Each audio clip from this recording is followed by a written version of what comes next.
I forgot it, and Joe took heart again, for that salutation could not be called lover-like. She always used to take his arm on these occasions, now she did not, and he made no complaint, which was a bad sign, but talked on rapidly about all sorts of faraway subjects, till they turned from the road into the little path that led homeward through the grove. Then he walked more slowly, suddenly lost his fine flow of language. And now, and then a dreadful pause occurred to rescue the conversation from one of the wells of silence into which it kept falling. Joe said hastily, "Now you must have a good long holiday." "I intend to." Something in his resolute tone made Joe look up quickly to find him looking down at her with an expression that assured her the dreaded moment had come, and made her put out her hand with an imploring, "No, Teddy, please don't." "I will, and you must hear me. It's no use, Joe, we've got to have it out, and the sooner the better for both of us," he answered, getting flushed and excited all at once.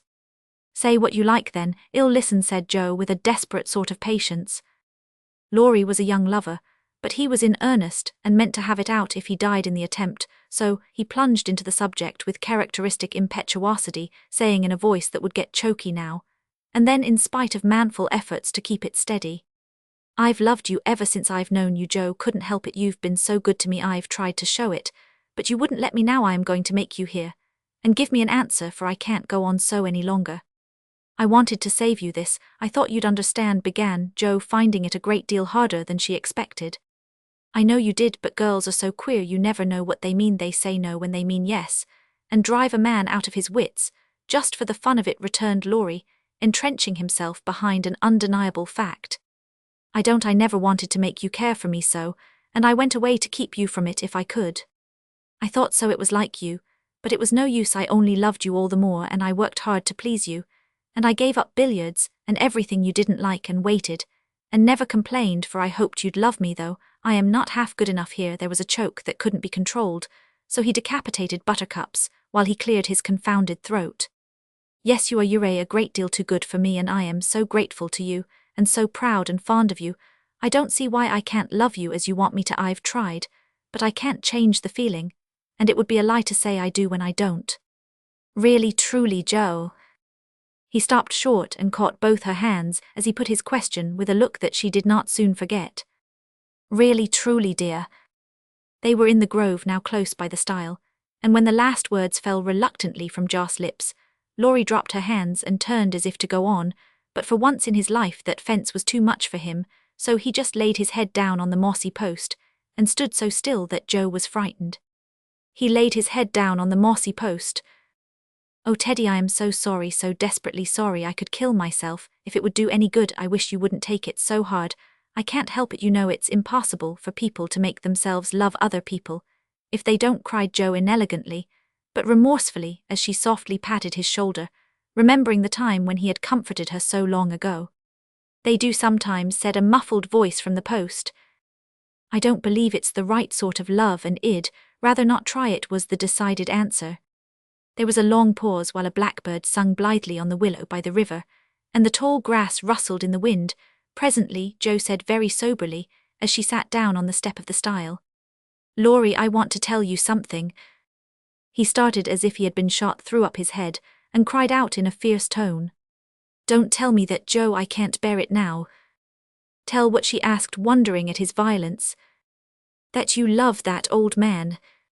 "What old man?" demanded Joe, thinking he must mean his grandfather. "That devilish professor you were always writing about. If you say you love him, I know I shall do something desperate." And he looked as if he would keep his word as he clenched his hands, with a wrathful spark in his eyes. Joe wanted to laugh but restrained herself, and said warmly, for she too was getting excited with all this, "Don't swear, Teddy. He isn't old nor anything bad, but good and kind, and the best friend I've got next to you. Pray don't fly into a passion. I want to be kind. But I know I shall get angry if you abuse my professor. I haven't the least idea of loving him or anybody else. But you will after a while, and then what will become of me? You'll love someone else too, like a sensible boy, and forget all this trouble. I can't love anyone else, and I'll never forget you, Joe, never, never," with a stamp to emphasize his passionate words. "What shall I do with him?" sighed Joe, finding that emotions were more unmanageable than she expected. "You haven't heard what I wanted to tell you. Sit down and listen, for indeed I want to do right, and make you happy, she said, hoping to soothe him with a little reason, which proved that she knew nothing about love. Seeing a ray of hope in that last speech, Laurie threw himself down on the grass at her feet, leaned his arm on the lower step of the stile, and looked up at her with an expectant face now. That arrangement was not conducive to calm speech or clear thought on Jo's part, for how could she say hard things to her boy while he watched her with eyes full of love and longing, and lashes still wet with the bitter drop, or two her hardness of heart had wrung from him? She gently turned his head away, saying, as she stroked the wavy hair, which had been allowed to grow for her sake, how touching that was, to be sure. I agree with Mother that you and I are not suited to each other, because our quick tempers and strong wills would probably make us very miserable if we were so foolish as to. Jo paused a little over the last word, but Laurie uttered it with a rapturous expression. Marino, we shouldn't. If you loved me, Jo, I should be a perfect saint, for you could make me anything you like. No, I can't. I've tried it and failed, and I won't risk our happiness by such a serious experiment. We don't agree, and we never shall so well be good friends all our lives, but we won't go and do anything rash. Yes, we will if we get the chance, muttered Laurie rebelliously. Now do be reasonable, and take a sensible view of the case, implored Jo, almost at her wit's end. I won't be reasonable. I don't want to take what you call a sensible view. It won't help me, and it only makes you harder. I don't believe you've got any heart. I wish I hadn't. There was a little quiver in Jo's voice, and thinking it a good omen, Laurie turned round, bringing all his persuasive powers to bear as he said in the wheedlesome tone that had never been so dangerously wheedlesome before. Don't disappoint us, dear. Everyone expects it. Grandpa has set his heart upon it. Your people like it, and I can't get on without you. Say you will, and let's be happy. Do. Not until months afterward did Jo understand how she had the strength of mind to hold fast to the resolution she had made when she decided that she did not love her boy, and never could. It was very hard to do, but she did it knowing that delay was both useless and cruel. I can't say yes truly, so I won't say it at all. You'll see that I am right by and thank me for it, began solemnly. I'll be hanged if I do, and Laurie bounced up off the grass, burning with indignation at the bare idea. Yes, you will, persisted Jo. You'll get over this after a while, and find some lovely accomplished girl who will adore you and make a fine mistress for your fine house. I shouldn't. I'm homely and awkward and odd and old, and you'd be ashamed of me, and we should quarrel. We can't help it even now, you see, and I shouldn't like elegant society, and you would, and you'd hate my scribbling, and I couldn't get on without it, and we should be unhappy and wish we hadn't done it, and everything would be horrid.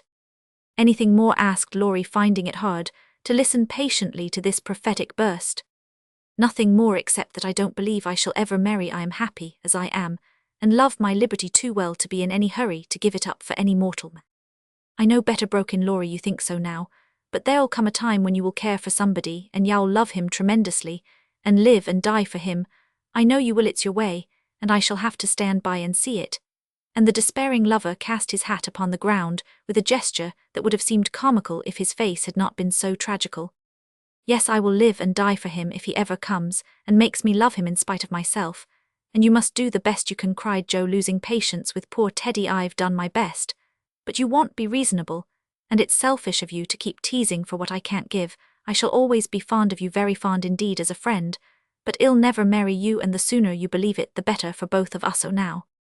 That speech was like fire to gunpowder. Laurie looked at her a minute, as if he did not quite know what to do with himself, then turned sharply away, saying in a desperate sort of tone, "You'll be sorry some day, Jo." "Oh, where are you going?" she cried, for his face frightened her. "To the devil," was the consoling answer. For a minute Jo's heart stood still as he swung himself down the bank toward the river, but it takes much folly, sin or misery to send a young man to a violent death, and Laurie was not one of the weak sort who are conquered by a single failure. He had no thought of a melodramatic plunge, but blind instinct led him to fling hat and coat into his boat and row away with all his might, making better time up the river than he had done in many a race. Jo drew a long breath and unclasped her hands as she watched the poor fellow trying to outstrip the trouble which he carried in his heart. "That will do him good, and he'll come home in such a tender, penitent state of mind that I shan't dare to see him," she said, adding as she went slowly home, feeling as if she had murdered some innocent thing and buried it under the leaves. "Now I must go and prepare Mr. Lawrence to be very kind to my poor boy. I wish he'd love bait. Perhaps he may in time, but I begin to think I was mistaken about her. Oh dear, how can girls like to have lovers, and refuse them, I think it's dreadful." Being sure that no one could do it so well as herself, she went straight to Mr. Lawrence, told the hard story bravely through, and then broke down crying so dismally over her own insensibility that the kind old gentleman, though sorely disappointed, did not utter a reproach. He found it difficult to understand how any girl could help loving Laurie, and hoped she would change her mind, but he knew even better than Joe that love cannot be forced, so he shook his head sadly, and resolved to carry his boy out of harm's way. For young impetuosity's parting words to Joe disturbed him more than he would confess. When Laurie came home dead tired, but quite composed, his grandfather met him as if he knew nothing, and kept up the delusion very successfully for an hour or two. But when they sat together in the twilight, the time they used to enjoy so much, it was hard work for the old man to ramble on as usual, and harder still for the young one to listen to praises of the last year's success, which to him now seemed love's labour lost. He bore it as long as he could, then went to his piano and began to play. The windows were open, and Joe, walking in the garden with Beth, for once understood music better than her sister, for he played the sonata pathétique, and played it as he never did before. "That's very fine, I dare say, but it's sad enough to make one cry. Give us something gayer, lad," said Mr. Lawrence, whose kind old heart was full of sympathy which he longed to show but knew not how. Laurie dashed into a livelier strain, played stormily for several minutes, and would have got through bravely if in a momentary lull Mrs. March's voice had not been heard calling, "Joe dear, come in, I want you." Just what Laurie longed to say with a different meaning. As he listened, he lost his place. The music ended with a broken chord, and the musician sat silent in the dark. "I can't stand this," muttered the old gentleman. Up he got, groped his way to the piano, laid a kind hand on either of the broad shoulders, and said as gently as a woman, "I know, my boy, I know." No answer for an instant. Then Laurie asked sharply, "Who told you?" "Joe herself." "Then there's an end of it," and he shook off his grandfather's hands with an impatient motion, for though grateful for the sympathy, his man's pride could not bear a man's pity. "Not quite. I want to say one thing, and then there shall be an end of it," returned Mr. Lawrence with unusual mildness. "You won't care to stay at home just now, perhaps?" "I don't intend to run away from a girl. Joe can't prevent my seeing her, and I shall stay and do it as long as I like," interrupted Laurie in a defiant tone. "Not if you are the gentleman. I think you. I am disappointed, but the girl can't help it, and the only thing left for you to do is to go away for a time." "Where will you go?" "Anywhere. I don't care what becomes of me," and Laurie got up with a reckless laugh that grated on his grandfather's ear. "Take it like a man, and don't do anything rash, for God's sake. Why not go abroad as you planned and forget it?" "I can't." "But you've been wild to go, and I promised you should when you got through college." "Ah, but I didn't mean to go alone," and Laurie walked fast through the room with an expression which it was well his grandfather did not see. "I don't ask you to go alone. There's someone ready and glad to go with you anywhere in the world." "Who, sir?" Stopping to listen. "Myself." Laurie came back as quickly as he went and put out his hand, saying huskily, "I am a selfish brute, beauty you no grandfather. Lord help me, yes, I do know, for I've been through it all before once in my own young days. And then with your father. Now, my dear boy, just sit quietly down and hear my plan. It's all settled, and can be carried out at once," said Mr. Lawrence, keeping hold of the young man as if fearful that he would break away as his father had done before him. "Well, sir, what is it?" and Laurie sat down without a sign of interest in face or voice. "There is business in London that needs looking after. I meant you should attend to it, but I can do it better myself, and things here will get on very well with Brooke. To manage them, my partners do almost everything. I am merely holding on till you take my place, and can be off at any time." "But you hate travelling, sir." "I can't ask it of you at your age," began Laurie, who was grateful for the sacrifice, but much preferred to go alone if he went at all. The old gentleman knew that perfectly well, and particularly desired to prevent it, for the mood in which he found his grandson assured him that it would not be wise to leave him to his own devices, so stifling a natural regret at the thought of the home comforts he would leave behind him, he said stoutly, "Bless your soul, I am not superannuated, yet I quite enjoy the idea. It will do me good, and my old bones won't suffer, for travelling nowadays is almost as easy as sitting in a chair." A restless movement from Laurie suggested that his chair was not easy, or that he did not like the plan, and made the old man add hastily, "I don't mean to be a marplot or a burden. I go because I think you'd feel happier than if I was left behind. I don't intend to gad about with you, but leave you free to go where you like, while I amuse myself in my own way. I've friends in London and Paris, and should like to visit them meantime. You can go to Italy, Germany, Switzerland, where you will and enjoy pictures, music, scenery, and adventures to your heart's content. Now Laurie felt just then that his heart was entirely broken and the world a howling wilderness, but at the sound of certain words, which the old gentleman artfully introduced into his closing sentence, the broken heart gave an unexpected leap, and a green oasis or two suddenly appeared in the howling wilderness. He sighed, and then said in a spiritless tone, "Just as you like, sir, it doesn't matter where I go or what I do. It does to me. Remember that, my lad, I give you entire liberty, but I trust you to make an honest use of it. Promise me that, Laurie." "Anything you like, sir." "Good," thought the old gentleman, "you don't care now, but there'll come a time when that promise will keep you out of mischief, or I am much mistaken." Being an energetic individual, Mr. Lawrence struck while the iron was hot, and before the blighted being recovered spirit enough to rebel, they were off during the time necessary for preparation. Laurie bore himself as young gentlemen usually do in such cases. He was moody, irritable, and pensive by turns, lost his appetite, neglected his dress, and devoted much time to playing tempestuously on his piano. Avoided Jo, but consoled himself by staring at her from his window with a tragical face that haunted her dreams by night and oppressed her with a heavy sense of guilt by day. Unlike some sufferers, he never spoke of his unrequited passion, and would allow no one, not even Mrs. March, to attempt consolation or offer sympathy on some accounts. This was a relief to his friends, but the weeks before his departure were very uncomfortable, and everyone rejoiced that the poor dear fellow was going away to forget his trouble, and come home happy. Of course, he smiled darkly at their delusion, but passed it by with the sad superiority of one who knew that his fidelity, like his love, was unalterable. When the parting came, he affected high spirits to conceal certain inconvenient emotions, which seemed inclined to assert themselves. This gaiety did not impose upon anybody, but they tried to look as if it did for his sake, and he got on very well till Mrs. March kissed him with a whisper full of motherly solicitude. Then, feeling that he was going very fast, he hastily embraced them all round, not forgetting the afflicted Hannah, and ran downstairs, as if for his life. Jo followed a minute after to wave her hand to him. If he looked round, he did look round, came back, put his arms about her, as she stood on the step above him, and looked up at her with a face that made his short appeal both eloquent and pathetic. "Oh, Jo, can't you? Oh, Jo, can't you? Teddy dear, I wish I could." That was all, except a little pause. Then Laurie straightened himself up, said "It's all right, never mind," and went away without another word. But it wasn't all right, and Jo did mind, for while the curly head lay on her arm a minute after her hard answer, she felt as if she had stabbed her dearest friend, and when he left her without a look behind him, she knew that the boy Laurie never would come again. Tale pieces. Roman 36 Bates secret.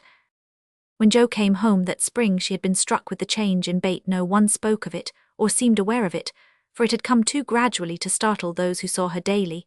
But to eyes sharpened by absence, it was very plain, and a heavy weight fell on Jo's heart as she saw her sister's face. It was no paler, and but little thinner than in the autumn, yet there was a strange, transparent look about it, as if the mortal was being slowly refined away, and the immortal shining through the frail flesh with an indescribably pathetic beauty. Jo saw and felt it, but said nothing at the time, and soon the first impression lost much of its power, for Bate seemed happy.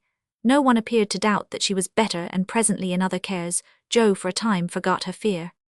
But when Laurie was gone, and peace prevailed again, the vague anxiety returned, and haunted her. She had confessed her sins and been forgiven, but when she showed her savings, and proposed the mountain trip, Bate had thanked her heartily, but begged not to go so far away from home. Another little visit to the seashore would suit her better, and as Grandma could not be prevailed upon to leave the babies, Jo took Bate down to the quiet place, where she could live much in the open air, and let the fresh sea breezes blow a little colour into her pale cheeks.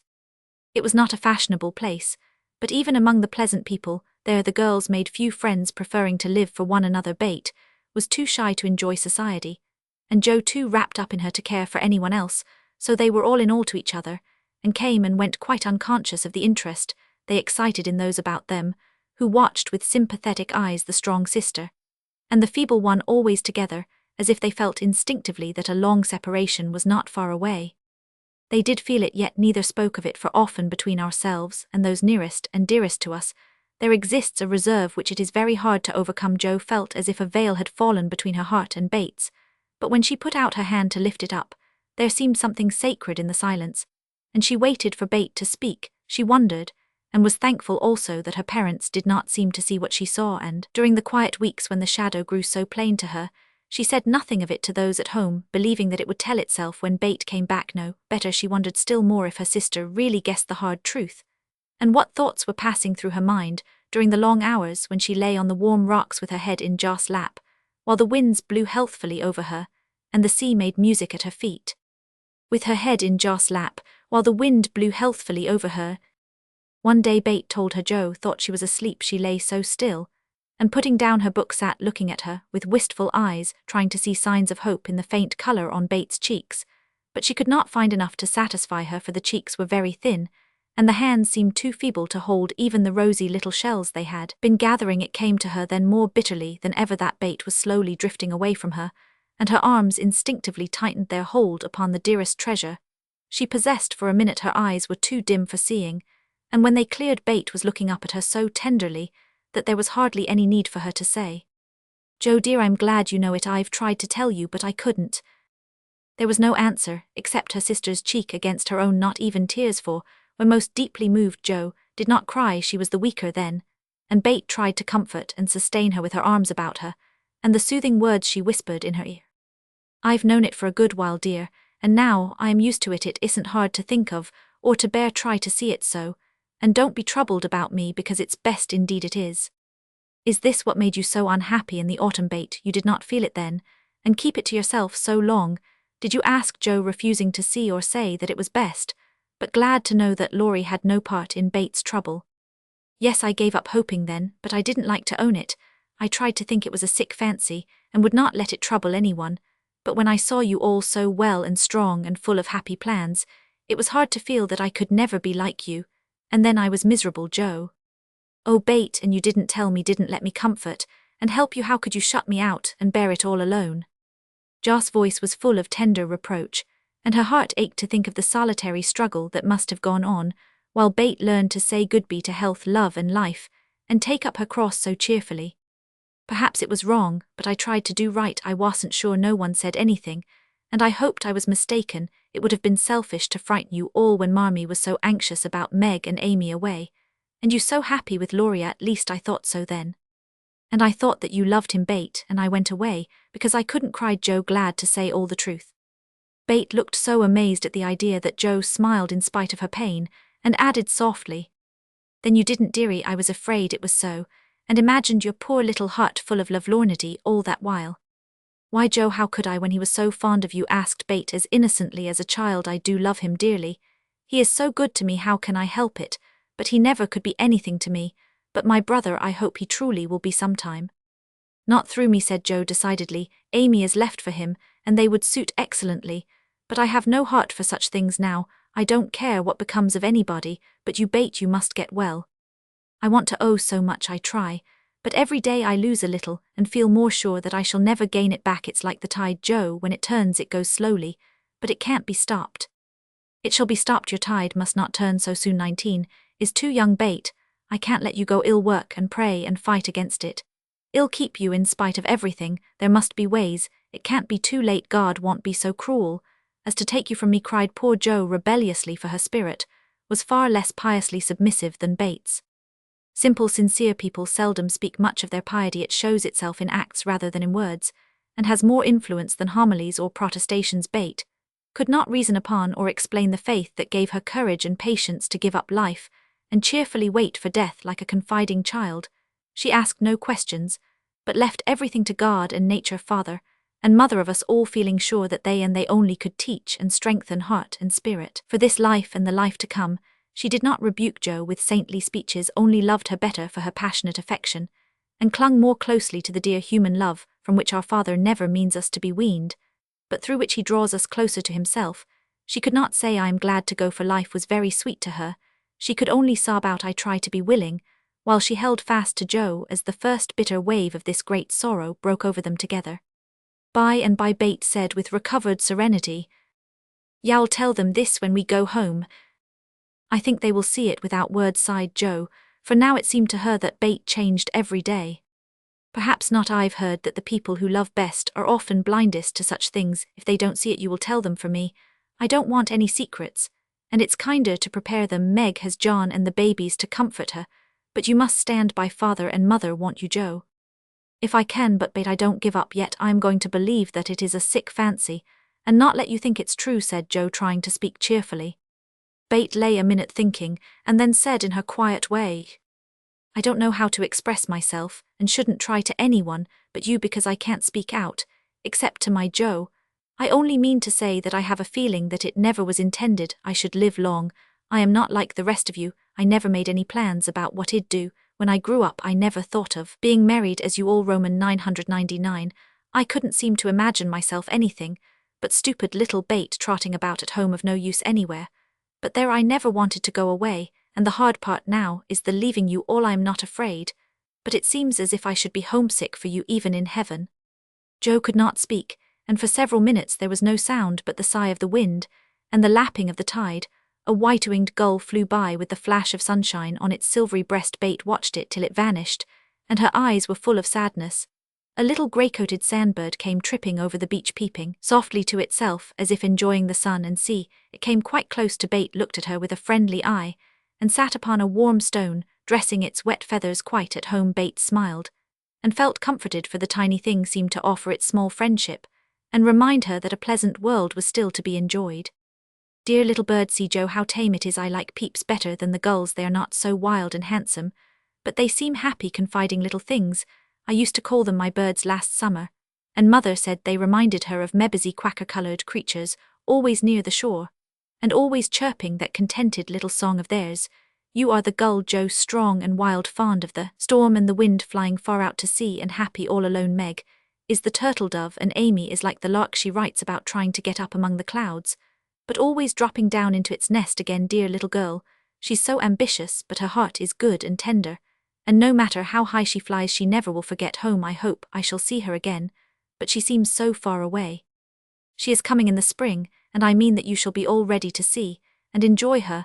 I am going to have you well and rosy by that time, began Joe, feeling that of all the changes in Bate, the talking change was the greatest, for it seemed to cost no effort now, and she thought aloud in a way quite unlike bashful Bate. Joe dear, don't hope any more, it won't do any good. I'm sure of that. We won't be miserable, but enjoy being together while we wait. Well, have happy times, for I don't suffer much, and I think the tide will go out easily if you help me. Joe leaned down to kiss the tranquil face, and with that silent kiss she dedicated herself soul and body to Bate. She was right, there was no need of any words when they got home, for father and mother saw plainly now what they had prayed to be saved from seeing. Tired with her short journey, Bate went at once to bed, saying how glad she was to be at home, and when Joe went down she found that she would be spared the hard task of telling Bate's secret. Her father stood leaning his head on the mantelpiece, and did not turn as she came in, but her mother stretched out her arms as if for help, and Joe went to comfort her without a word. Tail pieces. He hurried forward to meet her. Roman 37 New impressions. At 3 o'clock in the afternoon, all the fashionable world at Nice may be seen on the Promenade des Anglais, a charming place, for the wide walk, bordered with palms, flowers, and tropical shrubs, is bounded on one side by the sea, on the other by the Grand Drive lined with hotels and villas, while beyond lie orange orchards, and the hills. Many nations are represented, many languages spoken, many costumes worn, and on a sunny day the spectacle is as gay and brilliant as a carnival. Haughty English, lively French, sober Germans, handsome Spaniards, ugly Russians, meek Jews, free and easy Americans, all drive, sit or saunter here, chatting over the news and criticizing the latest celebrity who has arrived, Ristori or Dickens, Victor Emmanuel, or the Queen of the Sandwich Islands. The equipages are as varied as the company and attract as much attention, especially the low basket barouches, in which ladies drive themselves with a pair of dashing ponies, gay nets, to keep their voluminous flounces from overflowing the diminutive vehicles, and little grooms on the perch behind. Along this walk on Christmas Day, a tall young man walked slowly with his hands behind him, and a somewhat absent expression of countenance. He looked like an Italian, was dressed like an Englishman, and had the independent air of an Americana combination, which caused sundry pairs of feminine eyes to look approvingly after him, and sundry dandies in black velvet suits, with rose-coloured neckties, buff gloves and orange flowers in their buttonholes to shrug their shoulders. And then envy him his inches. There were plenty of pretty faces to admire, but the young man took little notice of them except to glance now and then at some blonde girl or lady in blue presently. He strolled out of the promenade and stood a moment at the crossing, as if undecided whether to go and listen to the band in the Jardin Public, or to wander along the beach toward Castle Hill. The quick trot of ponies' feet made him look up as one of the little carriages containing a single lady came rapidly down the street. The lady was young blonde and dressed in blue. He stared a minute, then his whole face woke up and waving his hat like a boy, he hurried forward to meet her. "Oh, Laurie, is it really you? I thought you'd never come," cried Amy, dropping the reins and holding out both hands to the great scandalization of a French mamma who hastened her daughter's steps, lest she should be demoralized by beholding the free manners of these mad English. "I was detained by the way, but I promised to spend Christmas with you, and here I am." "How is your grandfather? When did you come? Where are you staying?" "Very well. Last night at the Chauvin I called at your hotel, but you were all out." "I have so much to say, I don't know where to begin. Get in, and we can talk at our ease. I was going for a drive, and longing for company flows, saving up for tonight." "What happens then? A ball?" "A Christmas party at our hotel. There are many Americans there, and they give it in honor of the day. You'll go with us, of course. Aunt will be charmed." "Thank you. Where now?" asked Laurie, leaning back and folding his arms, a proceeding which suited Amy, who preferred to drive, for her parasol whip and blue reins over the white ponies' backs afforded her infinite satisfaction. "I am going to the banker's first for letters, and then to Castle Hill. The view is so lovely, and I like to feed the peacocks. Have you ever been there?" "Often, years ago, but I don't mind having a look at it." "Now tell me all about yourself. The last I heard of you, your grandfather wrote that he expected you from Berlin."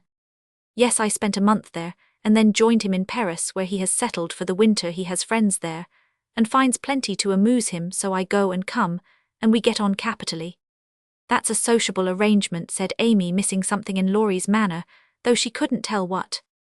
"Why, you see, he hates to travel, and I hate to keep still, so we each suit ourselves, and there is no trouble. I am often with him, and he enjoys my adventures, while I like to feel that someone is glad to see me when I get back from my wanderings. Dirty old hole, isn't it?" he added with a look of disgust as they drove along the boulevard to the place Napoleon in the old city. "The dirt is picturesque, so I don't mind. The river and the hills are delicious, and these glimpses of the narrow cross streets are my delight. Now we shall have to wait for that procession to pass. It's going to the Church of St. John." While Laurie listlessly watched the procession of priests under their canopies, white-veiled nuns, bearing lighted tapers, and some brotherhood in blue chanting, as they walked, Amy watched him, and felt a new sort of shyness steal over her, for he was changed, and she could not find the merry-faced boy she left in the moody-looking man beside her. He was handsomer than ever and greatly improved, she thought, but now that the flush of pleasure at meeting her was over, he looked tired and spiritless, not sick, nor exactly unhappy, but older and graver than a year or two of prosperous life should have made him. She couldn't understand it, and did not venture to ask questions, so she shook her head and touched up her ponies as the procession wound away across the arches of the Paglioni Bridge and vanished in the church. "Que pensez-vous?" she said, airing her French, which had improved in quantity, if not in quality, since she came abroad. "That mademoiselle has made good use of her time, and the result is charming," replied Laurie, bowing with his hand on his heart and an admiring look. She blushed with pleasure, but somehow the compliment did not satisfy her like the blunt praises he used to give her at home when he promenaded round her on festival occasions, and told her she was altogether jolly with a hearty smile and an approving pat on the head. She didn't like the new tone, for though not blasé, it sounded indifferent in spite of the look. "If that's the way he's going to grow up, I wish he'd stay a boy," she thought, with a curious sense of disappointment and discomfort, trying meantime to seem quite easy and gay. At Avigdor's she found the precious home letters, and giving the reins to Laurie, read them luxuriously as they wound up the shady road between green hedges where terroses bloomed as freshly as in June. "Bate is very poorly. Mother says I often think I ought to go home, but they all say stay, so I do, for I shall never have another chance like this," said Amy, looking sober over one page. "I think you are right there. You could do nothing at home, and it is a great comfort to them to know that you are well and happy and enjoying so much, my dear." He drew a little nearer and looked more like his old self as he said that, and the fear that sometimes weighed on Amy's heart was lightened for the look the brotherly my dear seemed to assure her, that if any trouble did come, she would not be alone in a strange land presently. She laughed and showed him a small sketch of Jo in her scribbling suit with the bow rampantly erect upon her cap, and issuing from her mouth the words "Genius burns."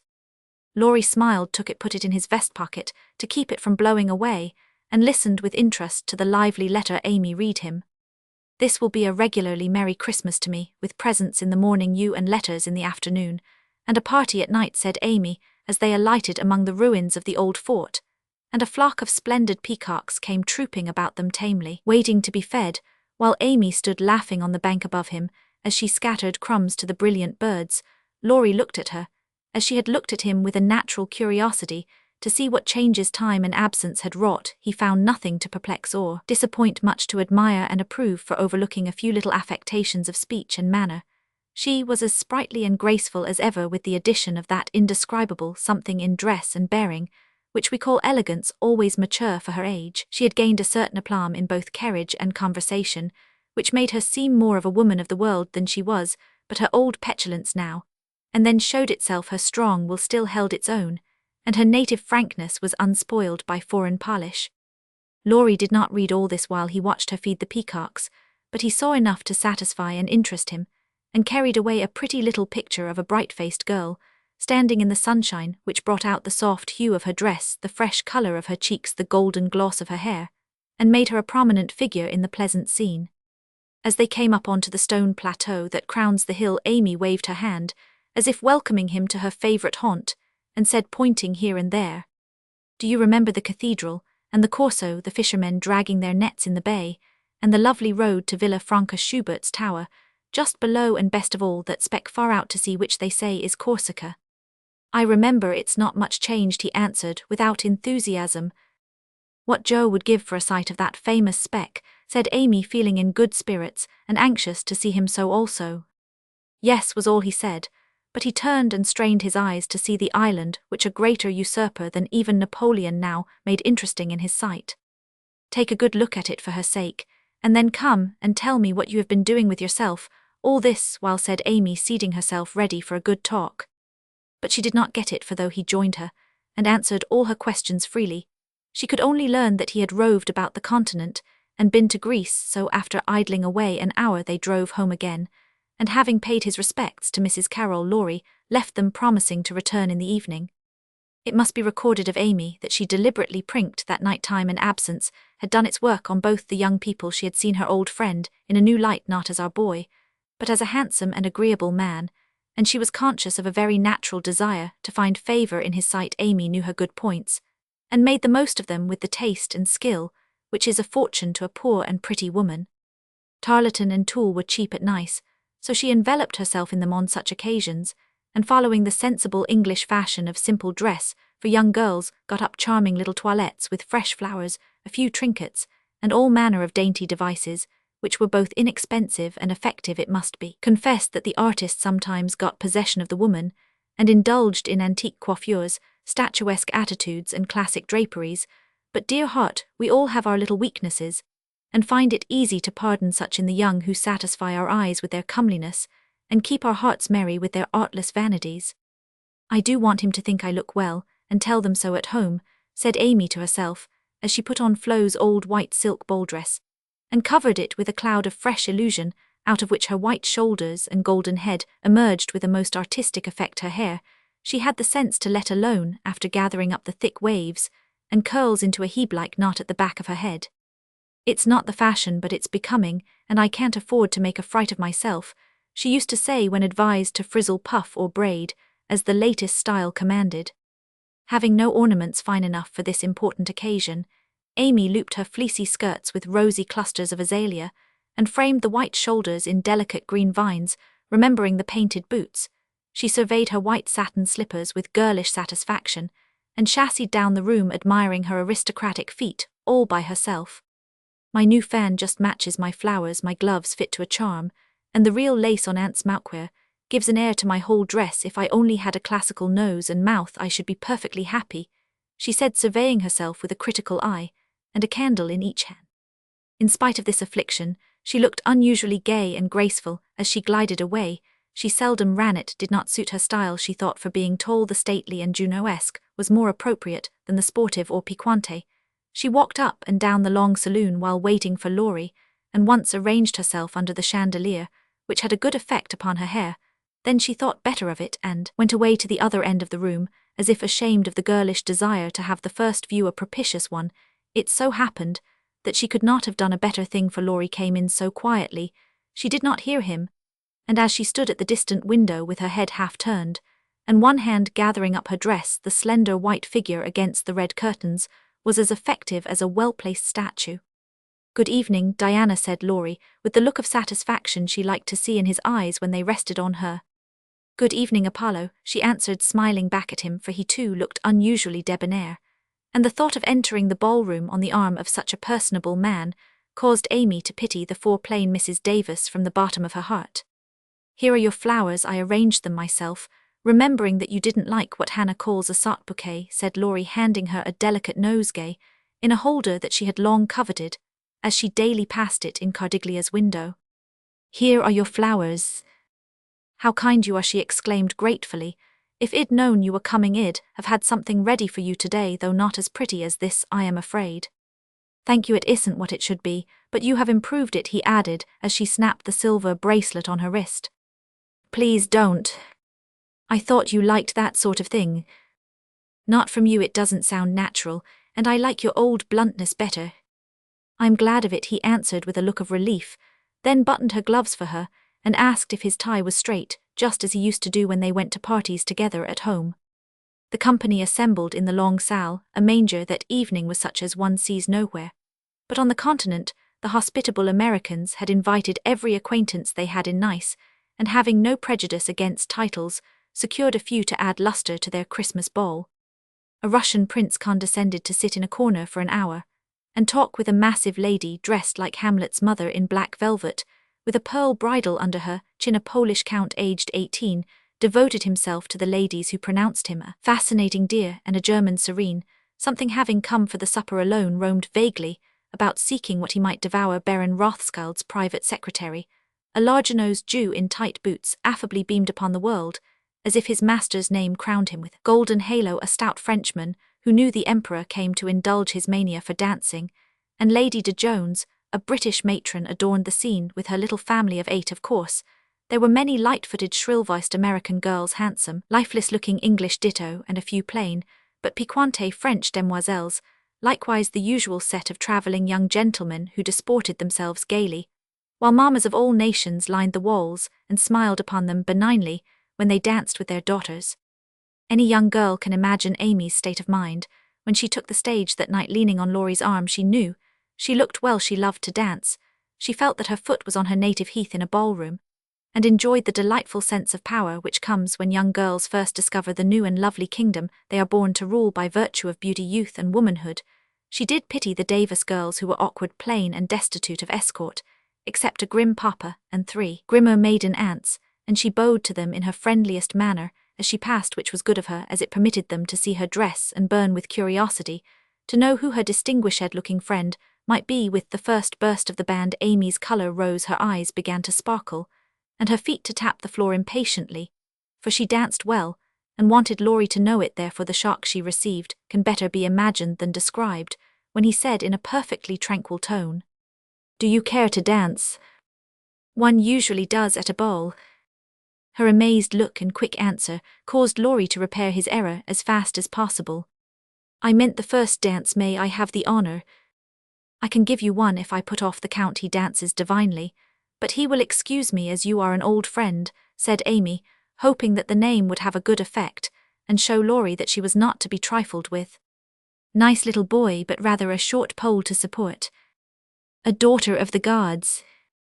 Divinely tall and most divinely fair," was all the satisfaction she got. However, the set in which they found themselves was composed of English, and Amy was compelled to walk decorously through a cotillion, feeling all the while as if she could dance the tarantula with a relish. Laurie resigned her to the nice little boy, and went to do his duty to Flo without securing Amy for the joys to come, which reprehensible want of forethought was properly punished, for she immediately engaged herself till supper, meaning to relent if he then gave any signs of penitence. She showed him her bowl book with demure satisfaction when he strolled instead of rushing up to claim her for the next glorious polcardoa, but his polite regrets didn't impose upon her. And when she gallopaded away with the Count, she saw Laurie sit down by her aunt with an actual expression of relief. That was unpardonable, and Amy took no more notice of him for a long while, except a word now. And then when she came to her chaperone between the dances for a necessary pin, or a moment's rest, her anger had a good effect however, for she hid it under a smiling face, and seemed unusually blithe and brilliant. Laurie's eyes followed her with pleasure, for she neither romped nor sauntered, but danced with spirit and grace, making the delightsome pastime what it should be. He very naturally fell to studying her from this new point of view, and before the evening was half over had decided that little Amy was going to make a very charming woman. It was a lively scene, for soon the spirit of the social season took possession of every one, and Christmas merriment made all faces shine, hearts happy and heels light. The musicians fiddled, tooted and banged, as if they enjoyed it. Everybody danced, who could, and those who couldn't admired their neighbours with uncommon warmth. The air was dark with Davises, and many Joneses gambolled like a flock of young giraffes. The golden secretary darted through the room like a meteor with a dashing Frenchwoman, who carpeted the floor with her pink satin train. The serene Teuton found the supertable, and was happy, eating steadily through the bill of fare, and dismayed the Garcons by the ravages he committed. But the Emperor's friend covered himself with glory, for he danced everything whether he knew it or not, and introduced impromptu pirouettes. When the figures bewildered him, the boyish abandon of that stout man was charming to behold, for, though he carried weight, he danced like an indie-rubber ball. He ran, he flew, he pranced, his face glowed, his bald head shone, his coat-tails waved wildly, his pumps actually twinkled in the air. And when the music stopped, he wiped the drops from his brow, and beamed upon his fellow-men like a French Pickwick without glasses. Amy and her pole distinguished themselves by equal enthusiasm, but more graceful agility, and Laurie found himself involuntarily keeping time to the rhythmic rise and fall of the white slippers, as they flew by as indefatigably as if winged. When little Vladimir finally relinquished her, with assurances that he was desolated to leave so early, she was ready to rest and see how her recreant knight had borne his punishment. It had been successful, for at 23 blighted affections find a balm in friendly society, and young nerves will thrill, young blood dance, and healthy young spirits rise when subjected to the enchantment of beauty. Light music and motion. Laurie had a waked-up look as he rose to give her his seat, and when he hurried away to bring her some supper, she said to herself with a satisfied smile, "Ah, I thought that would do him good." "You look like Balzac's femme paint par elle-même," he said, as he fanned her with one hand and held her coffee cup in the other. "My rouge won't come off," and Amy rubbed her brilliant cheek and showed him her white glove with a sober simplicity that made him laugh outright. "What do you call this stuff?" he asked, touching a fold of her dress that had blown over his knee. "Illusion." "Good name for it. It's very pretty new thing, isn't it?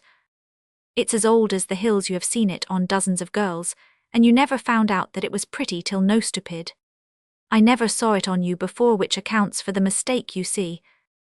None of that, it is forbidden. Id rather take coffee than compliments just now. No, don't lounge, it makes me nervous." Laurie sat bolt upright and meekly took her empty plate, feeling an odd sort of pleasure in having little Amy order him about, for she had lost her shyness now, and felt an irresistible desire to trample on him, as girls have a delightful way of doing when lords of creation show any signs of subjection. "Where did you learn all this sort of thing?" he asked with a quizzical look. "As this sort of thing is rather a vague expression, would you kindly explain?" returned Amy, knowing perfectly well what he meant, but wickedly leaving him to describe what is indescribable. "Well, the general air, the style, the self-possession, the illusion. No," laughed Laurie, breaking down and helping himself out of his quandary with the new word. Amy was gratified, but of course didn't show it, and demurely answered, "Foreign life polishes one in spite of oneself. I study as well as play.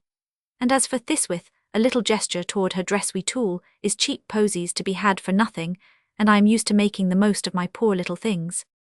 Amy rather regretted that last sentence, fearing it wasn't in good taste, but Laurie liked her the better for it, and found himself both admiring and respecting the brave patience that made the most of opportunity, and the cheerful spirit that covered poverty with flowers. Amy did not know why he looked at her so kindly, nor why he filled up her book with his own name, and devoted himself to her for the rest of the evening in the most delightful manner.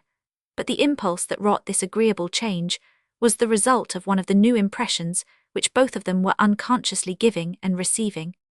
Demi and Daisy. Roman 38 on the shelf. In France, the young girls have a dull time of it till they are married, when Vive la Liberté becomes their motto in America, as everyone knows girls early sign the Declaration of Independence and enjoy their freedom with republican zest, but the young matrons usually abdicate with the first heir to the throne and go into seclusion almost as close as a French nunnery, though by no means as quiet. Whether they like it or not, they are virtually put upon the shelf as soon as the wedding excitement is over, and most of them might exclaim, as did a very pretty woman the other day, "I am as handsome as ever, but no one takes any notice of me because I am married." Not being a belle or even a fashionable Lady Meg did not experience this affliction till her babies were a year old, for in her little world primitive customs prevailed, and she found herself more admired and beloved than ever. As she was a womanly little woman, the maternal instinct was very strong, and she was entirely absorbed in her children to the utter exclusion of everything and everybody else day and night.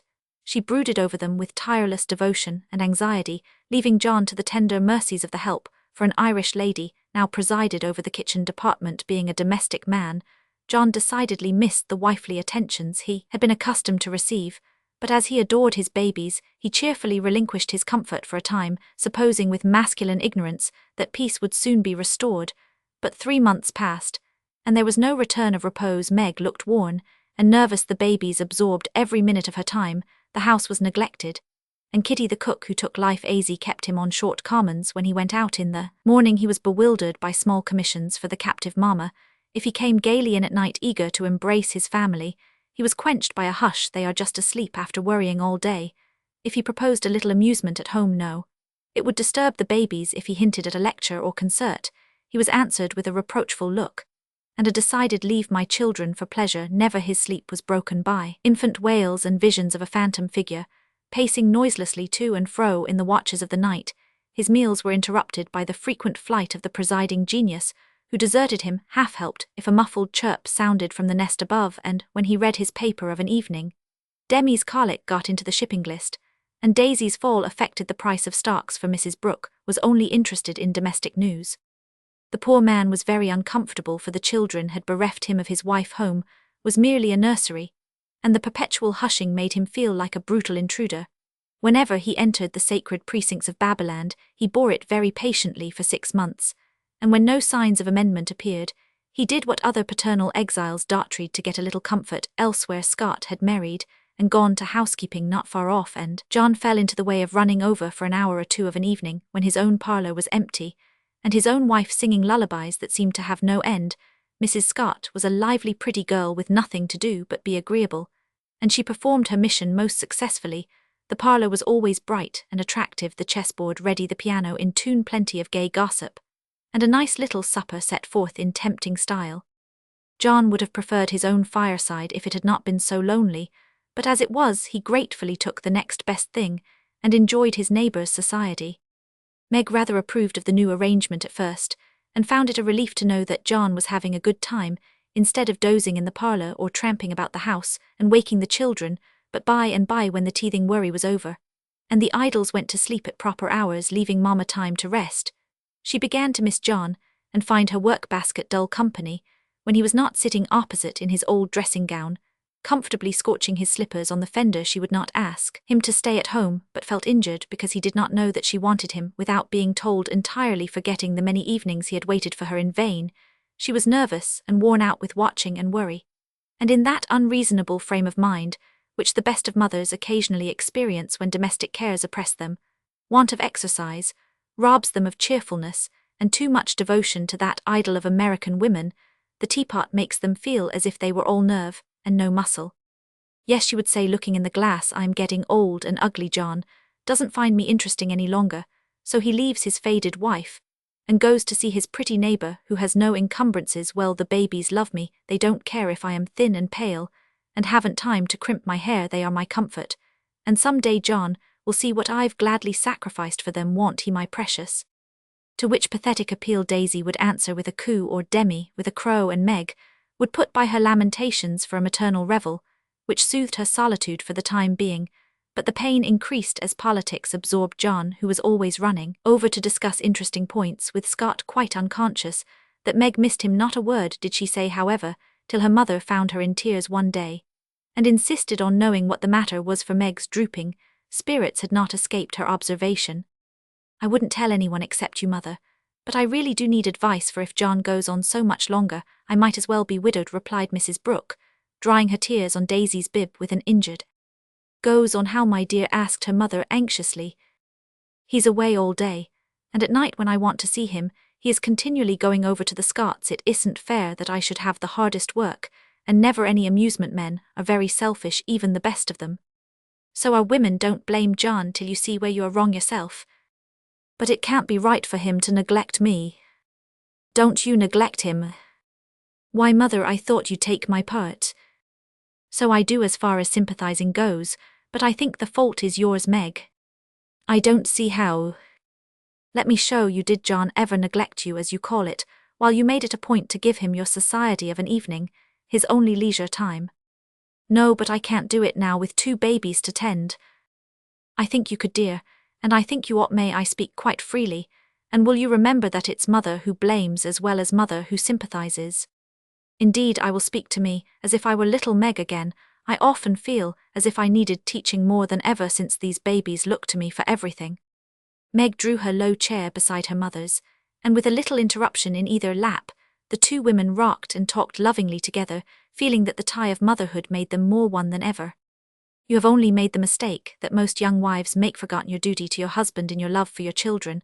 A very natural and forgivable mistake, Meg, but one that had better be remedied before you take to different ways, for children should draw you nearer than ever, not separate you, as if they were all yours and John had nothing to do, but support them. I've seen it for some weeks, but have not spoken, feeling sure it would come right in time. I'm afraid it won't if I ask him to stay. He'll think I'm jealous, and I wouldn't insult him by such an idea. He doesn't see that I want him, and I don't know how to tell him without words. Make it so pleasant. He won't want to go away, my dear. He's longing for his little home, but it isn't home without you, and you are always in the nursery. Oughtn't I to be there? Not all the time. Too much confinement makes you nervous, and then you are unfitted for everything. Besides, you owe something to John as well as to the babies. Don't neglect husband, for children. Don't shut him out of the nursery, but teach him how to help in it. His place is there as well as yours, and the children need him. Let him feel that he has his part to do, and he will do it gladly and faithfully, and it will be better for you all." "You really think so, Mother?" "I know it, Meg, for I've tried it, and I seldom give advice unless I've proved its practicability. When you and Joe were little, I went on just as you are feeling, as if I didn't do my duty. Unless I devoted myself wholly to you, poor father took to his books, after I had refused all offers of help, and left me to try my experiment alone. I struggled along as well as I could, but Joe was too much for me. I nearly spoilt her by indulgence. You were poorly, and I worried about you till I fell sick myself. Then father came to the rescue, quietly managed everything, and made himself so helpful that I saw my mistake, and never have been able to get on without him, since that is the secret of our home happiness. He does not let business wean him from the little cares and duties that affect us all, and I try not to let domestic worries destroy my interest in his pursuits. Each do our part alone in many things, but at home we work together always. It is so, Mother, and my great wish is to be to my husband and children what you have been to yours. Show me how I'll do anything you say. You always were my docile daughter. Well, dear, if I were you, I'd let John have more to do with the management of Demi, for the boy needs training, and it's none too soon to begin then. I'd do what I have often proposed, let Hannah come and help you. She is a capital nurse, and you may trust the precious babies to her. While you do more housework, you need the exercise. Hannah would enjoy the rest, and John would find his wife again. Go out more, keep cheerful as well as busy, for you are the sunshine maker of the family, and if you get dismal, there is no fair weather then. I'd try to take an interest in whatever John likes. Talk with him, let him read to you, exchange ideas, and help each other in that way.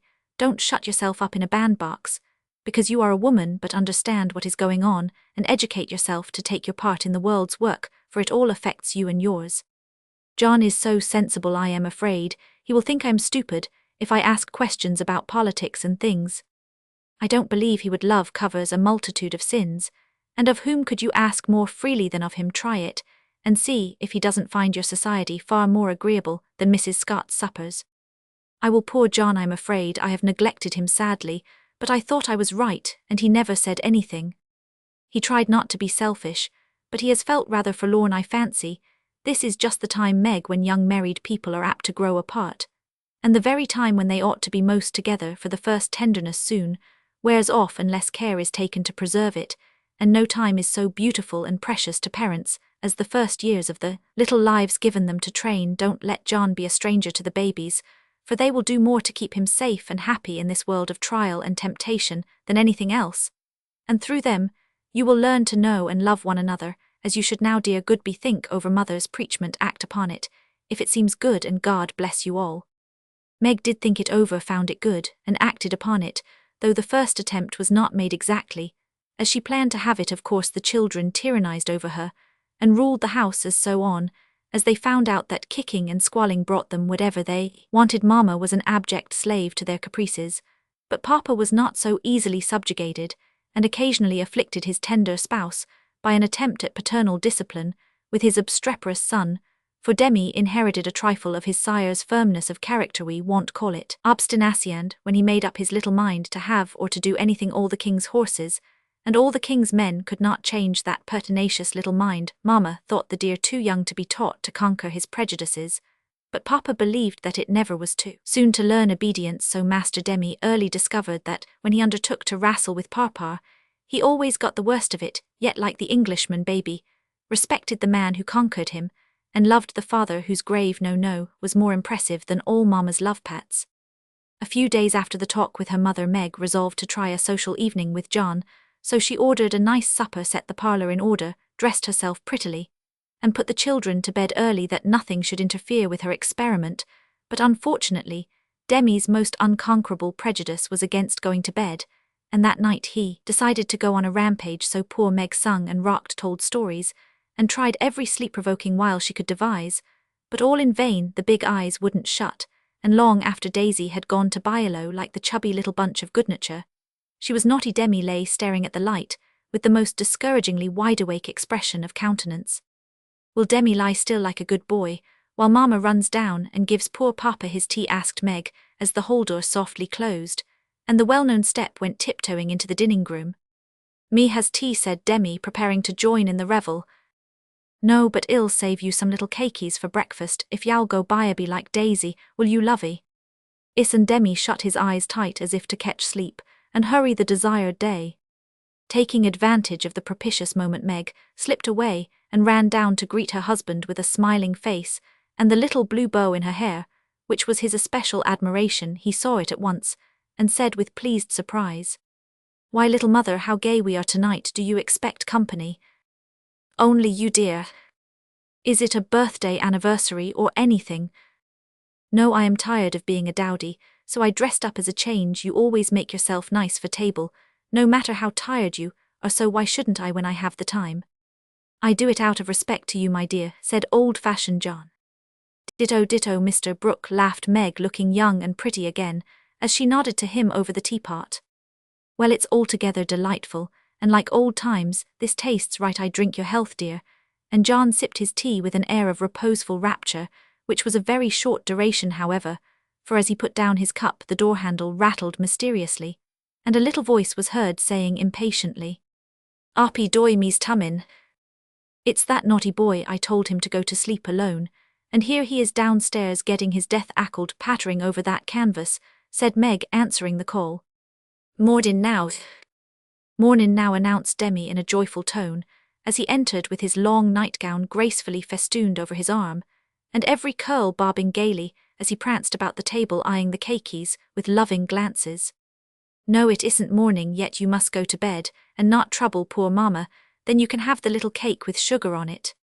"Me loves Papa," said the artful one, preparing to climb the paternal knee and revel in forbidden joys, but John shook his head, and said to Meg, "If you told him to stay up there and go to sleep alone, make him do it, or he will never learn to mind you." "Yes, of course, come." Demi and Meg led her son away, feeling a strong desire to spank the little marplot, who hopped beside her, labouring under the delusion that the bribe was to be administered as soon as they reached the nursery. Nor was he disappointed, for that short-sighted woman actually gave him a lump of sugar, tucked him into his bed, and forbade any more promenades till morning. "Is," said Demi the perjured, blissfully sucking his sugar, and regarding his first attempt as eminently successful. Meg returned to her place, and supper was progressing pleasantly, when the little ghost walked again, and exposed the maternal delinquencies by boldly demanding, "More sudar marma." "Now this won't do," said John, hardening his heart against the engaging little sinner. "We shall never know any peace till that child learns to go to bed properly. You have made a slave of yourself long enough, give him one lesson, and then there will be an end of it. Put him in his bed, and leave him, Meg. He won't stay there, he never does unless I sit by him. I'll manage him. Demi, go upstairs, and get into your bed as Mama bids you." "Sunt," replied the young rebel, helping himself to the coveted cakey, and beginning to eat the same with calm audacity. "You must never say that to Papa. I shall carry you if you don't go yourself." "Go way, me don't love Papa," and Demi retired to his mother's skirts for protection. But even that refuge proved unavailing, for he was delivered over to the enemy, with a "Be gentle with him, John," which struck the culprit with dismay, for when Mama deserted him, then the judgment day was at hand, bereft of his cake, defrauded of his frolic, and borne away by a strong hand to that detested bed. Poor Demi could not restrain his wrath, but openly defied Papa and kicked and screamed lustily all the way upstairs. The minute he was put into bed on one side, he rolled out on the other and made for the door, only to be ignominiously caught up by the tail of his little toga and put back again, which lively performance was kept up till the young man's strength gave out, when he devoted himself to roaring at the top of his voice.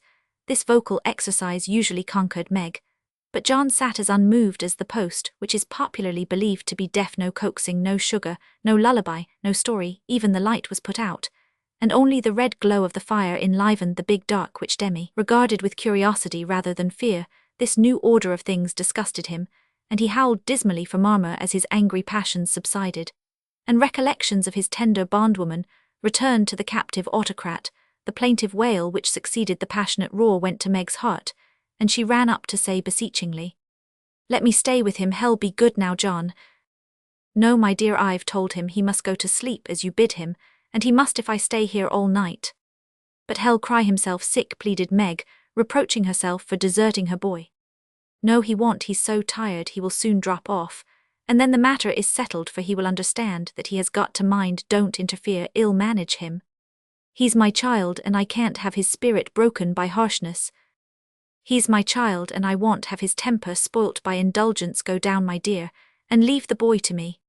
When John spoke in that masterful tone, Meg always obeyed, and never regretted her docility. "Please let me kiss him once, John." "Certainly, Demi. Say good night to Mama, and let her go and rest, for she is very tired with taking care of you all day." Meg always insisted upon it, that the kiss won the victory, for after it was given Demi sobbed more quietly, and lay quite still at the bottom of the bed with her. He had wriggled in his anguish of mind. "Poor little man, he's worn out with sleep and crying. Ill cover him up and then go, and set Meg's heart at rest," thought John, creeping to the bedside, hoping to find his rebellious heir asleep. But he wasn't, for the moment his father peeped at him, Demi's eyes opened, his little chin began to quiver, and he put up his arms, saying with a penitent hiccup, "Me's dude now." Sitting on the stairs outside, Meg wondered at the long silence which followed the uproar, and after imagining all sorts of impossible accidents, she slipped into the room to set her fears at rest. Demi lay fast asleep, not in his usual spread-eagle attitude, but in a subdued bunch, cuddled close in the circle of his father's arm and holding his father's finger, as if he felt that justice was tempered with mercy, and had gone to sleep a sadder and a wiser baby. So held John had waited with womanly patience till the little hand relaxed its hold, and while waiting had fallen asleep, more tired by that tussle with his son than with his whole day's work. As Meg stood watching the two faces on the pillow, she smiled to herself, and then slipped away again, saying in a satisfied tone, "I never need fear that John will be too harsh with my babies. He does know how to manage them, and will be a great help, for Demi is getting too much for me." When John came down at last, expecting to find a pensive or reproachful wife, he was agreeably surprised to find Meg placidly trimming a bonnet, and to be greeted with the request to read something about the election. If he was not too tired, John saw in a minute that a revolution of some kind was going on, but wisely asked no questions, knowing that Meg was such a transparent little person, she couldn't keep a secret to save her life, and therefore the clue would soon appear. He read a long debate with the most amiable readiness, and then explained it in his most lucid manner, while Meg tried to look deeply interested, to ask intelligent questions, and keep her thoughts from wandering from the state of the nation to the state of her bonnet. In her secret soul, however, She decided that politics were as bad as mathematics, and that the mission of politicians seemed to be calling each other names, but she kept these feminine ideas to herself, and when John paused, shook her head, and said with what she thought diplomatic ambiguity, "Well, I really don't see what we are coming to." John laughed and watched her for a minute, as she poised a pretty little preparation of lace and flowers on her hand, and regarded it with the genuine interest which his harangue had failed to waken. "She's trying to like politics for my sake, so ill try, and like millinery for hers, that's only fair," thought John, the just adding aloud, "That's very pretty, is it what you call a breakfast cap?" "My dear man, it's a bonnet. My dear man, it's a bonnet, my very best Gotha concert theatre bonnet. I beg your pardon, it was so small I naturally mistook it for one of the flyaway things you sometimes wear. How do you keep it on?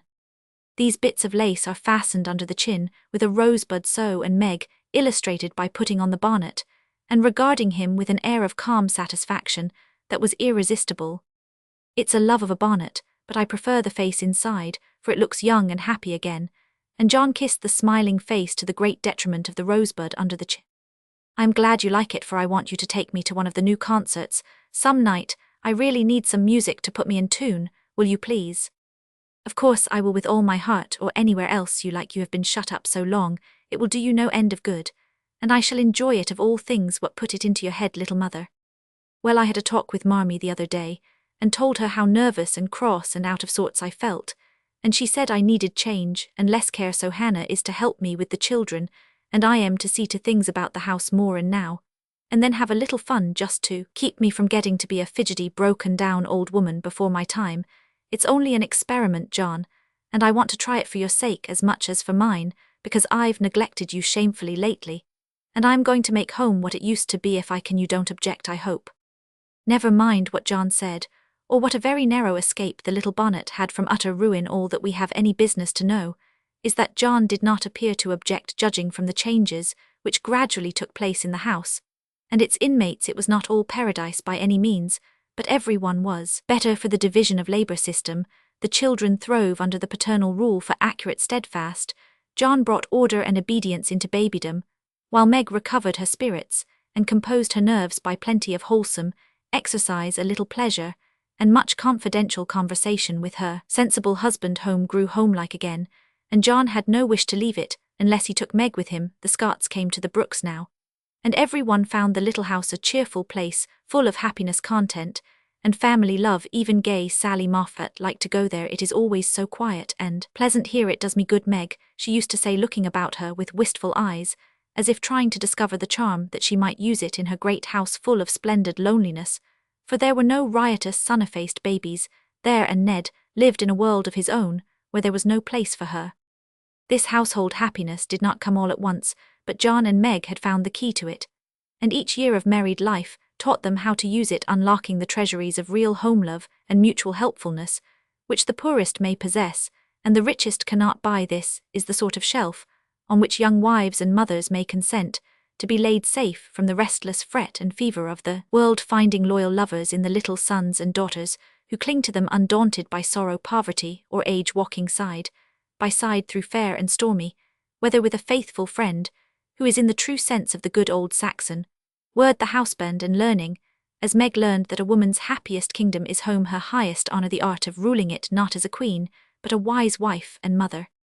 Tail pieces sat piping on a stone while his goats skipped. Laurie threw himself down on the turf. Roman 39 Lazy Lawrence. Laurie went to Nice intending to stay a week, and remained a month. He was tired of wandering about alone, and Amy's familiar presence seemed to give a homelike charm to the foreign scenes in which she bore a part.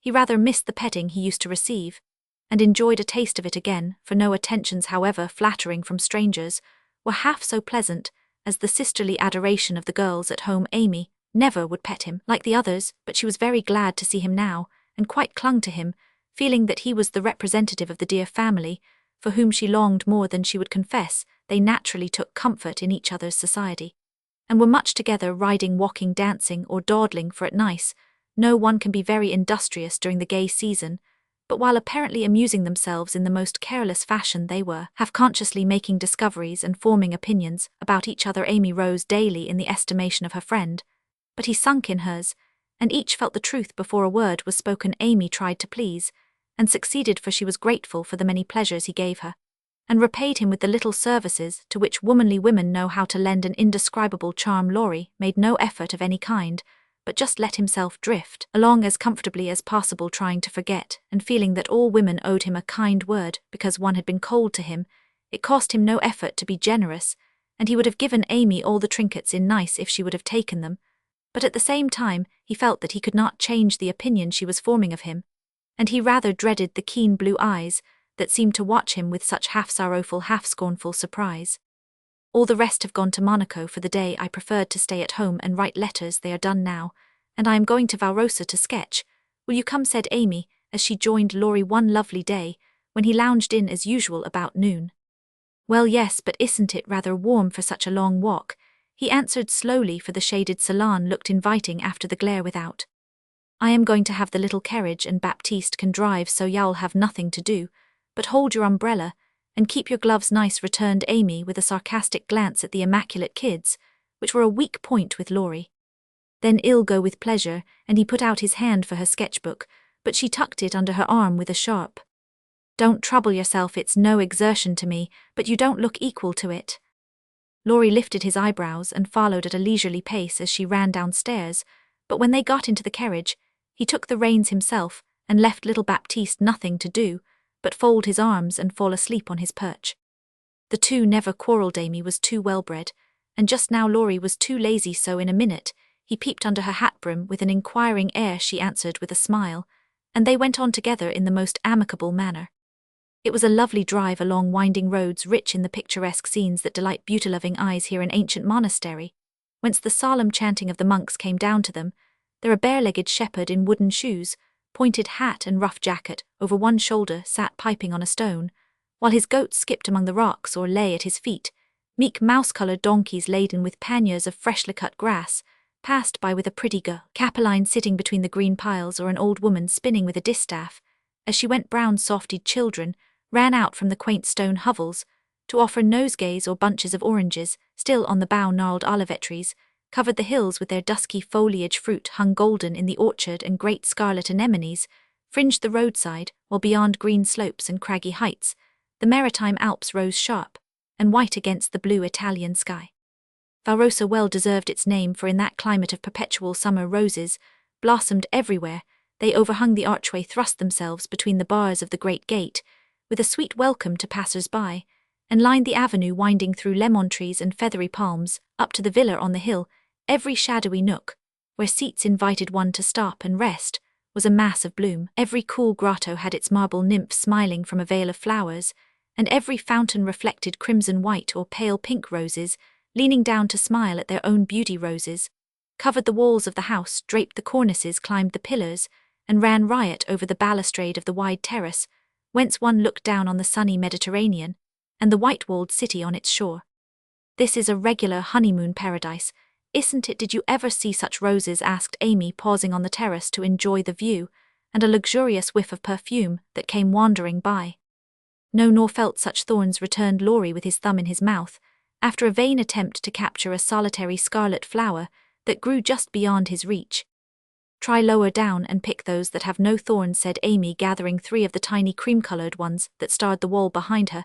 She put them in his buttonhole as a peace offering, and he stood a minute looking down at them with a curious expression, for in the Italian part of his nature there was a touch of superstition, and he was just then in that state of half-sweet half-bitter melancholy when imaginative young men find significance in trifles and food for romance. Everywhere he had thought of Jo in reaching after the thorny red rose, for vivid flowers became her, and she had often worn ones like that from the greenhouse at home. The pale roses Amy gave him were the sort that the Italians lay in dead hands, never in bridal wreaths, and for a moment he wondered if the omen was for Jo or for himself, but the next instant his American common sense got the better of sentimentality, and he laughed a heartier laugh than Amy had heard since he came.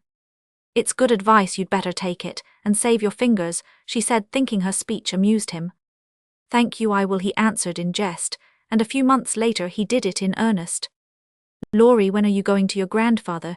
she asked presently, as she settled herself on a rustic seat. "Very soon. You have said that a dozen times within the last 3 weeks. I dare say short answers save trouble. He expects you and you really ought to go. Hospitable creature, I know it. Then why don't you do it? Natural depravity, I suppose. Natural indolence, you mean? It's really dreadful, and Amy looked severe. Not so bad as it seems, for I should only plague him if I went, so I might as well stay, and plague you a little longer. You can bear it better, in fact. I think it agrees with you excellently. And Laurie composed himself for a lounge on the broad ledge of the balustrade. Amy shook her head and opened her sketchbook with an air of resignation, but she had made up her mind to lecture that boy, and in a minute she began again. What are you doing just now? Watching lizards. No, I mean, what do you intend and wish to do? Smoke a cigarette if you'll allow me. How provoking you are. I don't approve of cigars, and I will only allow it on condition that you let me put you into my sketch. I need a figure. With all the pleasure in life, how will you have 'em full-length or three-quarters on my head or my heels? I should respectfully suggest a recumbent posture. Then put yourself in also, and call it dolce far niente. Stay as you are and go to sleep if you like. I intend to work hard, said Amy, in her most energetic tone. What delightful enthusiasm, and he leaned against a tall urn with an air of entire satisfaction. What would Jo say if she saw you now? Asked Amy, impatiently, hoping to stir him up by the mention of her still more energetic sister's name. As usual, go away, Teddy, I am busy. He laughed as he spoke, but the laugh was not natural, and a shade passed over his face, for the utterance of the familiar name touched the wound that was not healed. Yet both tone and shadow struck Amy, for she had seen and heard them before, and now she looked up in time to catch a new expression on Laurie's face, a hard, bitter look full of pain, dissatisfaction, and regret. It was gone before she could study it, and the listless expression back again. She watched him for a moment with artistic pleasure, thinking how like an Italian he looked, as he lay basking in the sun with uncovered head and eyes full of southern dreaminess, for he seemed to have forgotten her and fallen into a reverie. You look like the effigy of a young knight asleep on his tomb, she said, carefully tracing the well-cut profile defined against the dark stone. Wish I was. That's a foolish wish unless you have spoilt your life. You are so changed. I sometimes think there. Amy stopped with a half-timid, half-wistful look, more significant than her unfinished speech. Laurie saw and understood the affectionate anxiety which she hesitated to express, and looking straight into her eyes, said just as he used to say it to her mother. It's all right, Mum. That satisfied her and set at rest the doubts that had begun to worry her lately.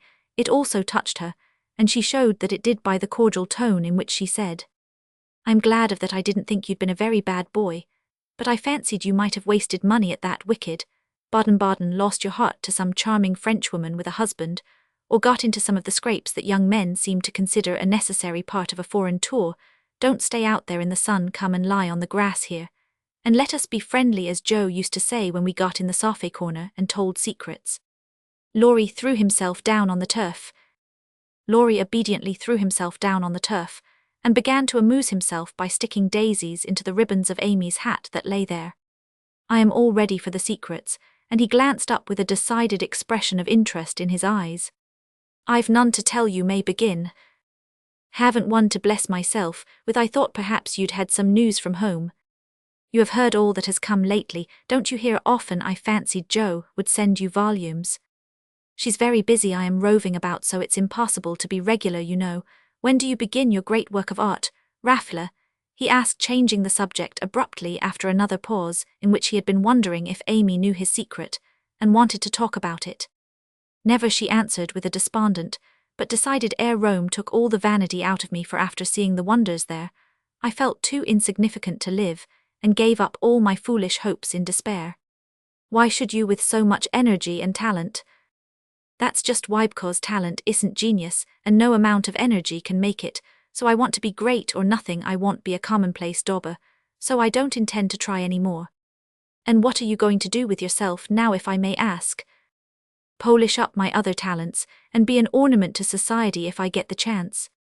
It was a characteristic speech, and sounded daring, but audacity becomes young people, and Amy's ambition had a good foundation. Laurie smiled, but he liked the spirit with which she took up a new purpose when a long-cherished one died, and spent no time lamenting. Good, and here is where Fred Vaughan comes in, I fancy.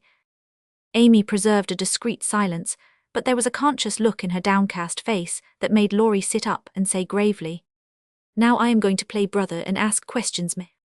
I don't promise to answer. Your face will if your tongue won't, you arrant woman of the world, enough yet to hide your feelings, my dear. I heard rumors about Fred, and you last year, and it's my private opinion that if he had not been called home so suddenly, and detained so long, something would have come of Ithy." "That's not for me to say," was Amy's prim reply, but her lips would smile, and there was a traitorous sparkle of the eye which betrayed that she knew her power, and enjoyed the knowledge. "You are not engaged, I hope," and Laurie looked very elder-brotherly, and grave all of a sudden. "No, but you will be if he comes back, and goes properly down upon his knees, won't you?" "Very likely." "Then you are fond of old Fred?" "I could be if I tried." "But you don't intend to try till the proper moment, bless my soul. What unearthly prudence! He's a good fellow, Amy, but not the man I fancied you'd like." "He is rich, a gentleman, and has delightful manners," began Amy, trying to be quite cool and dignified, but feeling a little ashamed of herself, in spite of the sincerity of her intentions. "I understand queens of society can't get on without money, so you mean to make a good match, and start in that way, quite right and proper as the world goes. But it sounds odd from the lips of one of your mother's girls." "True, nevertheless." A short speech, but the quiet decision with which it was uttered contrasted curiously with the young speaker. Laurie felt this instinctively, and laid himself down again with a sense of disappointment, which he could not explain. His look and silence, as well as a certain inward self-disapproval, ruffled Amy, and made her resolve to deliver her lecture without delay. "I wish you'd do me the favor to rouse yourself a little," she said sharply. "Do it for me, there's a dear girl." "I could if I tried," and she looked as if she would like doing it in the most summary style. "Try then, I give you leave," returned Laurie, who enjoyed having someone to tease after his long abstinence from his favorite pastime. "You'd be angry in 5 minutes." "I am never angry with you. It takes 2 flints to make a fire. You are as cool and soft as snow." "You don't know what I can do. Snow produces a glow, and a tingle if applied rightly. Your indifference is half affectation, and a good stirring up would prove it." "Stir away, it won't hurt me, and it may amuse you, as the big man said when his little wife beat him. Regard me in the light of a husband or a carpet, and beat till you are tired, if that sort of exercise agrees with you." Being decidedly nettled herself, and longing to see him shake off the apathy that so altered him, Amy sharpened both tongue and pencil and began. "Flo, and I have got a new name for you. It's Lazy Lawrence. How do you like it?" She thought it would annoy him, but he only folded his arms under his head with an imperturbable "That's not bad, thank you, ladies." "Do you want to know what I honestly think of you?" "Pining to be told." "Well, I despise you." If she had even said "I hate you" in a petulant or coquettish tone, he would have laughed and rather liked it, but the grave, almost sad accent of her voice made him open his eyes and ask quickly, "Why, if you please?" "Because with every chance for being good, useful, and happy, you are faulty, lazy, and miserable." "Strong language, mademoiselle." "If you like it, I'll go on." "Pray do, it's quite interesting." "I thought you'd find it so selfish. People always like to talk about themselves." "Am I selfish?" The question slipped out involuntarily, and in a tone of surprise, for the one virtue on which he prided himself was generosity. "Yes, very selfish," continued Amy in a calm, cool voice twice as effective, just then, as an angry one. "I'll show you how, for I've studied you while we have been frolicking, and I am not at all satisfied with you here. You have been abroad nearly 6 months, and done nothing but waste time and money, and disappoint your friends. Isn't a fellow to have any pleasure after a 4 years' grind?" "You don't look as if you'd had much. At any rate, you are none the better for it, as far as I can see. I said, when we first met, that you had improved. Now, I take it all back, for I don't think you half so nice as when I left you at home. You have grown abominably lazy. You like gossip, and waste time on frivolous things. You are contented to be petted and admired by silly people, instead of being loved and respected by wise ones with money, talent, position, health, and beauty. You like that old vanity. But it's the truth, so I can't help saying it. With all these splendid things to use and enjoy, you can find nothing to do but dawdle, and instead of being the man you might and ought to be, you are only there." She stopped with a look that had both pain and pity in it. "St. Lawrence on a gridiron," added Laurie blandly, finishing the sentence, but the lecture began to take effect, for there was a wide-awake sparkle in his eyes now, and a half-angry, half-injured expression replaced the former indifference. I supposed you'd take it so you men tell us we are angels, and say we can make you what we will, but the instant we honestly try to do you good you laugh at us, and won't listen, which proves how much your flattery is worth. Amy spoke bitterly, and turned her back on the exasperating martyr at her feet. In a minute a hand came down over the page, so that she could not draw, and Laurie's voice said with a droll imitation of a penitent child, "I will be good, oh, I will be good." But Amy did not laugh, for she was in earnest, and tapping on the outspread hand with her pencil said soberly, "Aren't you ashamed of a hand like that? It's as soft and white as a woman's, and looks as if it never did anything but wear Juven's best gloves and pick flowers for ladies.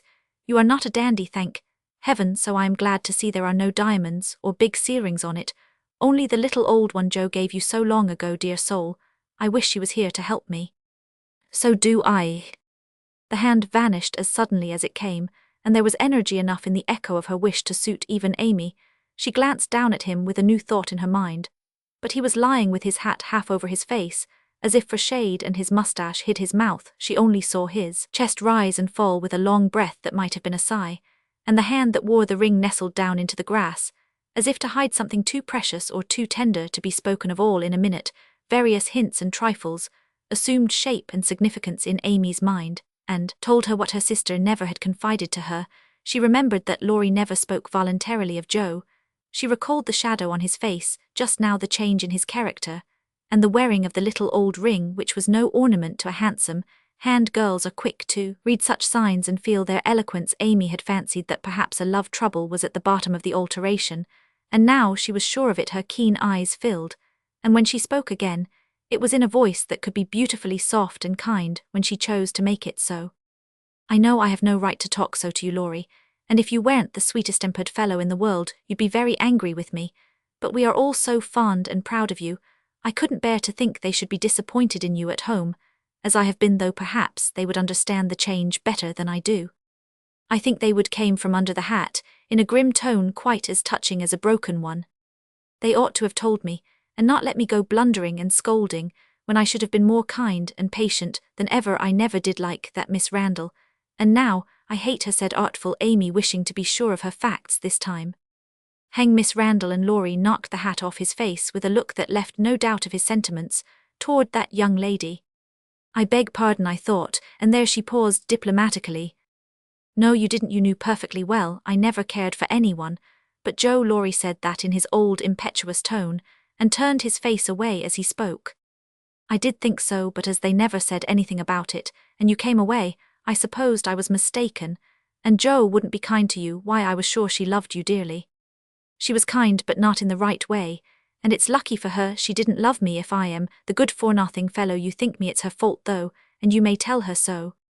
The hard, bitter look came back again as he said that, and it troubled Amy, for she did not know what balm to apply. "I was wrong, I didn't know. I am very sorry I was so cross, but I can't help wishing you'd bear it better, Teddy dear." "Don't, that's her name for me," and Laurie put up his hand with a quick gesture to stop the words spoken in Joss' half-kind, half-reproachful tone. "Wait till you've tried it yourself," he added in a low voice, as he pulled up the grass by the handful. "I'd take it manfully, and be respected, if I couldn't be loved," said Amy, with the decision of one who knew nothing about it. Now Laurie flattered himself that he had borne it remarkably well, making no moan, asking no sympathy, and taking his trouble away to live it down alone. Amy's lecture put the matter in a new light, and for the first time it did look weak and selfish to lose heart at the first failure, and shut himself up in moody indifference. He felt as if suddenly shaken out of a pensive dream, and found it impossible to go to sleep again. Presently he sat up and asked slowly, "Do you think Joe would despise me as you do?" "Yes, if she saw you now. She hates lazy people. Why don't you do something splendid, and make her love you?" "I did my best, but it was no use." "Graduating well, you mean. That was no more than you ought to have done for your grandfather's sake.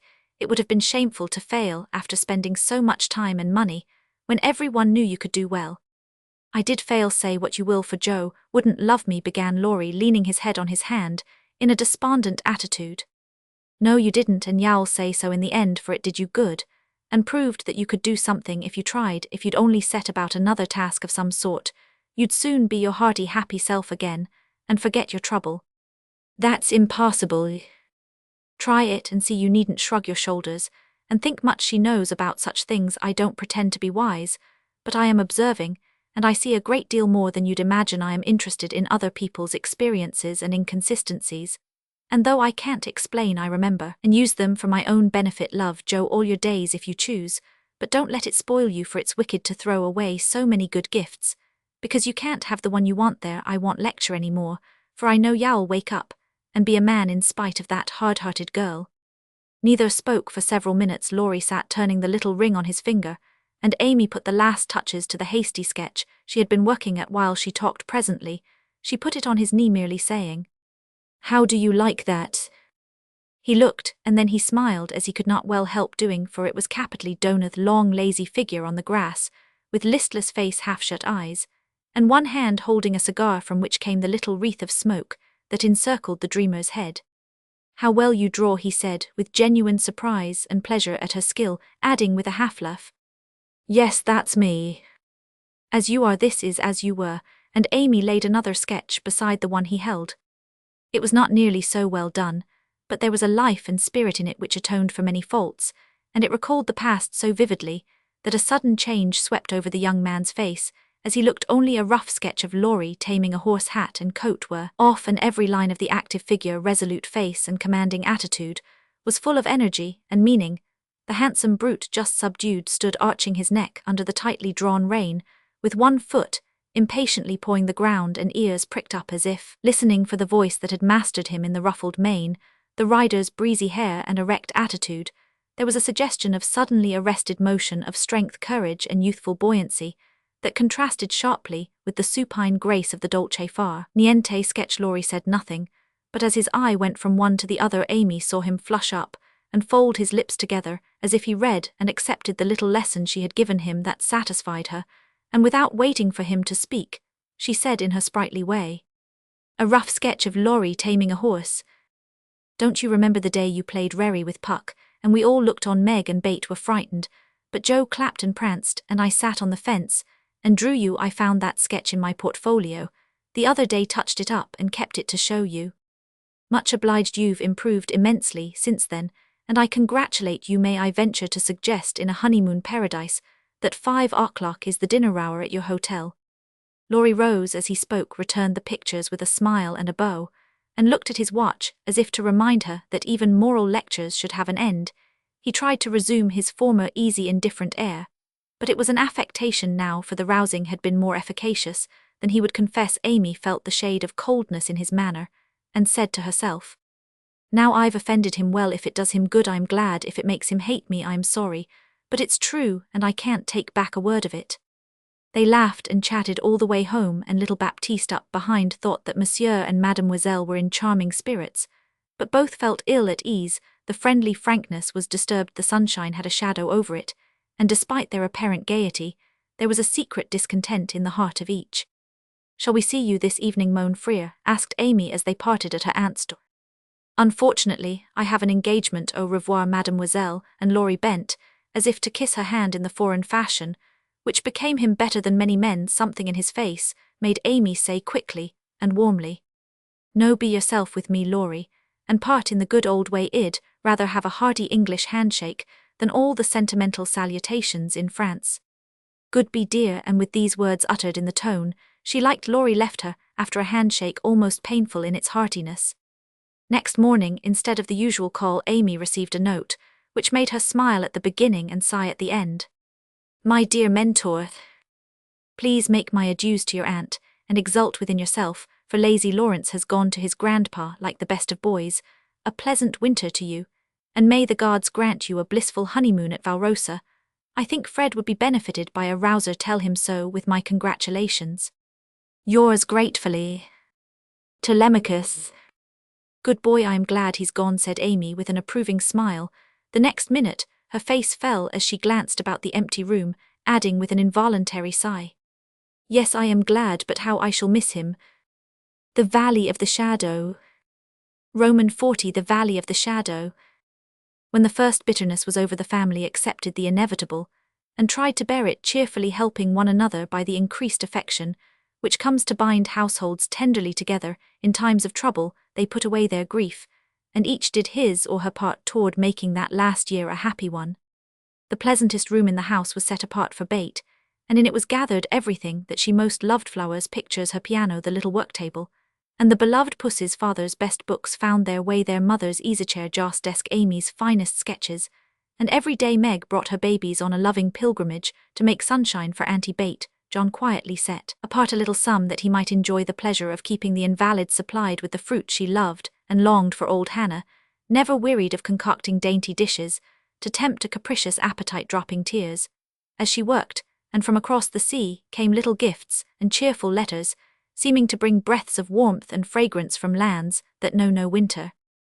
Here, cherished like a household saint in its shrine, sat Beth, tranquil and busy as ever, for nothing could change the sweet, unselfish nature.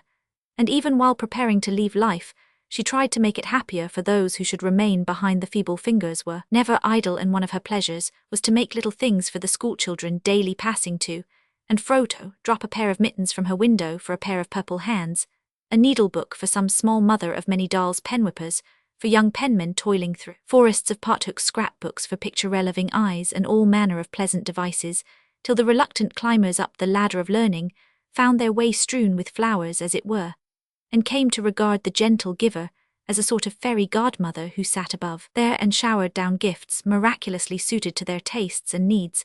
If Beth had wanted any reward, she found it in the bright little faces, always turned up to her window with nods and smiles, and the droll little letters which came to her full of blots and gratitude.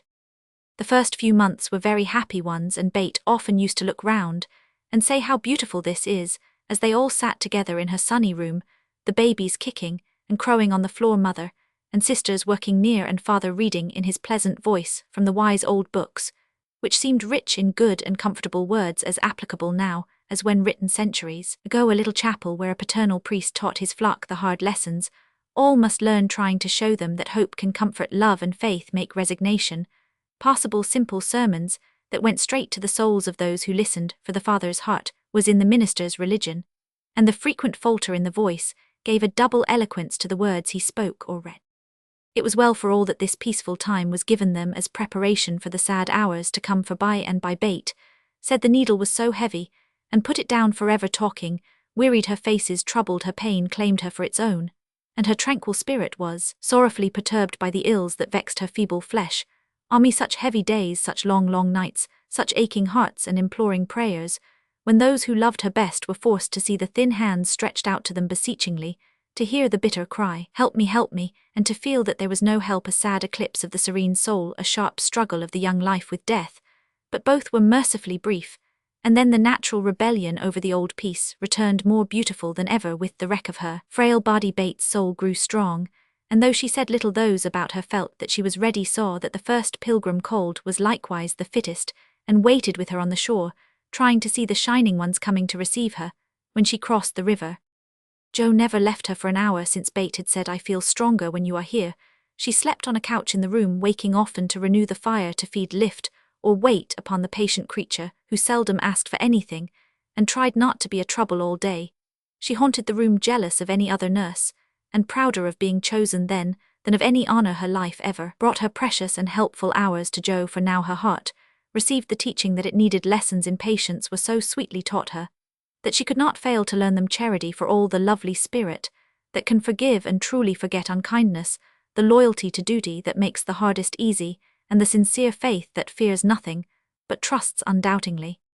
Often when she woke, Joe found Beth reading in her well-worn little book, heard her singing softly to beguile the sleepless night, or saw her lean her face upon her hands, while slow tears dropped through the transparent fingers, and Joe would lie watching her with thoughts too deep for tears, feeling that Beth, in her simple, unselfish way, was trying to wean herself from the dear old life, and fit herself for the life to come by sacred words of comfort, quiet prayers, and the music she loved so well.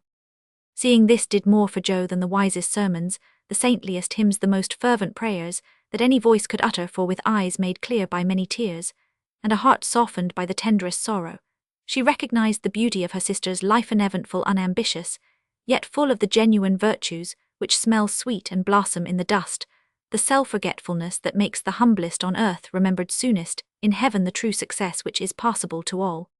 One night when Beth looked among the books upon her table, to find something to make her forget the mortal weariness that was almost as hard to bear as pain.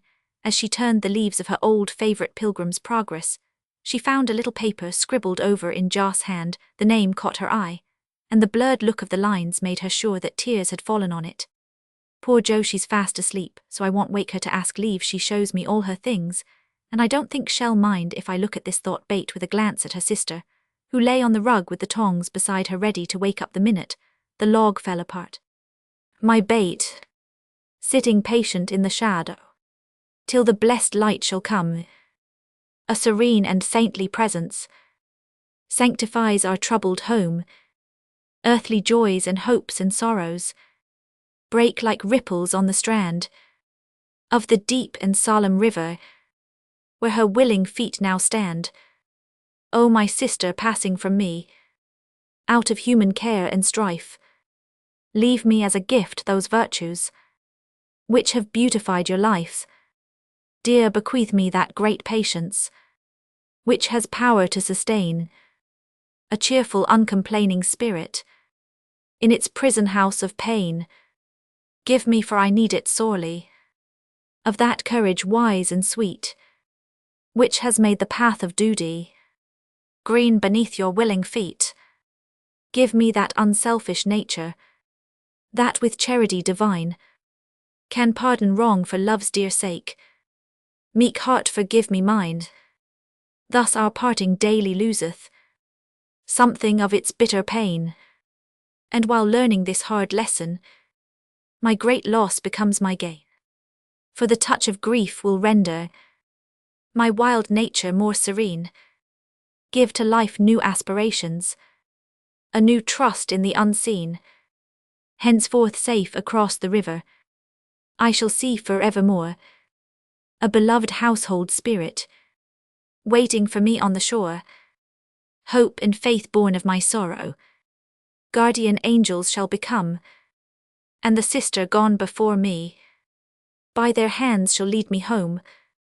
Blurred and blotted, faulty and feeble as the lines were, they brought a look of inexpressible comfort to Bate's face, for her one regret had been that she had done so little, and this seemed to assure her that her life had not been useless, that her death would not bring the despair she feared. As she sat with the paper folded between her hands, the charred log fell asunder. Jo started up, revived the blaze, and crept to the bedside, hoping Bate slept. Not asleep, but so happy, dear. See, I found this, and read it. I knew you wouldn't care. Have I been all that to you, Jo? She asked, with wistful, humble earnestness. Oh, Bate, so much, and Jo's head went down upon the pillow beside her sister's. Then I don't feel as if I'd wasted my life. I am not so good as you make me, but I have tried to do right, and now when it's too late to begin even to do better, it's such a comfort to know that someone loves me so much, and feels as if I'd help them more than anyone in the world. Bate, I used to think I couldn't let you go, but I'm learning to feel that I don't lose you, that you'll be more to me than ever, and death can't part us, though it seems to. I know it cannot, and I don't fear it any longer, for I am sure I shall be your Bate still, to love and help you more than ever. You must take my place, Jo, and be everything to father and mother. When I am gone, they will turn to you. Don't fail them. And if it's hard to work alone, remember that I don't forget you, and that you'll be happier in doing that than writing splendid books or seeing all the world. For love is the only thing that we can carry with us when we go, and it makes the end so easy. I'll try, Bate. And then and there Jo renounced her old ambition, pledged herself to a new and better one, acknowledging the poverty of other desires, and feeling the blessed solace of a belief in the immortality of love. So the spring days came, and when the sky grew clearer, the earth greener, the flowers were up fair and early, and the birds came back in time to say goodbye to Bate, who like a tired but trustful child clung to the hands that had led her all her life as father and mother, guided her tenderly through the valley of the shadow, and gave her up to God. Seldom, except in books, do the dying utter memorable words, see visions, or depart with beatified countenances, and those who have sped many parting souls know that to most the end comes as naturally and simply as sleep. As Bate had hoped, the tide went out easily, and in the dark hour before the dawn, on the bosom where she had drawn her first breath, she quietly drew her last, with no farewell, but one loving look, one little sigh. With tears and prayers and tender hands, mother and sisters made her ready for the long sleep that pain would never mar again, seeing with grateful eyes the beautiful serenity that soon replaced the pathetic patience that had wrung their hearts so long, and feeling with reverent joy that to their darling death was a benignant angel, not a phantom full of dread.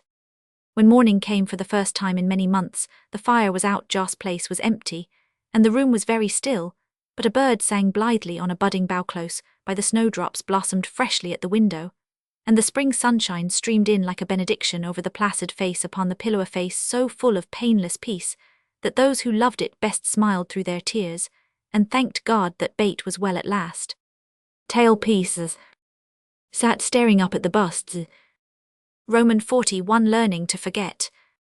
Amy's lecture did Laurie good, though of course he did not own it, till long afterward. Men seldom do, for when women are the advisers, the lords of creation, don't take the advice, till they have persuaded themselves that it is just what they intended to do, then they act upon it. And if it succeeds, they give the weaker vessel half the credit of it. If it fails, they generously give her the whole. Laurie went back to his grandfather, and was so dutifully devoted for several weeks that the old gentleman declared the climate of Nice had improved him wonderfully, and he had better try it again. There was nothing the young gentleman would have liked better. But elephants could not have dragged him back after the scolding. He had received pride forbid, and whenever the longing grew very strong, he fortified his resolution by repeating the words that had made the deepest impression: I despise you, go and do something splendid that will make her love you. Laurie turned the matter over in his mind so often that he soon brought himself to confess that he had been selfish and lazy. But then when a man has a great sorrow, he should be indulged in all sorts of vagaries. Till he has lived it down, he felt that his blighted affections were quite dead now, and though he should never cease to be a faithful mourner, there was no occasion to wear his weeds ostentatiously. Jo wouldn't love him, but he might make her respect and admire him by doing something which should prove that a girl's no had not spoilt his life. He had always meant to do something, and Amy's advice was quite unnecessary.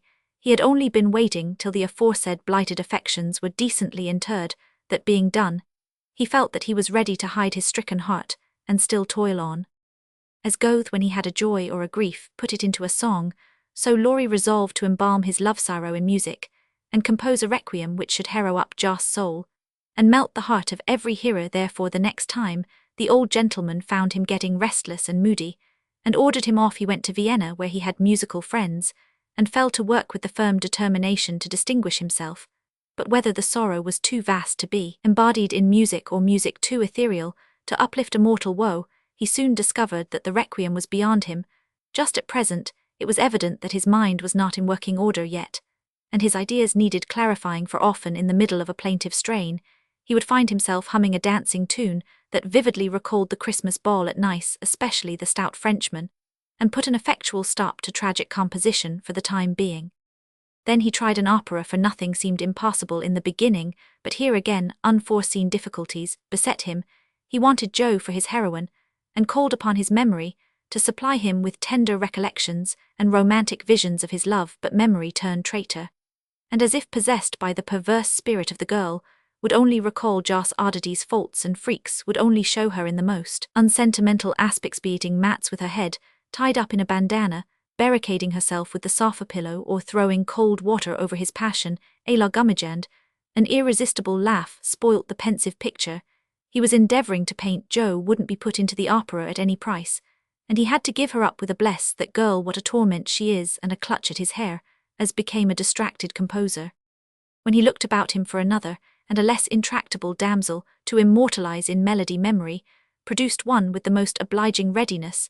This phantom wore many faces, but it always had golden hair, was enveloped in a diaphanous cloud, and floated airily before his mind's eye in a pleasing chaos of roses, peacocks, white ponies, and blue ribbons. He did not give the complacent wraith any name, but he took her for his heroine, and grew quite fond of her, as well he might, for he gifted her with every gift and grace under the sun, and escorted her unscathed through trials which would have annihilated any mortal woman. Thanks to this inspiration, he got on swimmingly for a time, but gradually the work lost its charm, and he forgot to compose while he sat musing, pen in hand, or roamed about the gay city to get new ideas and refresh his mind, which seemed to be in a somewhat unsettled state. That winter he did not do much, but he thought a great deal, and was conscious of a change of some sort going on in spite of himself. Its genius simmering, perhaps ill, let it simmer, and see what comes of it, he said with a secret suspicion, all the while that it wasn't genius, but something far more common. Whatever it was, it simmered to some purpose, for he grew more and more discontented with his desultory life, began to long for some real and earnest work to go at soul and body.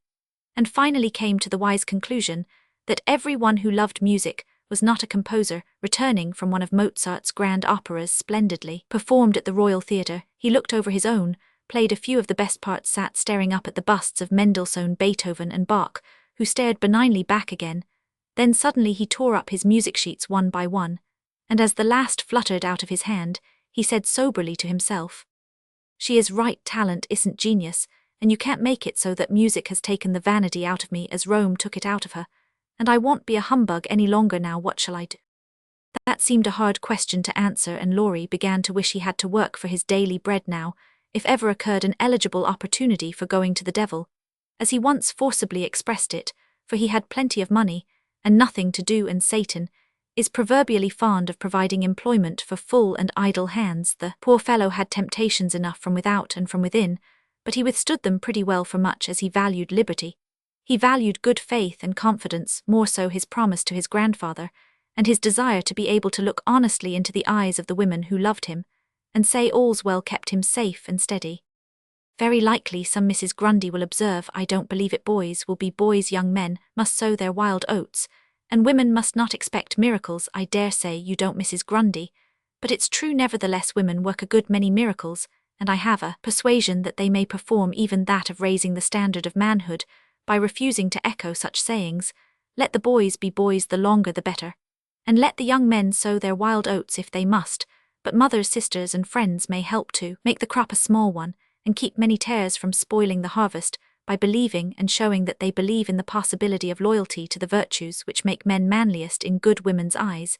If it is a feminine delusion, leave us to enjoy it, while we may, for without it half the beauty and the romance of life is lost, and sorrowful forebodings would embitter all our hopes of the brave, tender-hearted little lads, who still love their mothers better than themselves, and are not ashamed to own it.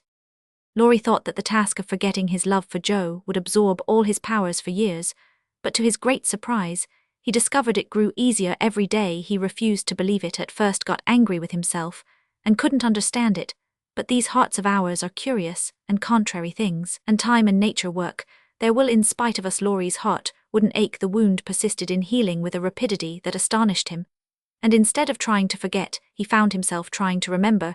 He had not foreseen this turn of affairs, and was not prepared for it. He was disgusted with himself, surprised at his own fickleness, and full of a queer mixture of disappointment and relief that he could recover from such a tremendous blow so soon. He carefully stirred up the embers of his lost love, but they refused to burst into a blaze.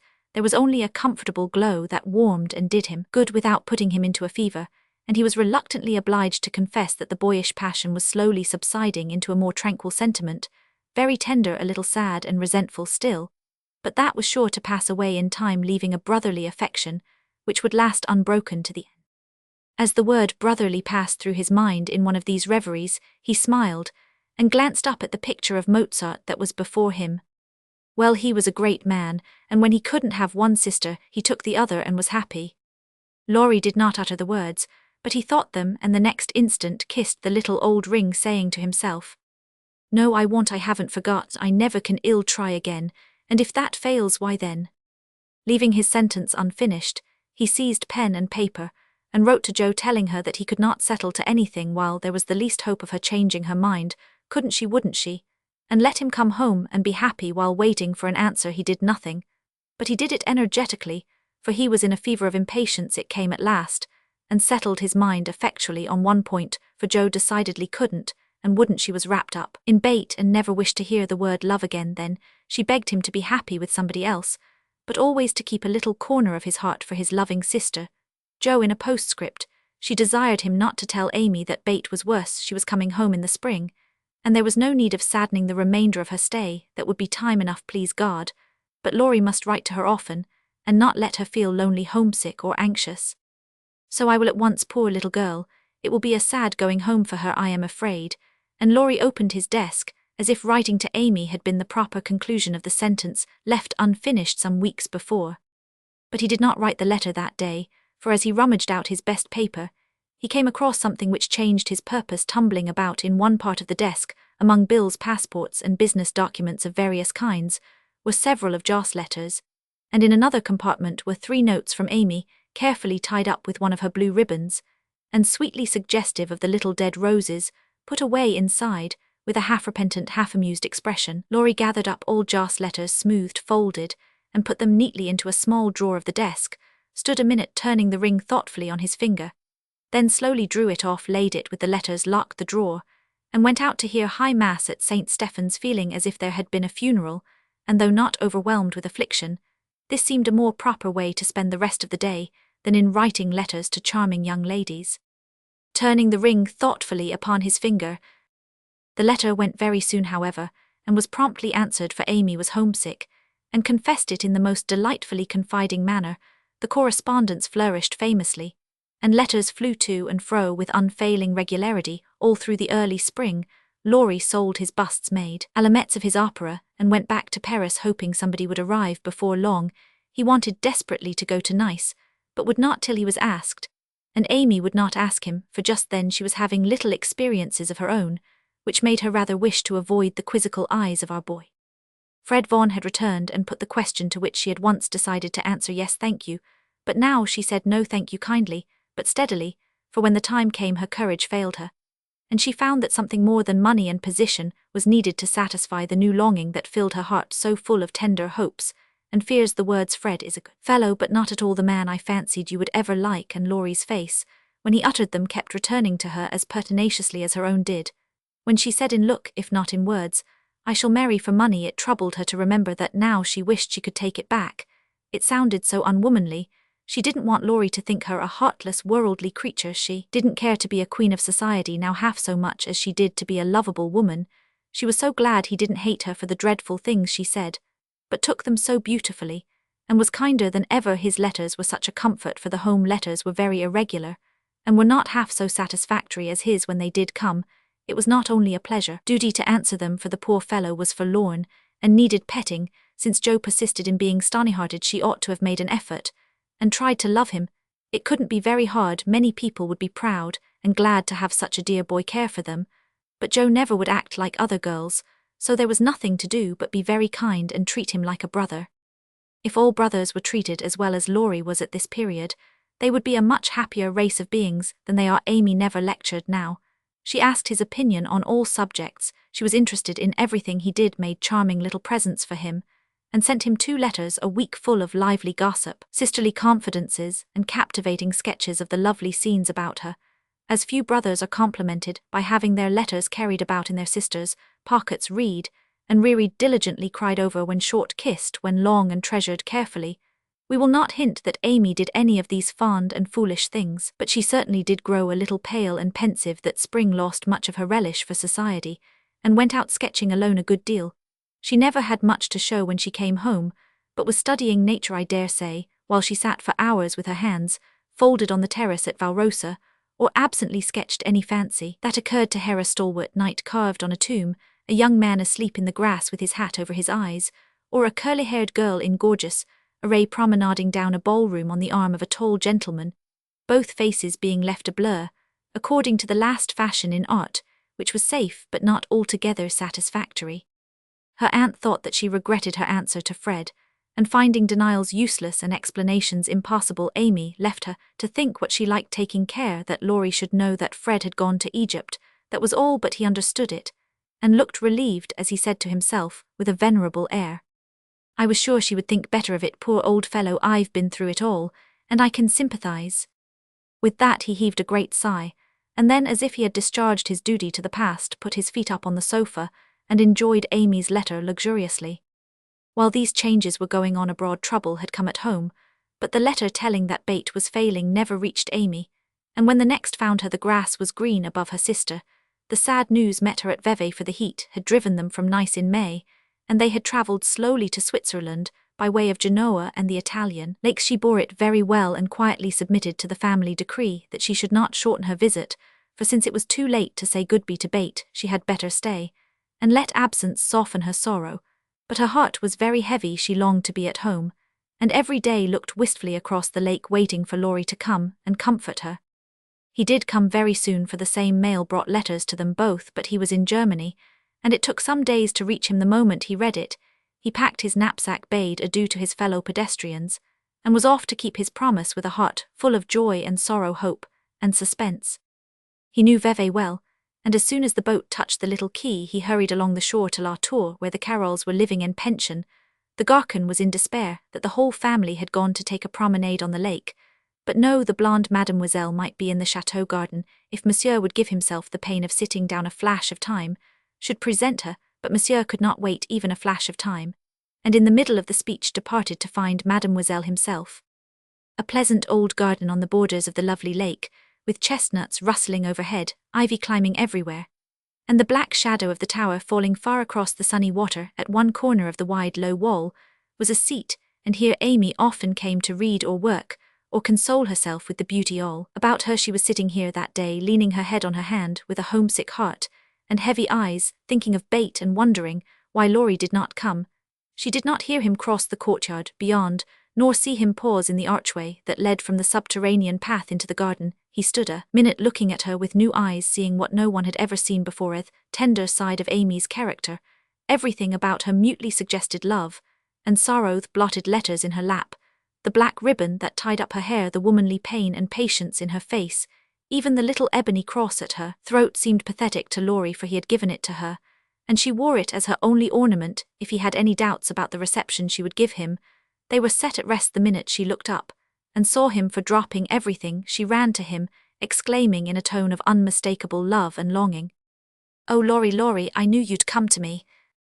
Oh, Laurie, Laurie, I knew you'd come."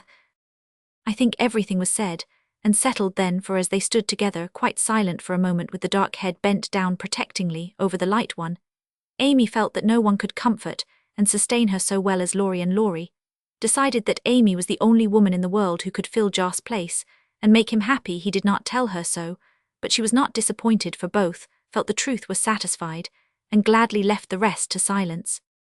In a minute Amy went back to her place, and while she dried her tears, Laurie gathered up the scattered papers, finding in the sight of sundry well-worn letters and suggestive sketches good omens for the future. As he sat down beside her, Amy felt shy again, and turned rosy red at the recollection of her impulsive greeting. "I couldn't help it, I felt so lonely and sad, and was so very glad to see you. It was such a surprise to look up and find you just as I was beginning to fear you wouldn't come," she said, trying in vain to speak quite naturally. "I came the minute I heard. I wish I could say something to comfort you for the loss of dear little Bate, but I can only feel," and he could not get any further, for he too turned bashful all of a sudden, and did not quite know what to say. He longed to lay Amy's head down on his shoulder and tell her to have a good cry, but he did not dare, so took her hand instead and gave it a sympathetic squeeze that was better than words. "You needn't say anything, this comforts me," she said softly. "Bate is well and happy, and I mustn't wish her back, but I dread the going home much as I long to see them.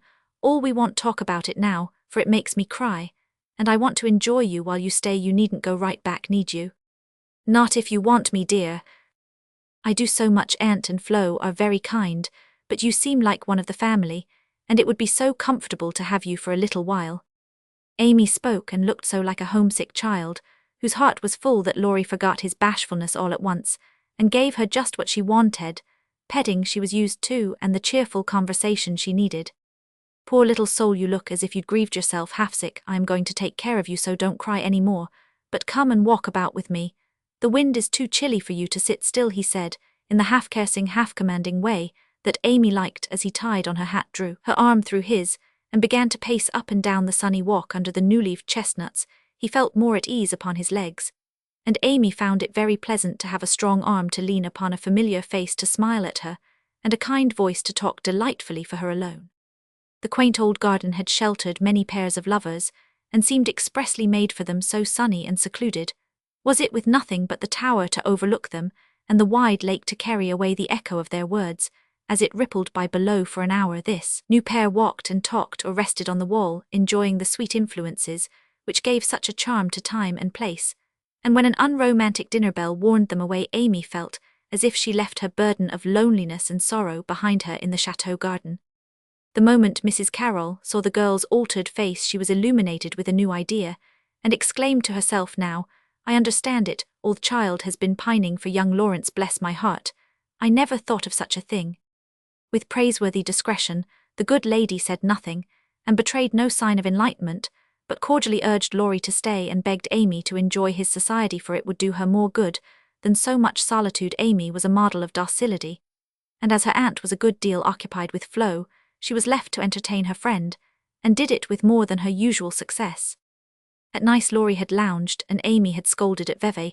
Laurie was never idle, but always walking, riding, boating, or studying in the most energetic manner, while Amy admired everything he did, and followed his example, as far and as fast as she could. He said the change was owing to the climate, and she did not contradict him, being glad of a like excuse for her own recovered health and spirits. The invigorating air did them both good, and much exercise worked wholesome changes in minds as well as bodies. They seemed to get clearer views of life, and duty up there among the everlasting hills. The fresh winds blew away desponding doubts, delusive fancies, and moody mists. The warm spring sunshine brought out all sorts of aspiring ideas, tender hopes, and happy thoughts. The lake seemed to wash away the troubles of the past, and the grand old mountains to look benignly down upon them, saying, "Little children, love one another." In spite of the new sorrow, it was a very happy time, so happy that Laurie could not bear to disturb it by a word. It took him a little while to recover from his surprise at the rapid cure of his first, and as he had firmly believed his last and only love, he consoled himself for the seeming disloyalty by the thought that Joss's sister was almost the same as Joss's self, and the conviction that it would have been impossible to love any other woman but Amy so soon, and so well. His first wooing had been of the tempestuous order, and he looked back upon it as if through a long vista of years with a feeling of compassion blended with regret. He was not ashamed of it, but put it away as one of the bittersweet experiences of his life for which he could be grateful. When the pain was over his second wooing, he resolved should be as calm and simple as possible. There was no need of having a scene, hardly any need of telling Amy that he loved her. She knew it without words, and had given him his answer long ago. It all came about so naturally that no one could complain, and he knew that everybody would be pleased, even Joe. But when our first little passion has been crushed, we are apt to be wary and slow in making a second trial. So Laurie let the days pass, enjoying every hour, and leaving to chance the utterance of the word that would put an end to the first and sweetest part of his new romance. He had rather imagined that the denouement would take place in the chateau garden by moonlight, and in the most graceful and decorous manner, but it turned out exactly the reverse, for the matter was settled on the lake at noonday. In a few blunt words, they had been floating about all the morning from gloomy St. Gingolph to sunny Montreux, with the Alps of Savoy on one side, Mont St. Bernard, and the Dent du Midi on the other, pretty Veve in the valley, and Lausanne upon the hill, beyond a cloudless blue sky overhead, and the bluer lake below, dotted with the picturesque boats that look like white-winged gulls. They had been talking of Bonnivard as they glided past Chillon, and of Rousseau as they looked up at Clarens, where he wrote his Heloise. Neither had read it, but they knew it was a love story, and each privately wondered if it was half as interesting as their own. Amy had been dabbling her hand in the water during the little pause that fell between them, and when she looked up, Laurie was leaning on his oars with an expression in his eyes that made her say hastily, merely for the sake of saying something, "You must be tired, rest a little, and let me row. It will do me good, for since you came I have been altogether lazy and luxurious." "I'm not tired, but you may take an oar if you like. There's room enough, though I have to sit nearly in the middle, else the boat won't trim," returned Laurie, as if he rather liked the arrangement. Feeling that she had not mended matters much, Amy took the offered third of a seat, shook her hair over her face, and accepted an oar. She rowed as well as she did many other things, and though she used both hands and Laurie, but one, the oars kept time, and the boat went smoothly through the water. "How well we pull together! How well we pull together, don't we?" said Amy, who objected to silence just then. "So well that I wish we might always pull in the same boat. Will you?" Amy very tenderly. "Yes," Laurie very low. Then they both stopped rowing, and unconsciously added a pretty little tableau of human love and happiness to the dissolving views reflected in the lake. Roman 42. All alone. It was easy to promise self-abnegation when self was wrapped up in another, and heart and soul were purified by a sweet example, but when the helpful voice was silent, the daily lesson over the beloved presence gone, and nothing remained but loneliness and grief, then Joe found her promise very hard to keep. How could she comfort father and mother when her own heart ached with a ceaseless longing for her sister? How could she make the house cheerful when all its light and warmth and beauty seemed to have deserted it when Bate left the old home for them? And where in all the world could she find some useful, happy work to do that would take the place of the loving service which had been its own reward? She tried in a blind, hopeless way to do her duty, secretly rebelling against it all the while, for it seemed unjust that her few joys should be lessened, her burdens made heavier, and life get harder and harder. As she toiled along, some people seemed to get all sunshine, and some all shadow. It was not fair, for she tried more than Amy to be good, but never got any reward, only disappointment, trouble, and hard work. Poor Jo, these were dark days to her, for something like despair came over her when she thought of spending all her life in that quiet house devoted to humdrum cares, a few small pleasures, and the duty that never seemed to grow any easier. I can't do it. I wasn't meant for a life like this, and I know I shall break away and do something desperate if somebody don't come and help me, she said to herself when her first efforts failed, and she fell into the moody, miserable state of mind which often comes when strong wills have to yield to the inevitable.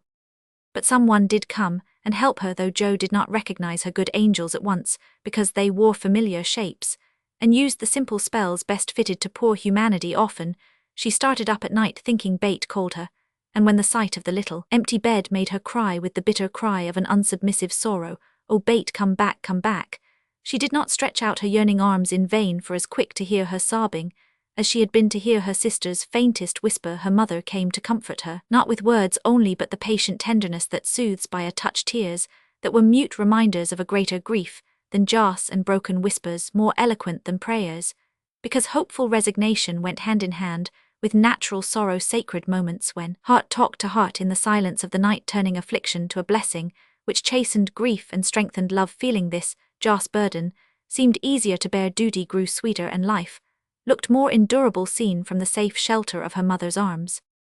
When aching heart was a little comforted, troubled mind likewise found help, for one day she went to the study, and leaning over the good grey head lifted to welcome her with a tranquil smile, she said very humbly, "Father, talk to me as you did to Bate. I need it more than she did, for I am all wrong." "My dear, nothing can comfort me like this," he answered with a falter in his voice, and both arms round her as if he too needed help, and did not fear to ask it. Jo and her father. Then sitting in Bates' little chair close beside him, Jo told her troubles, the resentful sorrow for her loss, the fruitless efforts that discouraged her, the want of faith that made life look so dark, and all the sad bewilderment which we call despair. She gave him entire confidence, he gave her the help she needed, and both found consolation in the act, for the time had come when they could talk together, not only as father and daughter, but as man and woman, able and glad to serve each other with mutual sympathy, as well as mutual love. Happy, thoughtful times there in the old study, which Jo called the church of one member, and from which she came with fresh courage, recovered cheerfulness, and a more submissive spirit, for the parents who had taught one child to meet death without fear were trying now to teach another to accept life without despondency or distrust, and to use its beautiful opportunities with gratitude and power.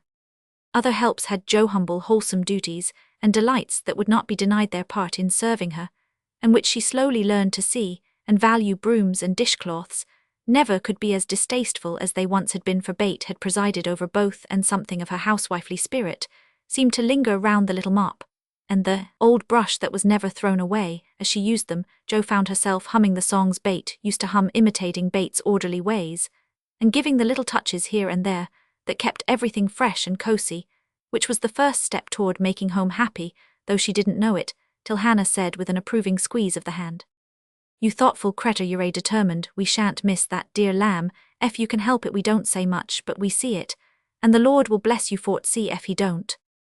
As they sat sewing together, Jo discovered how much improved her sister Meg was, how well she could talk, how much she knew about good womanly impulses, thoughts and feelings, how happy she was in husband and children, and how much they were all doing for each other.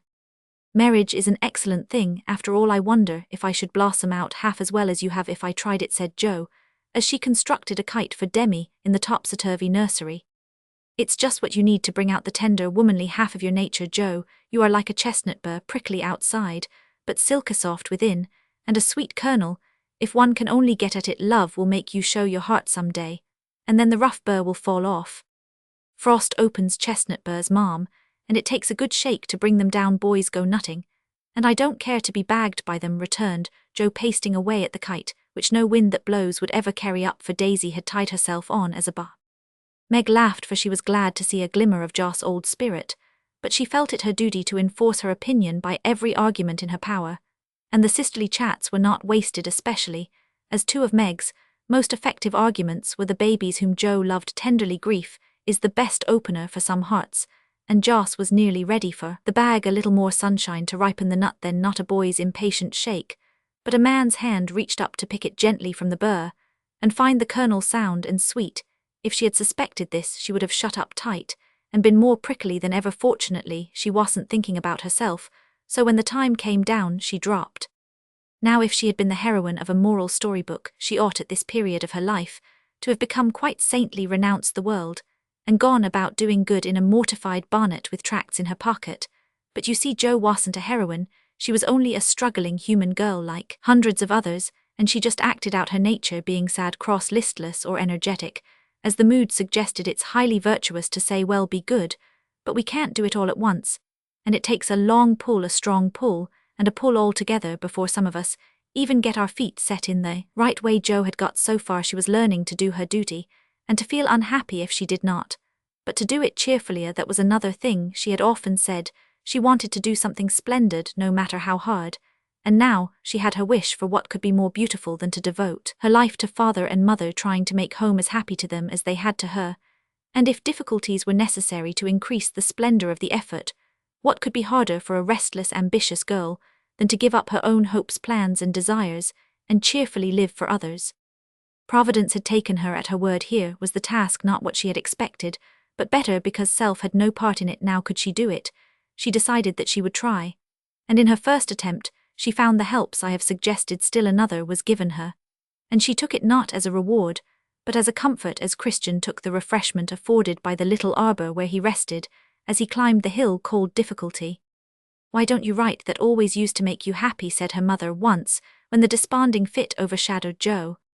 "I've no heart to write, and if I had, nobody cares for my things.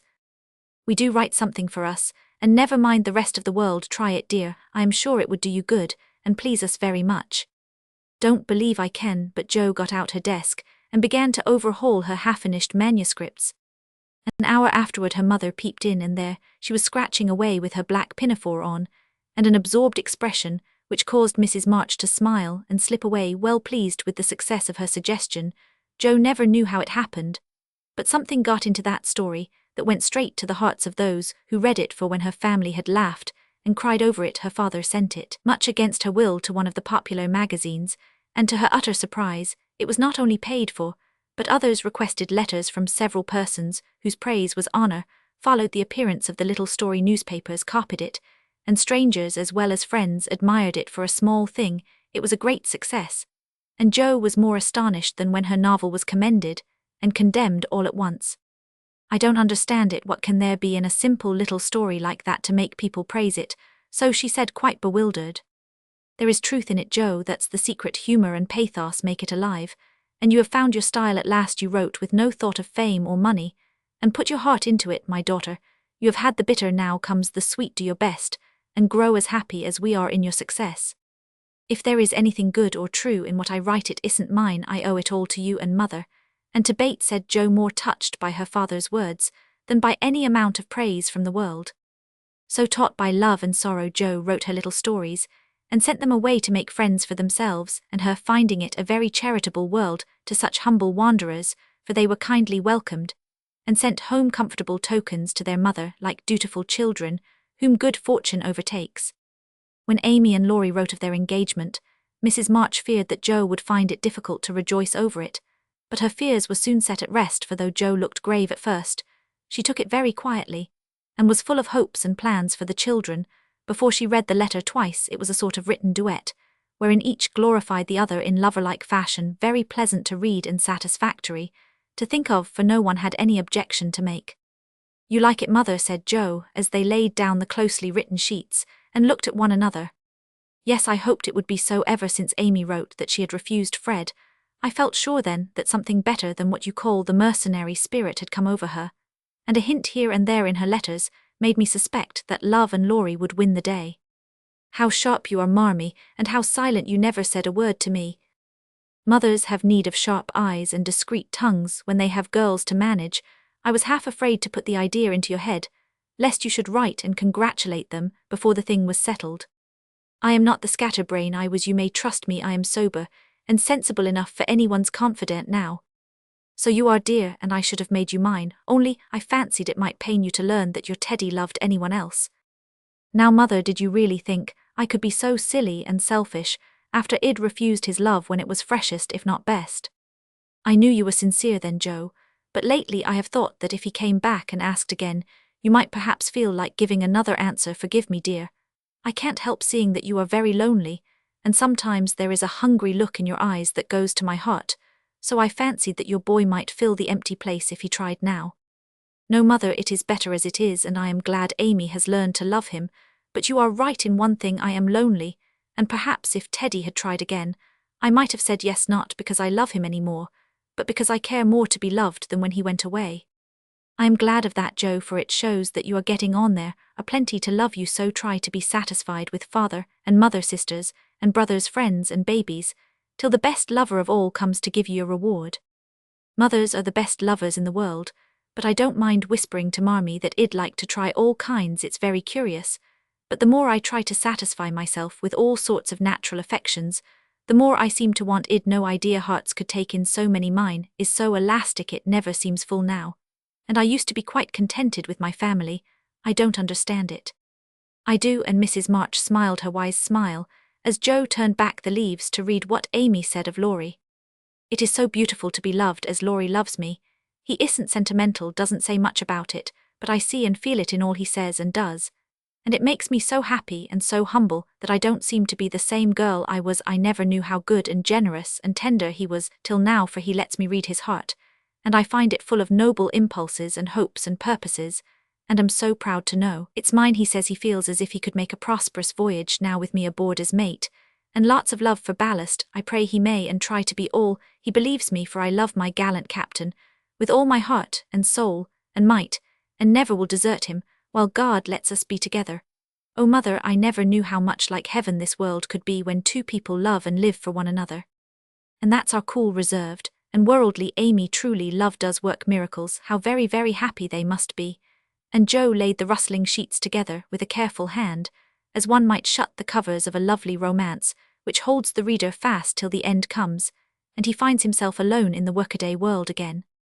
By and by Joe roamed away upstairs, for it was rainy, and she could not walk. A restless spirit possessed her, and the old feeling came again, not bitter as it once was, but a sorrowfully patient wonder why one sister should have all she asked, the other nothing. It was not true, she knew that, and tried to put it away, but the natural craving for affection was strong, and Amy's happiness woke the hungry longing for someone to love with heart and soul, and cling to while God let them be together.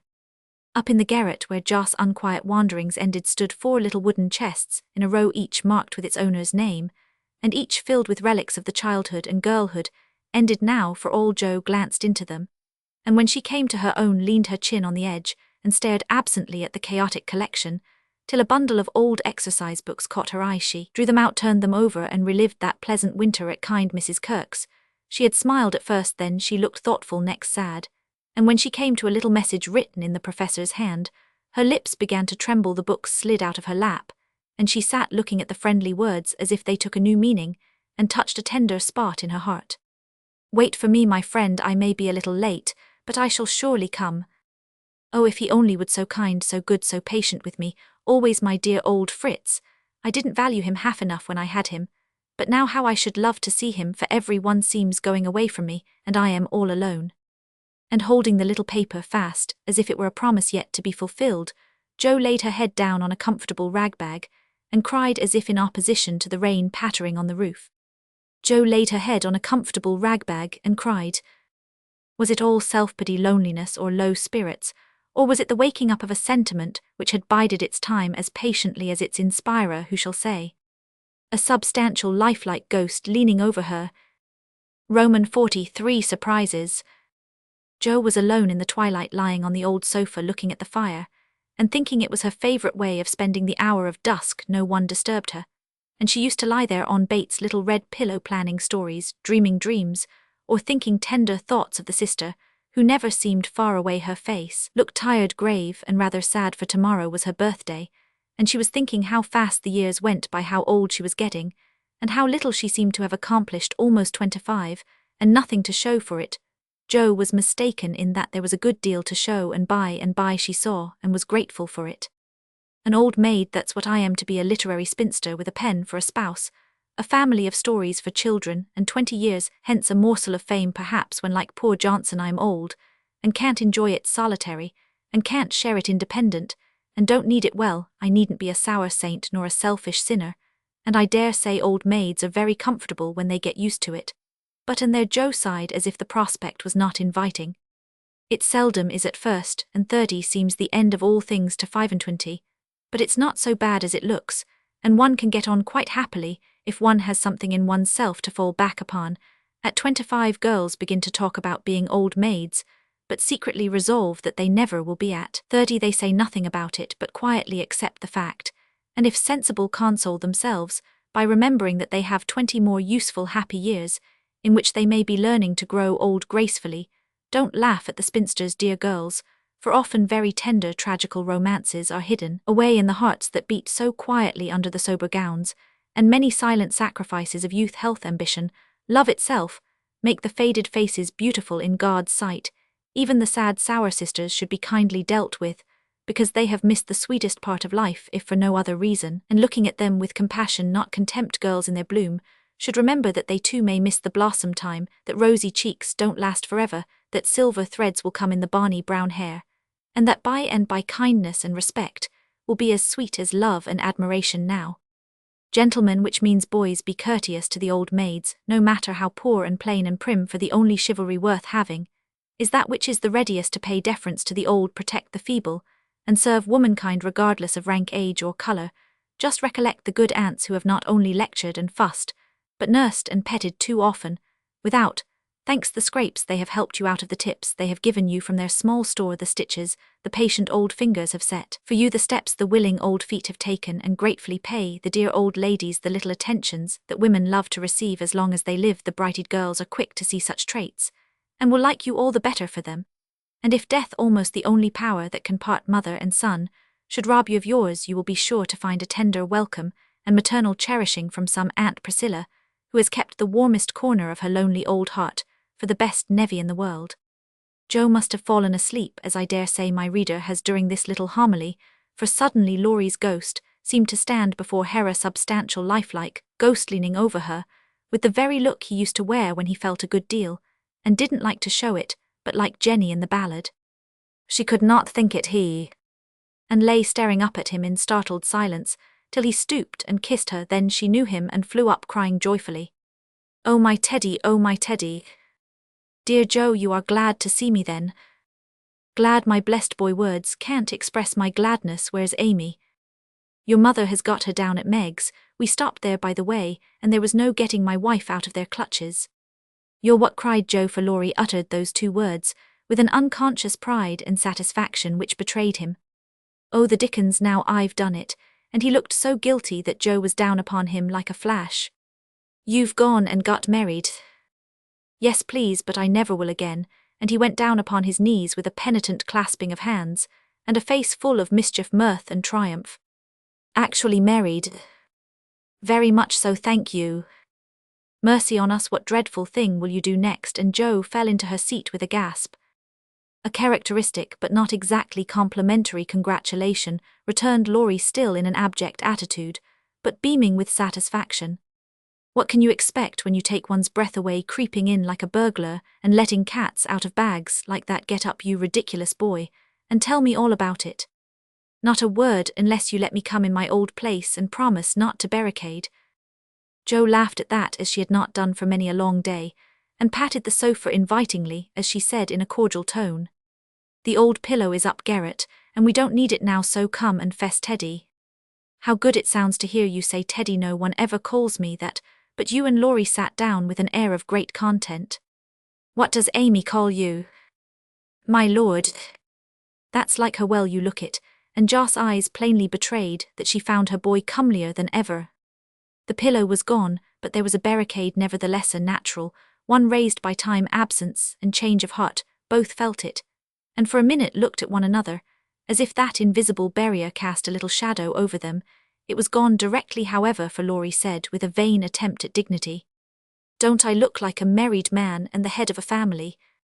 "Not a bit, and you never will. You've grown bigger and barnier, but you are the same scapegrace as ever." "Now really, Joe, you ought to treat me with more respect. began Laurie, who enjoyed it all immensely.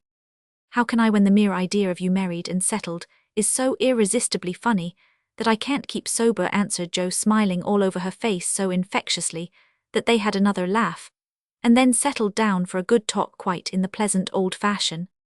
It's no use your going out in the cold to get Amy, for they are all coming up presently. I couldn't wait, I wanted to be the one to tell you the grand surprise, and have first skim, as we used to say when we squabbled about the cream. Of course you did, and spoilt your story by beginning at the wrong end. Now start right, and tell me how it all happened, I am pining to know. Well, I did it to please Amy, began Laurie, with a twinkle that made Jo exclaim. Fib number one, Amy did it to please you. Go on, and tell the truth if you can, sir. Now she's beginning to marmot, isn't it jolly to hear her, said Laurie to the fire, and the fire glowed and sparkled as if it quite agreed. It's all the same, you know, she and I being one. We planned to come home with the Carrolls a month or more ago, but they suddenly changed their minds and decided to pass another winter in Paris. But Grandpa wanted to come home, he went to please me, and I couldn't let him go alone, neither could I leave Amy, and Mrs. Carroll had got English notions about chaperones and such nonsense, and wouldn't let Amy come with us, so I just settled the difficulty by saying let's be married, and then we can do as we like. Of course you did, you always have things to suit you. Not always, and something in Laurie's voice made Jo say hastily, how did you ever get Aunt to agree? It was hard work, but between us, we talked her over, for we had heaps of good reasons on our side. There wasn't time to write and ask leave, but you all liked it, had consented to it by and by, and it was only taking time by the fetlock, as my wife says. Aren't we proud of those 2 words, and don't we like to say them, interrupted Jo, addressing the fire in her turn, and watching with delight the happy light it seemed to kindle in the eyes that had been so tragically gloomy when she saw them last. A trifle perhaps, she's such a captivating little woman. I can't help being proud of her. Well then, Uncle and Aunt were there to play propriety. We were so absorbed in one another. We were of no mortal use apart, and that charming arrangement would make everything easy all round, so we did it. When, where, how, asked Jo in a fever of feminine interest and curiosity, for she could not realize it a particle. 6 weeks ago at the American consul's in Paris, a very quiet wedding, of course, for even in our happiness, we didn't forget dear little Bate. Jo put her hand in his as he said that, and Laurie gently smoothed the little red pillow, which he remembered well. Why didn't you let us know afterward, asked Jo in a quieter tone, when they had sat quite still a minute. We wanted to surprise you. We thought we were coming directly home at first, but the dear old gentleman, as soon as we were married, found he couldn't be ready under a month at least, and sent us off to spend our honeymoon wherever we liked. Amy had once called Valrosa a regular honeymoon home, so we went there, and were as happy as people are but once in their lives. My faith, wasn't it love among the roses? Laurie seemed to forget Jo for a minute, and Jo was glad of it, for the fact that he told her these things so freely, and naturally assured her that he had quite forgiven and forgotten.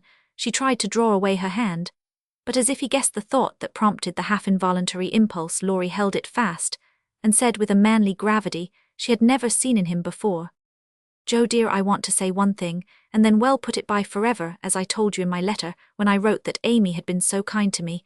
I never shall stop loving you, but the love is altered, and I have learned to see that it is better as it is, Amy, and you change places in my heart. That's all. I think it was meant to be so, and would have come about naturally if I had waited as you tried to make me, but I never could be patient, and so I got a heartache. I was a boy then, headstrong and violent, and it took a hard lesson to show me my mistake, for it was one, Jo, as you said, and I found it out after making a fool of myself. Upon my word, I was so tumbled up in my mind at one time that I didn't know which I loved best, you or Amy, and tried to love both alike, but I couldn't, and when I saw her in Switzerland, everything seemed to clear up all at once. You both got into your right places, and I felt sure that it was well off with the old love before it was on with the new, that I could honestly share my heart between sister Jo and wife Amy, and love them both dearly, will you believe it, and go back to the happy old times when we first knew one another.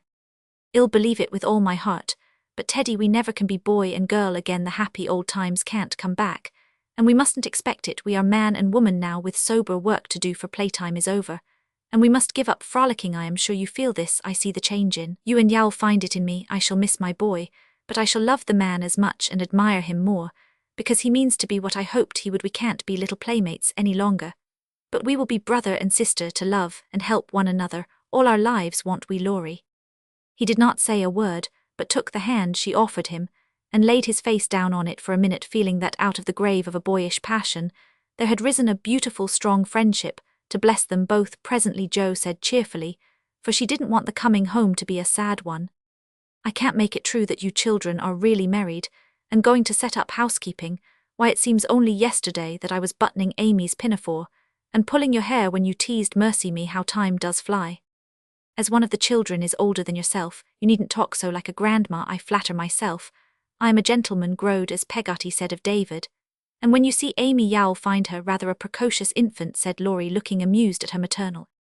You may be a little older in years, but I am ever so much older in feeling. Teddy, women always are, and this last year has been such a hard one that I feel 40.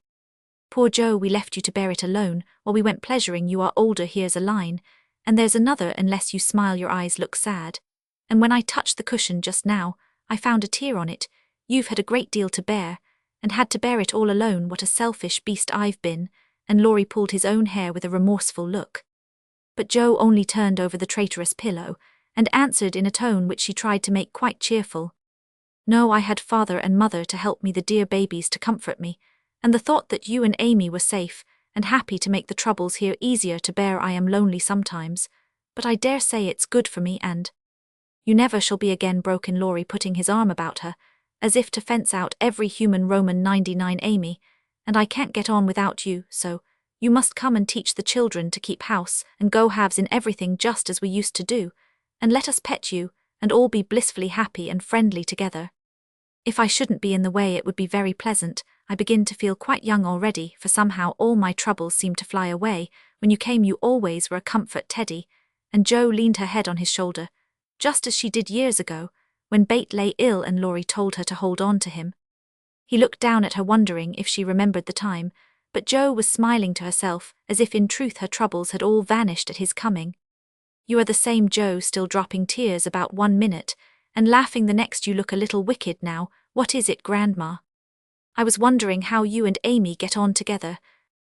Like angels. Yes, of course, at first, but which rules? I don't mind telling you that she does now, at least. I let her think so it pleases her, you know. By and by we shall take turns for marriage. They say halves one's rights and doubles one's duties. You'll go on as you begin, and Amy will rule you all the days of your life. Well, she does it so imperceptibly that I don't think I shall mind much. She is the sort of woman who knows how to rule well. In fact, I rather like it, for she winds one round her finger as softly and prettily as a skein of silk, and makes you feel as if she was doing you a favour all the while. That ever I should live to see you a henpecked husband, and enjoying it, cried Jo with uplifted hands. It was good to see Laurie square his shoulders and smile with masculine scorn at that insinuation, as he replied with his high and mighty air. Amy is too well-bred for that, and I am not the sort of man to submit to it. My wife and I respect ourselves, and one another too much ever to tyrannize or quarrel.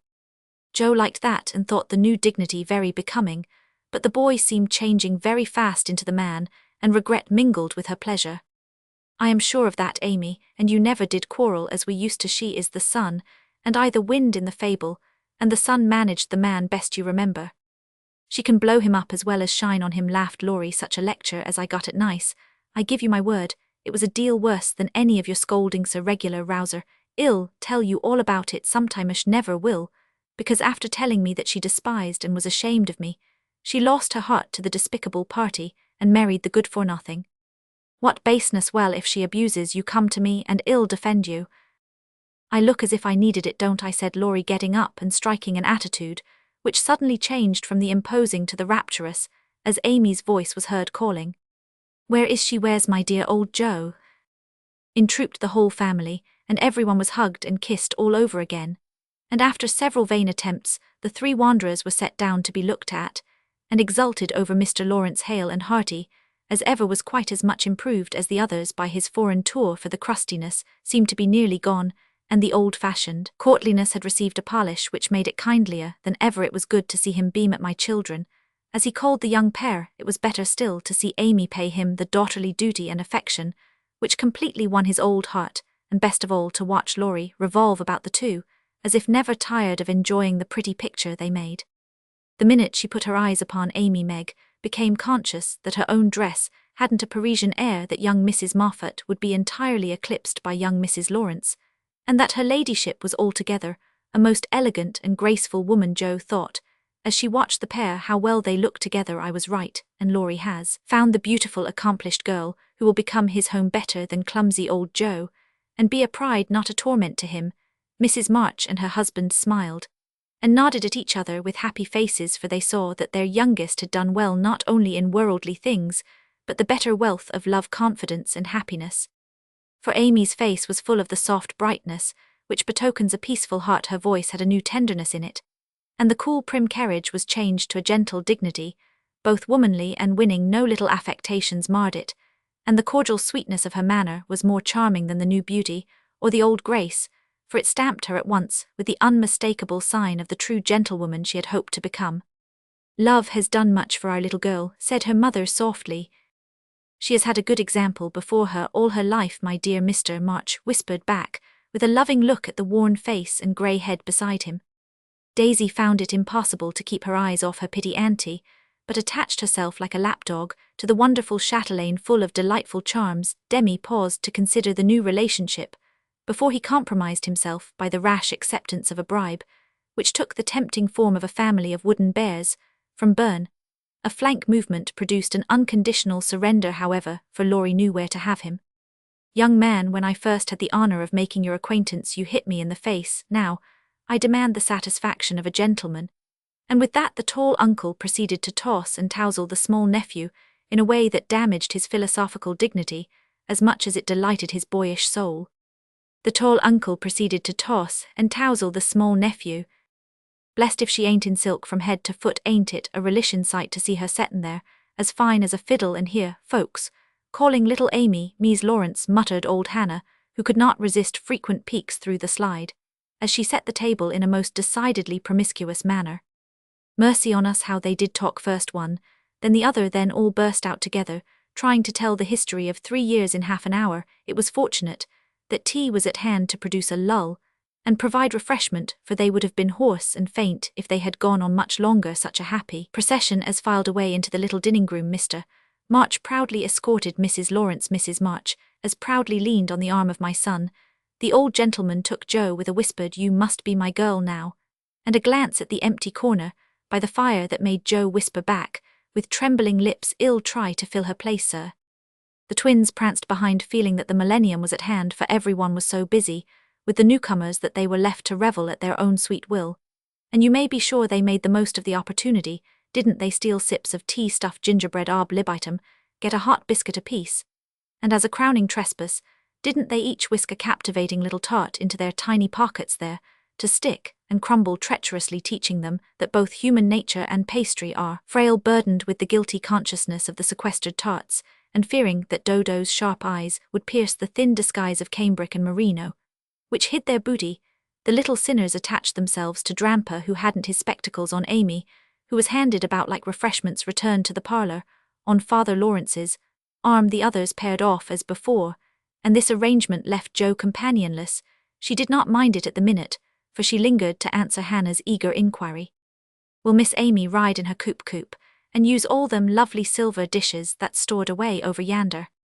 Shouldn't wonder if she drove 6 white horses, ate off gold plate, and wore diamonds and point lace every day. Teddy thinks nothing too good for her," returned Jo, with infinite satisfaction. "No more there is. Will you have hash or fishballs for breakfast?" asked Hannah, who wisely mingled poetry and prose. "I don't care," and Jo shut the door, feeling that food was an uncongenial topic.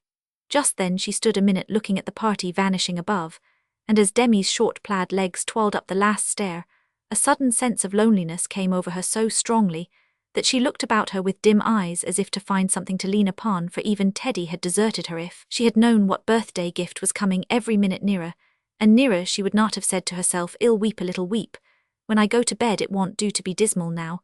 Then she drew her hand over her eyes, for one of her boyish habits was never to know where her handkerchief was, and had just managed to call up a smile when there came a knock at the porch door.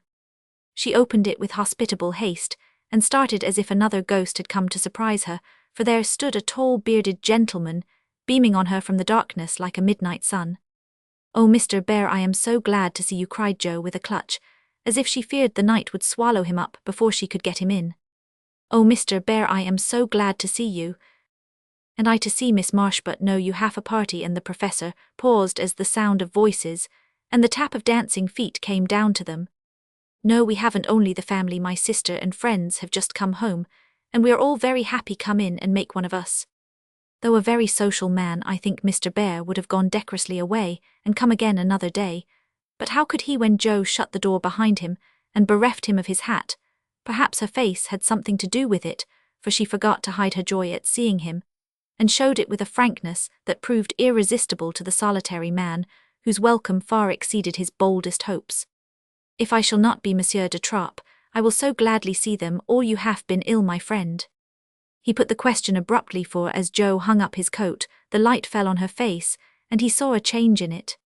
"Not ill, but tired and sorrowful. We have had trouble since I saw you last." "Ah, yes, I know, my heart was sore for you when I heard that," and he shook hands again with such a sympathetic face that Joe felt as if no comfort could equal the look of the kind eyes, the grasp of the big warm hand. "Father, Mother, this is my friend Professor Bear," she said with a face and tone of such irrepressible pride and pleasure that she might as well have blown a trumpet, and opened the door with a flourish. If the stranger had had any doubts about his reception, they were set at rest in a minute by the cordial welcome he received. Everyone greeted him kindly for Joss' sake at first, but very soon they liked him for his own. They could not help it, for he carried the talisman that opens all hearts, and these simple people warmed to him, at once feeling even the more friendly, because he was poor, for poverty enriches those who live above it, and is a sure passport to truly hospitable spirits. Mr. Bear sat looking about him with the air of a traveller who knocks at a strange door, and when it opens finds himself at home. The children went to him like bees to a honeypot, and establishing themselves on each knee proceeded to captivate him by rifling his pockets, pulling his beard, and investigating his watch with juvenile audacity. The women telegraphed their approval to one another, and Mr. March, feeling that he had got a kindred spirit, opened his choicest stores for his guests' benefit, while silent John listened and enjoyed the talk, but said not a word, and Mr. Lawrence found it impossible to go to sleep. If Joe had not been otherwise engaged, Laurie's behaviour would have amused her for a faint twinge, not of jealousy, but something like suspicion, caused that gentleman to stand aloof at first, and observe the newcomer with brotherly circumspection.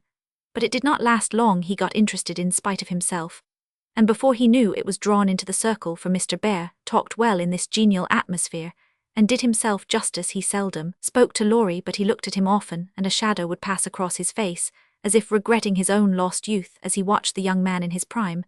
Then his eye would turn to Joe so wistfully that she would have surely answered the mute inquiry if she had seen it, but Joe had her own eyes to take care of, and feeling that they could not be trusted, she prudently kept them on the little sock she was knitting like a model maiden aunt. A stealthy glance now, and then refreshed her like sips of fresh water after a dusty walk, for the sidelong peeps showed her several propitious omens. Mr. Bear's face had lost the absent-minded expression, and looked all alive with interest in the present moment, actually young and handsome, she thought, forgetting to compare him with Laurie as she usually did, strange men to their great detriment. Then he seemed quite inspired, though the burial customs of the ancients, to which the conversation had strayed, might not be considered an exhilarating topic. Joe quite glowed with triumph when Teddy got quenched in an argument, and thought to herself as she watched her father's absorbed face how he would enjoy having such a man as my professor to talk with every day. Lastly, Mr. Bear was dressed in a new suit of black, which made him look more like a gentleman than ever. His bushy hair had been cut and smoothly brushed, but didn't stay in order long, for in exciting moments he rumpled it up in the way he used to do, and Joe liked it rampantly erect better than flat, because she thought it gave his fine forehead a Jove-like aspect. Poor Joe, how she did glorify that plain man as she sat knitting away, so quietly, yet letting nothing escape her, not even the fact that Mr. Bear actually had gold sleeve buttons in his immaculate wristbands. Dear old fellow, he couldn't have got himself up with more care if he'd been going awooing, said Joe to herself, and then a sudden thought born of the words made her blush so dreadfully that she had to drop her ball and go down after it to hide her face. The maneuver did not succeed as well as she expected, however, for though just in the act of setting fire to a funeral, the professor dropped his torch, metaphorically speaking, and made a dive after the little blue ball. Of course, they bumped their heads smartly together, saw stars, and both came up flushed and laughing without the ball to resume their seats, wishing they had not left them. Nobody knew where the evening went to, for Hannah skillfully abstracted the babies at an early hour, nodding like two rosy poppies, and Mr. Lawrence went home to rest. The others sat round the fire, talking away utterly regardless of the lapse of time, till Meg, whose maternal mind was impressed with a firm conviction that Daisy had tumbled out of bed, and Demi set his nightgown afire, studying the structure of matches, made a move to go.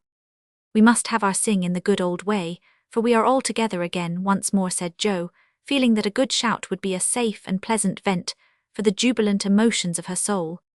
They were not all there, but no one found the words thoughtless or untrue, for Bate still seemed among them, a peaceful presence invisible, but dearer than ever since death could not break the household league that love made indissoluble. The little chair stood in its old place, the tidy basket with the bit of work she left unfinished when the needle grew so heavy was still on its accustomed shelf. The beloved instrument, seldom touched now, had not been moved, and above it Bates' face, serene and smiling, as in the early days, looked down upon them, seeming to say, "Be happy, I am here." "Play something, Amy, let them hear how much you have improved," said Laurie, with pardonable pride in his promising pupil. But Amy whispered with full eyes as she twirled the faded stool, "Not tonight, dear, I can't show off tonight." But she did show something better than brilliancy or skill, for she sung Bates' songs with a tender music in her voice, which the best master could not have taught, and touched the listeners' hearts with a sweeter power than any other inspiration could have given her. The room was very still when the clear voice failed suddenly at the last line of Bates' favourite hymn. It was hard to say, "Earth hath no sorrow that heaven cannot heal," and Amy leaned against her husband, who stood behind her, feeling that her welcome home was not quite perfect without Bates' kiss. "Now we must finish with Mignon's song, for Mr. Bear sings that," said Jo, before the pause grew painful, and Mr. Bear cleared his throat with a gratified hem as he stepped into the corner where Jo stood, saying, "You will sing with me, we go excellently well together." Mr. Bear sang heartily. A pleasing fiction, by the way, for Jo had no more idea of music than a grasshopper, but she would have consented if he had proposed to sing a whole opera, and warbled away blissfully regardless of time and tune. It didn't much matter, for Mr. Bear sang like a true German heartily and well, and Jo soon subsided into a subdued hum, that she might listen to the mellow voice that seemed to sing for her alone.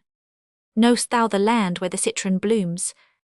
used to be the professor's favourite line, for das Land meant Germany to him, but now he seemed to dwell with peculiar warmth and melody upon the words. "There, oh, there might I with thee, oh, my beloved, go."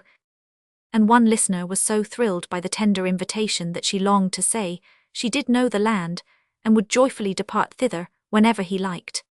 The song was considered a great success, and the singer retired covered with laurels, but a few minutes afterward he forgot his manners entirely, and stared at Amy putting on her bonnet, for she had been introduced simply as "my sister," and no one had called her by her new name. Since he came, he forgot himself still further when Laurie said in his most gracious manner at parting, "My wife and I are very glad to meet you, sir. Please remember that there is always a welcome waiting for you over the way." Then the professor thanked him so heartily, and looked so suddenly illuminated with satisfaction, that Laurie thought him the most delightfully demonstrative old fellow he ever met. "I too shall go, but I shall gladly come again, if you will give me leave, dear madame, for a little business in the city will keep me here some days." He spoke to Mrs. March, but he looked at Jo, and the mother's voice gave as cordial an assent as did the daughter's eyes, for Mrs. March was not so blind to her children's interest as Mrs. Moffat supposed.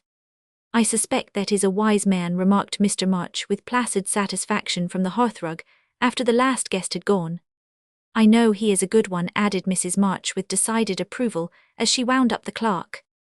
"I thought you'd like him," was all Jo said as she slipped away to her bed. She wondered what the business was that brought Mr. Bear to the city, and finally decided that he had been appointed to some great honour somewhere, but had been too modest to mention the fact if she had seen his face when safe in his own room. He looked at the picture of a severe and rigid young lady with a good deal of hair who appeared to be gazing darkly into futurity. It might have thrown some light upon the subject, especially when he turned off the gas and kissed the picture in the dark. Mrs. Lawrence sitting in her mother's lap. Roman 44, my lord and lady. "Please, madam, mother, could you lend me my wife for half an hour? The luggage has come, and I've been making hay of Amy's Paris finery, trying to find some things I want," said Laurie, coming in the next day to find Mrs. Lawrence sitting in her mother's lap, as if being made the baby again. Certainly go, dear, I forget that you have any home. But this, and Mrs. March pressed the white hand that wore the wedding ring as if asking pardon for her maternal covetousness. I shouldn't have come over if I could have helped it, but I can't get on without my little woman, any more than a weathercock can without wind, suggested Joe, as he paused for a simile. Joe had grown quite her own saucy self again, since Teddy came home. Exactly, for Amy keeps me pointing due west most of the time, with only an occasional whiffle round to the south. And I haven't had an easterly spell since I was married, don't know anything about the north, but am altogether salubrious and balmy, hey my lady. Lovely weather so far. I don't know how long it will last, but I'm not afraid of storms, for I am learning how to sail my ship. Come home, dear, and ill find your bootjack. I suppose that's what you are rummaging after among my things. Men are so helpless, mother, said Amy, with a matronly air which delighted her husband. What are you going to do with yourselves after you get settled? Asked Joe, buttoning Amy's cloak, as she used to button her pinafores. We have our plans. We don't mean to say much about them yet, because we are such very new brooms, but we don't intend to be idle. I am going into business with a devotion that shall delight grandfather, and prove to him that I am not spoilt. I need something of the sort to keep me steady. I'm tired of dawdling, and mean to work like a man. And Amy, what is she going to do? Asked Mrs. March, well pleased at Laurie's decision, and the energy with which he spoke.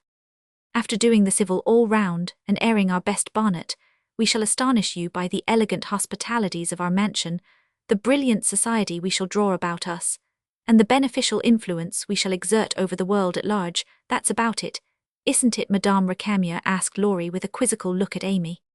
Time will show. Come away, impertinence, and don't shock my family by calling me names before their faces, answered Amy, resolving that there should be a home with a good wife in it, before she set up a salon as a queen of society. How happy those children seem together, observed Mr. March, finding it difficult to become absorbed in his Aristotle after the young couple had gone. Yes, and I think it will last, added Mrs. March, with the restful expression of a pilot who has brought a ship safely into port. I know it will. Happy Amy and Joe sighed, then smiled brightly as Professor Bear opened the gate with an impatient push. Later in the evening, when his mind had been set at rest about the bootjack, Laurie said suddenly to his wife, who was flitting about arranging her new art treasures, Mrs. Lawrence, my lord, that man intends to marry our Joe. I hope so, don't you, dear? Well, my love, I consider him a trump in the fullest sense of that expressive word, but I do wish he was a little younger and a good deal richer. Now, Laurie, don't be too fastidious and worldly-minded. If they love one another, it doesn't matter a particle how old they are, nor how poor. Women never should marry for money. Amy caught herself up short as the words escaped her, and looked at her husband, who replied with malicious gravity. Certainly not, though you do hear charming girls say that they intend to do it. Sometimes, if my memory serves me, you once thought it your duty to make a rich match that accounts perhaps for your marrying a good for-nothing like me. Oh, my dearest boy, don't say that I forgot you were rich when I said yes, I'd have married you if you hadn't a penny, and I sometimes wish you were poor that I might show how much I love you. And Amy, who was very dignified in public and very fond in private, gave convincing proofs of the truth of her words. You don't really think I am such a mercenary creature as I tried to be once, do you? It would break my heart if you didn't believe that I'd gladly pull in the same boat with you, even if you had to get your living by rowing on the lake. Am I an idiot and a brute? How could I think so when you refused a richer man for me, and won't let me give you half I want to now, when I have the right girls do it every day, poor things, and are taught to think it is their only salvation? But you had better lessons, and though I trembled for you at one time, I was not disappointed, for the daughter was true to the mother's teaching. I told Mama so yesterday, and she looked as glad and grateful as if I'd given her a check for $1 million to be spent in charity. You are not listening to my moral remarks, Mrs. Lawrence. And Laurie paused, for Amy's eyes had an absent look though fixed upon his face. Yes, I am, and admiring the dimple in your chin at the same time. I don't wish to make you vain, but I must confess that I am prouder of my handsome husband than of all his money. Don't laugh, but your nose is such a comfort to me. And Amy softly caressed the well-cut feature with artistic satisfaction. Laurie had received many compliments in his life, but never one that suited him better, as he plainly showed, though he did laugh at his wife's peculiar taste, while she said slowly, May I ask you a question, dear? Of course you may. Shall you care if Joe does marry Mr. Bear? Oh, that's the trouble, is it? I thought there was something in the dimple that didn't suit you, not being a dog in the manger. But the happiest fellow alive, I assure you. I can dance at Joss' wedding with a heart as light as my heels. Do you doubt it, my darling? Amy looked up at him and was satisfied her last little jealous fear vanished forever, and she thanked him with a face full of love and confidence. I wish we could do something for that capital old professor. Couldn't we invent a rich relation who shall obligingly die out there in Germany, and leave him a tidy little fortune, said Laurie, when they began to pace up and down the long drawing-room arm-in-arm, as they were fond of doing in memory of the chateau garden. They began to pace up and down.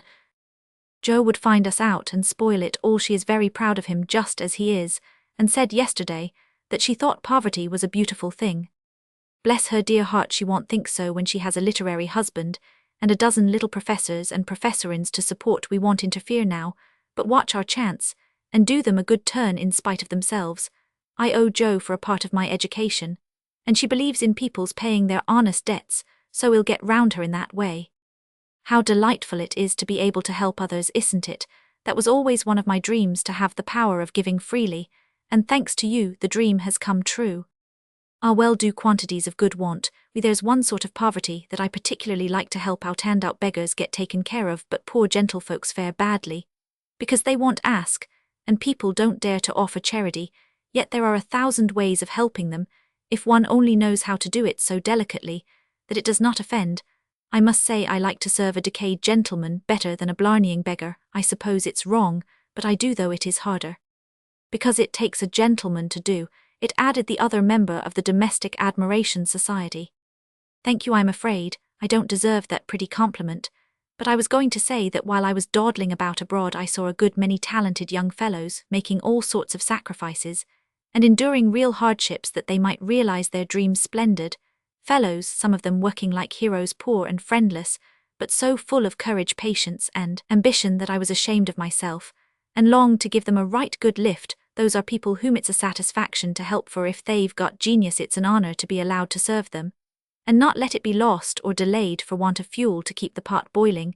If they haven't, it's a pleasure to comfort the poor souls, and keep them from despair when they find it out. Yes, indeed, and there's another class who can't ask, and who suffer in silence. I know something of it, for I belonged to it before you made a princess of me, as the king does the beggar maid in the old story. Ambitious girls have a hard time, Laurie, and often have to see youth, health, and precious opportunities go by just for want of a little help at the right minute. People have been very kind to me, and whenever I see girls struggling along as we used to do, I want to put out my hand and help them as I was helped.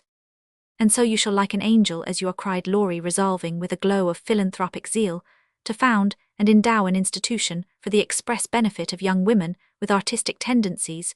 Rich people have no right to sit down and enjoy themselves, or let their money accumulate for others to waste. It's not half so sensible to leave legacies when one dies as it is to use the money wisely while alive and enjoy making one's fellow creatures happy with it.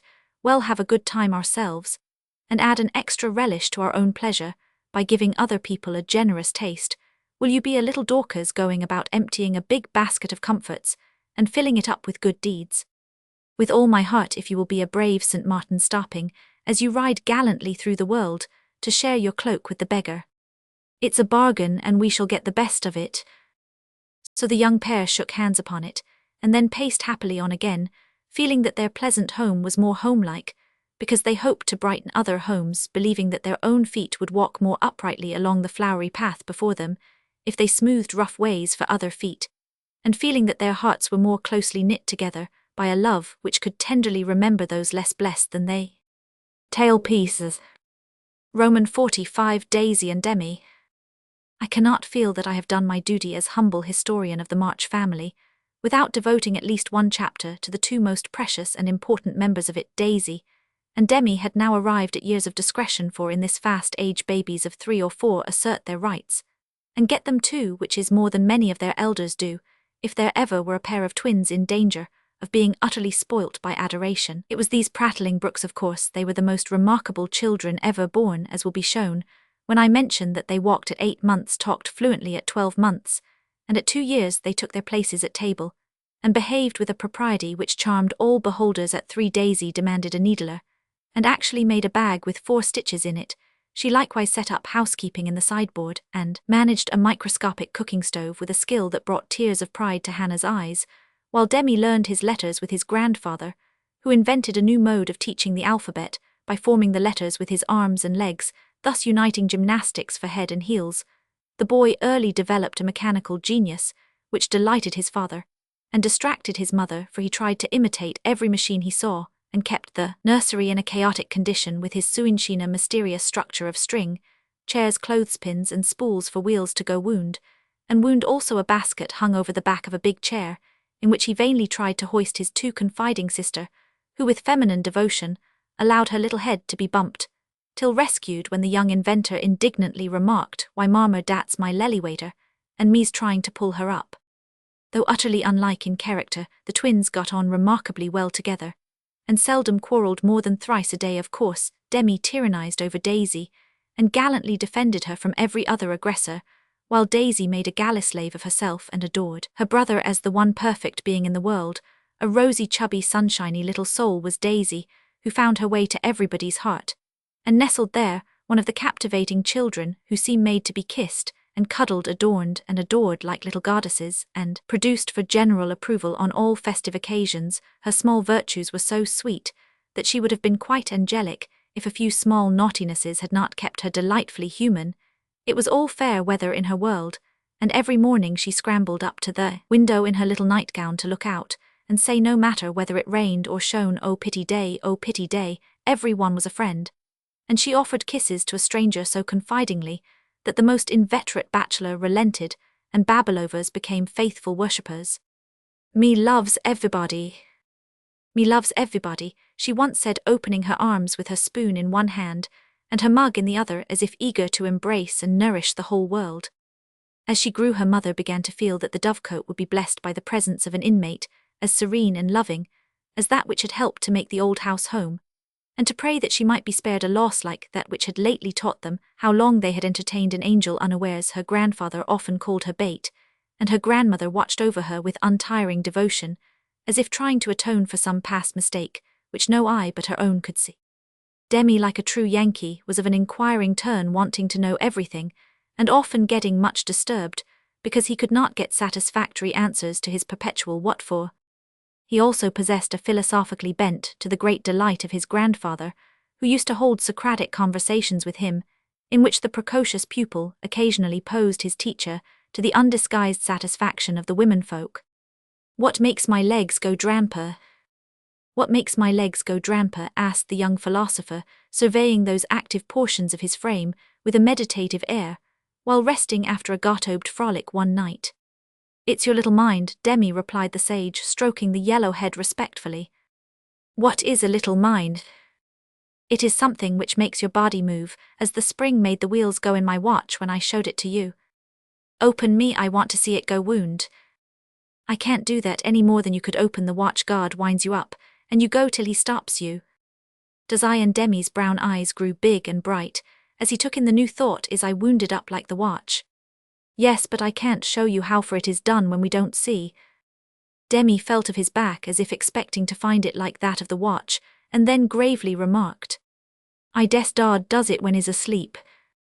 A careful explanation followed, to which he listened so attentively that his anxious grandmother said, "My dear, do you think it wise to talk about such things to that baby? He's getting great bumps over his eyes, and learning to ask the most unanswerable questions." "If he is old enough to ask the questions, he is old enough to receive true answers. I am not putting the thoughts into his head, but helping him unfold those already there. These children are wiser than we are, and I have no doubt the boy understands every word I have said to him. Now, Demi, tell me where you keep your mind." If the boy had replied like Alcibiades, "By the gods, Socrates," I cannot tell, his grandfather would not have been surprised. But when, after standing a moment on one leg like a meditative young stork, he answered, in a tone of calm conviction, "In my little belly," the old gentleman could only join in grandma's laugh and dismiss the class in metaphysics. There might have been cause for maternal anxiety if Demi had not given convincing proofs that he was a true boy as well as a budding philosopher, for often, after a discussion, which caused Hannah to prophesy with ominous nods that child ain't long for this world, he would turn about and set her fears at rest by some of the pranks with which dear dirty naughty little rascals distract and delight their parents' souls. Meg made many moral rules, and tried to keep them, but what mother was ever proof against the winning wiles, the ingenious evasions, or the tranquil audacity of the miniature men and women, who so early show themselves accomplished artful dodgers? No more raisins demi-thale make you sick, says Mama to the young person, who offers his services in the kitchen with unfailing regularity on plum pudding day. Me likes to be sick. I don't want to have you so run away and help Daisy make patty cakes. He reluctantly departs, but his wrongs weigh upon his spirit, and by when an opportunity comes to redress them, he outwits Mama by a shrewd bargain. Now you have been good children, and ill play anything you like, says Meg, as she leads her assistant cooks upstairs, when the pudding is safely bouncing in the pot. Truly, Mama, asks Demi, with a brilliant idea in his well-powdered head. Yes, truly, anything you say, replies the short-sighted parent, preparing herself to sing the Three Little Kittens half a dozen times over, or to take her family to buy a penny bun regardless of wind or limb, but Demi corners her by the cool reply. Then well, go and eat up all the raisins. Aunt Dodo was chief playmate and confidant of both children, and the trio turned the little house topsy-turvy. Aunt Amy was as yet only a name to them. Aunt Bates soon faded into a pleasantly vague memory, but Aunt Dodo was a living reality, and they made the most of her, for which compliment she was deeply grateful. But when Mr. Bear came, Joe neglected her playfellows, and dismay and desolation fell upon their little souls. Daisy, who was fond of going about peddling kisses, lost her best customer, and became bankrupt. Demi, with infantile penetration, soon discovered that Dodo liked to play with the Bearman better than she did with him, but though hurt he concealed his anguish, for he hadn't the heart to insult a rival who kept a mine of chocolate drops in his waistcoat pocket, and a watch that could be taken out of its case, and freely shaken by ardent admirers. Some persons might have considered these pleasing liberties as bribes, but Demi didn't see it in that light, and continued to patronize the Bearman with pensive affability, while Daisy bestowed her small affections upon him at the third call, and considered his shoulder her throne, his arm her refuge, his gifts treasures of surpassing worth. Gentlemen are sometimes seized with sudden fits of admiration for the young relatives of ladies whom they honor with their regard, but this counterfeit philoprogenitiveness sits uneasily upon them, and does not deceive anybody a particle. Mr. Bear's devotion was sincere, however, likewise effective, for honesty is the best policy in love, as in law. He was one of the men who are at home with children, and looked particularly well when little faces made a pleasant contrast with his manly one. His business, whatever it was, detained him from day to day, but evening seldom failed to bring him out to Sewell. He always asked for Mr. March, so I suppose he was the attraction. The excellent papa laboured under the delusion that he was, and revelled in long discussions with the kindred spirit, till a chance remark of his more observing grandson suddenly enlightened him. Mr. Bear came in one evening to pause on the threshold of the study, astonished by the spectacle that met his eye. Prone upon the floor lay Mr. March with his respectable legs in the air, and beside him, likewise prone, was Demi, trying to imitate the attitude with his own short scarlet-stockinged legs, both grovellers so seriously absorbed that they were unconscious of spectators, till Mr. Bear laughed his sonorous laugh, and Joe cried out with a scandalized face, "Father, father, here's the professor." Down went the black legs, and up came the grey head as the preceptor said with undisturbed dignity, "Good evening, Mr. Bear, excuse me for a moment, we are just finishing our lesson. Now Demi, make the letter, and tell its name." I knows him, and after a few convulsive efforts the red legs took the shape of a pair of compasses, and the intelligent pupil triumphantly shouted, "It's a wee Dramper, it's a wee Dramper, it's a wee." "He's a born Weller," laughed Joe, as her parent gathered himself up, and her nephew tried to stand on his head, as the only mode of expressing his satisfaction that school was over. "What have you been at today, Bubchin?" asked Mr. Bear, picking up the gymnast. "Me went to see little Mary." "And what did you there?" "I kissed her," began Demi with artless frankness. "Prut, thou beginnest early. What did the little Mary say to that?" asked Mr. Bear, continuing to confess the young sinner who stood upon his knee, exploring the waistcoat pocket. "Oh, she liked it, and she kissed me, and I liked it. Don't little boys like little girls?" added Demi with his mouth full, and an air of bland satisfaction. "You precocious chick, who put that into your head?" said Joe, enjoying the innocent revelations as much as the professor. "'Tisn't in mine head, it's in mine moof," answered literal Demi, putting out his tongue with a chocolate drop on it, thinking she alluded to confectionery, not ideas. Thou shouldst save some for the little friend sweets to the sweet manling, and Mr. Bear offered Jo some with a look that made her wonder if chocolate was not the nectar drunk by the gods Demi. Also saw the smile was impressed by it, and artlessly inquired, "Do great boys like great girls too, Fessor?" Like young Washington, Mr. Bear couldn't tell a lie, so he gave the somewhat vague reply that he believed they did sometimes, in a tone that made Mr. March put down his clothes-brush, glance at Joss' retiring face, and then sink into his chair, looking as if the precocious chick had put an idea into his head that was both sweet and sour. Why, Dodo, when she caught him in the china closet half an hour afterward, nearly squeezed the breath out of his little body with a tender embrace, instead of shaking him for being there, and why she followed up this novel performance by the unexpected gift of a big slice of bread, and jelly remained one of the problems over which Demi puzzled his small wits, and was forced to leave unsolved forever. Tail pieces. Mr. Bear and Jo were enjoying promenades. Roman 46 under the umbrella, while Laurie and Amy were taking conjugal strolls over velvet carpets as they set their house in order, and planned a blissful future. Mr. Bear and Jo were enjoying promenades of a different sort along muddy roads and sodden fields. I always do take a walk toward evening, and I don't know why I should give it up just because I often happen to meet the professor on his way out, said Jo to herself, after 2 or 3 encounters, for though there were 2 paths to Meg's, whichever one she took, she was sure to meet him either going or returning.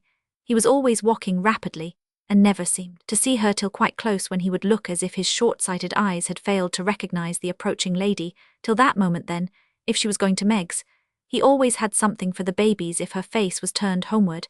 He had merely strolled down to see the river, and was just about returning unless they were tired of his frequent calls.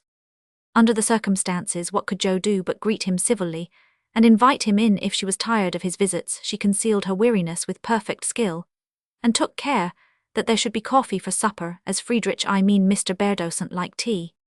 By the second week, everyone knew perfectly well what was going on, yet everyone tried to look as if they were stone-blind to the changes in Joss' face. They never asked why she sang about her work, did up her hair 3 times a day, and got so blooming with her evening exercise, and no one seemed to have the slightest suspicion that Professor Bear, while talking philosophy with the father, was giving the daughter lessons in love. Jo couldn't even lose her heart in a decorous manner, but sternly tried to quench her feelings, and failing to do so led a somewhat agitated life. She was mortally afraid of being laughed at for surrendering after her many and vehement declarations of independence. Laurie was her especial dread, but thanks to the new manager he behaved with praiseworthy propriety, never called Mr. Bear a capital old fellow in public, never alluded in the remotest manner to Joss' improved appearance, or expressed the least surprise at seeing the professor's hat on the Marches' hall table nearly every evening, but he exulted in private, and longed for the time to come when he could give Jo a piece of plate with a bear and a ragged staff on it, as an appropriate coat of arms. For a fortnight the professor came and went with lover-like regularity, then he stayed away for 3 whole days, and made no signa proceeding, which caused everybody to look sober and Jo to become pensive at first, and the Nalas for Roman Sevry Cross. Disgusted, I dare say, and gone home as suddenly as he came. It's nothing to me, of course, but I should think he would have come and bid us good-bye like a gentleman, she said to herself with a despairing look at the gate, as she put on her things for the customary walk one dull afternoon. You'd better take the little umbrella, dear, it looks like rain, said her mother, observing that she had on her new bonnet, but not alluding to the fact. Yes, Marmee, do you want anything in town? I've got to run in and get some paper, returned Jo, pulling out the bow under her chin before the glass, as an excuse for not looking at her mother. Yes, I want some twilled silesia, a paper of number 9 needles, and 2 yards of narrow lavender ribbon. Have you got your thick boots on, and something warm under your cloak? I believe so, answered Jo absently. If you happen to meet Mr. Bear, bring him home to tea. I quite long to see the dear man, added Mrs. March. Jo heard that but made no answer except to kiss her mother, and walk rapidly away, thinking with a glow of gratitude, in spite of her heartache. How good she is to me. What do girls do who haven't any mothers to help them through their troubles? The dry goods stores were not down among the counting-houses, banks and wholesale warehams, where gentlemen most do congregate, but Jo found herself in that part of the city before she did a single errand, loitering along, as if waiting for some one, examining engineering instruments in one window and samples of wool in another with most unfeminine interest, tumbling over barrels, being half smothered by descending bales, and hustled unceremoniously by busy men who looked as if they wondered how the deuce she got there. A drop of rain on her cheek recalled her thoughts from baffled hopes to ruined ribbons, for the drops continued to fall, and being a woman as well as a lover, she felt that though it was too late to save her heart, she might her bonnet now. She remembered the little umbrella which she had forgotten to take in her hurry to be off, but regret was unavailing, and nothing could be done but borrow one or submit to a drenching. She looked up at the lowering sky, down at the crimson bow already flecked with black forward along the muddy street. Then one long lingering look behind at a certain grimy warehouse with Hoffman Swartz Co. over the door, and said to herself with a sternly reproachful air, "It serves me right. What business had I to put on all my best things, and come philandering down here hoping to see the Professor? Joe, I am ashamed of you. No, you shall not go there to borrow an umbrella, or find out where he is from his friends. You shall trudge away and do your errands in the rain. And if you catch your death, and ruin your bonnet, it's no more than you deserve now then." With that she rushed across the street so impetuously that she narrowly escaped annihilation from a passing truck, and precipitated herself into the arms of a stately old gentleman who said, "I beg pardon, ma'am," and looked mortally offended. Somewhat daunted, Jo righted herself, spread her handkerchief over the devoted ribbons, and putting temptation behind her hurried on, with increasing dampness about the ankles and much clashing of umbrellas. Overhead, the fact that a somewhat dilapidated blue one remained stationary above the unprotected bonnet attracted her attention, and looking up, she saw Mr. Bear looking down. Looking up, she saw Mr. Bear. "I feel to know the strong-minded lady who goes so bravely under many horse-noses, and so fast through much mud. What do you down here, my friend?" "I am shopping." Mr. Bear smiled as he glanced from the pickler factory on one side to the wholesale hide and leather concern on the other, but he only said politely, "You have no umbrella. May I go also, and take for you the bundles?" "Yes, thank you." Jo's cheeks were as red as her ribbon, and she wondered what he thought of her, but she didn't care, for in a minute she found herself walking away arm-in-arm with her professor, feeling as if the sun had suddenly burst out with uncommon brilliancy, that the world was all right again, and that one thoroughly happy woman was paddling through the wet that day. "We thought you had gone," said Jo hastily, for she knew he was looking at her. Her bonnet wasn't big enough to hide her face, and she feared he might think the joy it betrayed unmaidenly. "Did you believe that I should go with no farewell to those who have been so heavenly kind to me?" he asked so reproachfully that she felt as if she had insulted him by the suggestion, and answered heartily, "No, I didn't. I knew you were busy about your own affairs, but we rather missed you, father and mother especially." "And you?" "I am always glad to see you, sir." In her anxiety to keep her voice quite calm, Jo made it rather cool, and the frosty little monosyllable at the end seemed to chill the professor, for his smile vanished as he said gravely, "I thank you, and come one time more before I go." "You are going then?" "I have no longer any business here. It is done." "Successfully, I hope," said Jo, for the bitterness of disappointment was in that short reply of his. "I ought to think so, for I have a way open to me by which I can make my bread, and give my junglings much help." "Tell me, please. I like to know all about Theth boys," said Jo eagerly. "That is so kind. I gladly tell you. My friends find for me a place in a college where I teach as at home, and earn enough to make the way smooth for France and Emil. For this I should be grateful, should I not?" "Indeed you should. How splendid it will be to have you doing what you like, and be able to see you often." "And the boys," cried Jo, clinging to the lads as an excuse for the satisfaction she could not help betraying. "Ah, but we shall not meet often, I fear. This place is at the west, so far away," and Jo left her skirts to their fate, as if it didn't matter now what became of her clothes or herself. Mr. Bear could read several languages, but he had not learned to read women, yet he flattered himself that he knew Jo pretty well, and was therefore much amazed by the contradictions of voice, face, and manner, which she showed him in rapid succession that day, for she was in half a dozen different moods in the course of half an hour when she met him. She looked surprised, though it was impossible to help suspecting that she had come for that express purpose. When he offered her his arm, she took it with a look that filled him with delight, but when he asked if she missed him, she gave such a chilly formal reply that despair fell upon him on learning his good fortune. She almost clapped her hands. Was the joy all for the boys then, on hearing his destination? She said so far away in a tone of despair that lifted him on to a pinnacle of hope. But the next minute she tumbled him down again, by observing like one entirely absorbed in the matter, "Here's the place for my errands. Will you come in? It won't take long."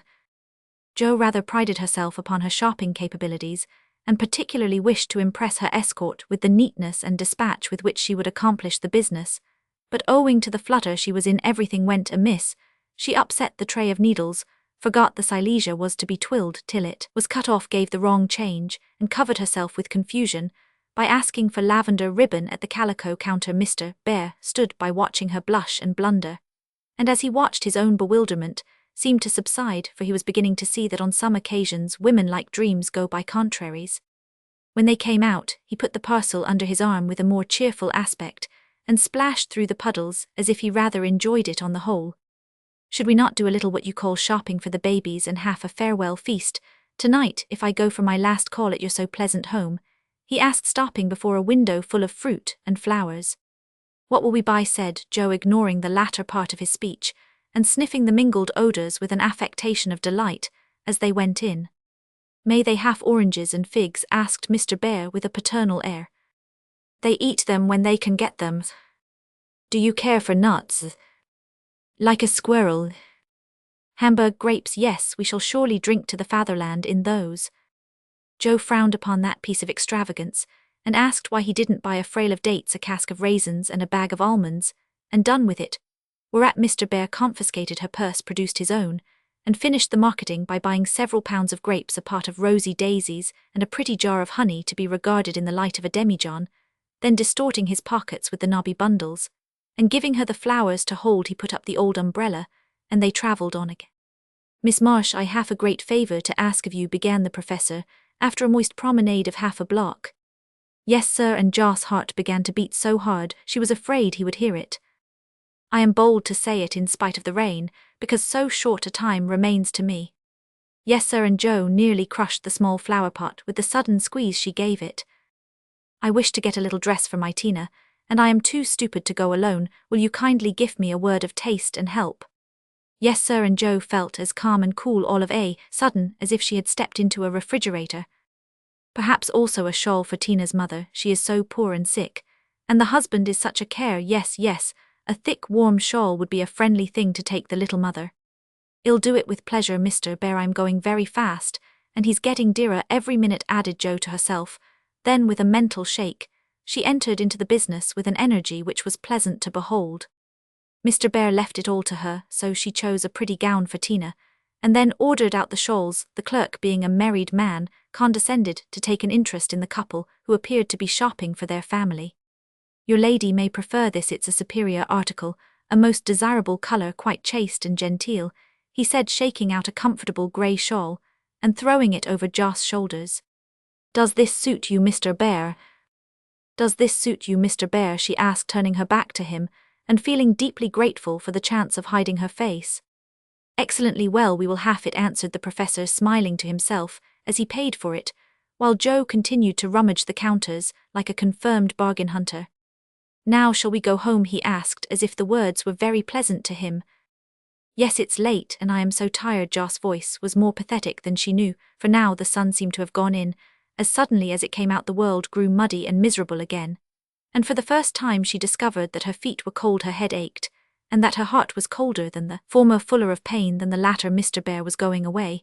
He only cared for her as a friend. It was all a mistake, and the sooner it was over the better. With this idea in her head, she hailed an approaching omnibus with such a hasty gesture that the daisies flew out of the pot and were badly damaged.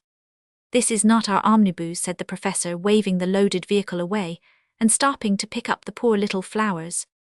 I beg your pardon, I didn't see the name distinctly. Never mind, I can walk, I am used to plodding in the mud, returned Jo, winking hard, because she would have died rather than openly wipe her eyes. Mr. Bear saw the drops on her cheeks, though she turned her head away. The sight seemed to touch him very much, for suddenly stooping down he asked, in a tone that meant a great deal, Heart's dearest, why do you cry? Now if Jo had not been new to this sort of thing, she would have said she wasn't crying, had a cold in her head, or told any other feminine fib proper to the occasion, instead of which that undignified creature answered with an irrepressible sigh. Because you are going away. Uch, mein Gott, that is so good, cried Mr. Bear, managing to clasp his hands in spite of the umbrella, and the bundles. Jo, I have nothing but much love to give you. I came to see if you could care for it, and I waited to be sure that I was something more than a friend, Can you make a little place in your heart for old Fritz?" he added all in one breath. "Oh yes," said Joe, and he was quite satisfied, for she folded both hands over his arm and looked up at him with an expression that plainly showed how happy she would be to walk through life beside him, even though she had no better shelter than the old umbrella if he carried it. It was certainly proposing under difficulties, for even if he had desired to do so, Mr. Bear could not go down upon his knees on account of the mud, neither could he offer Joe his hand, except figuratively, for both were full, much less could he indulge in tender demonstrations in the open street. Though he was near it, so the only way in which he could express his rapture was to look at her with an expression which glorified his face to such a degree that there actually seemed to be little rainbows in the drops that sparkled on his beard. If he had not loved Joe very much, I don't think he could have done it then, for she looked far from lovely, with her skirts in a deplorable state, her rubber boots splashed to the ankle, and her bonnet a ruin. Fortunately, Mr. Bear considered her the most beautiful woman living, and she found him more Jove-like than ever, though his hat-brim was quite limp, with the little rills trickling thence upon his shoulders, for he held the umbrella all over Joe, and every finger of his gloves needed mending. Passers-by probably thought them a pair of harmless lunatics, for they entirely forgot to hail a bus, and strolled leisurely along, oblivious of deepening dusk and fog. Little they cared what anybody thought, for they were enjoying the happy hour that seldom comes but once in any life, the magical moment which bestows youth on the old, beauty on the plain, wealth on the poor, and gives human hearts a foretaste of heaven. The professor looked as if he had conquered a kingdom, and the world had nothing more to offer him in the way of bliss, while Joe trudged beside him, feeling as if her place had always been there, and wondering how she ever could have chosen any other lot. Of course, she was the first to speak intelligibly, for the emotional remarks which followed her impetuous "oh yes" were not of a coherent or reportable character. "Friedrich, why didn't you?" "Ah, heaven, she gives me the name that no one speaks since Minna died," cried the professor, pausing in a puddle to regard her with grateful delight.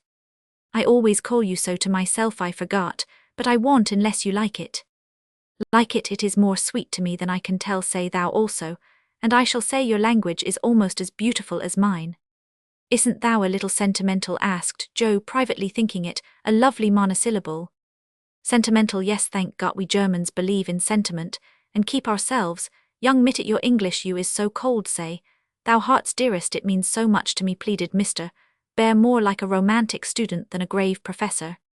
"Well then, why didn't thou tell me all this sooner?" asked Joe bashfully. "Now I shall have to show thee all my heart, and I so gladly will, because thou must take care of it hereafter. See then, my Joe, the dear funny little name, I had a wish to tell something the day I said goodbye in New York, but I thought the handsome friend was betrothed to thee, and so I spoke not. Wouldst thou have said yes then if I had spoken?" "I don't know, I'm afraid not, for I didn't have any heart just then. Prut that I do not believe it was asleep till the fairy prince came through the wood, and waked it up. Ah well, die erst lieb ist die beste, but that I should not expect. Yes, the first love is the best, so be contented, for I never had another. Teddy was only a boy, and soon got over his little fancy," said Joe, anxious to correct the professor's mistake. "Good, then I shall rest happy, and be sure that thou givest me all I have waited so long. I am grown selfish, as thou wilt find, Professorin." "I like that," cried Joe, delighted with her new name. "Now tell me what brought you at last, just when I most wanted you." This, and Mr. Bear took a little worn paper out of his waistcoat pocket. Joe unfolded it and looked much abashed, for it was one of her own contributions to a paper that paid for poetry, which accounted for her sending it an occasional attempt. "How could that bring you?" she asked, wondering what he meant. "I found it by chance. I knew it by the names and the initials, and in it there was one little verse that seemed to call me. Read, and find him. I will see that you go not in the wet." Joe obeyed and hastily skimmed through the lines which she had christened. "In the garret, 4 little chests all in a row, dim with dust and worn by time, all fashioned and filled long ago by children now in their prime. 4 little keys hung side by side, with faded ribbons brave and gay, when fastened there with childish pride, long ago on a rainy day.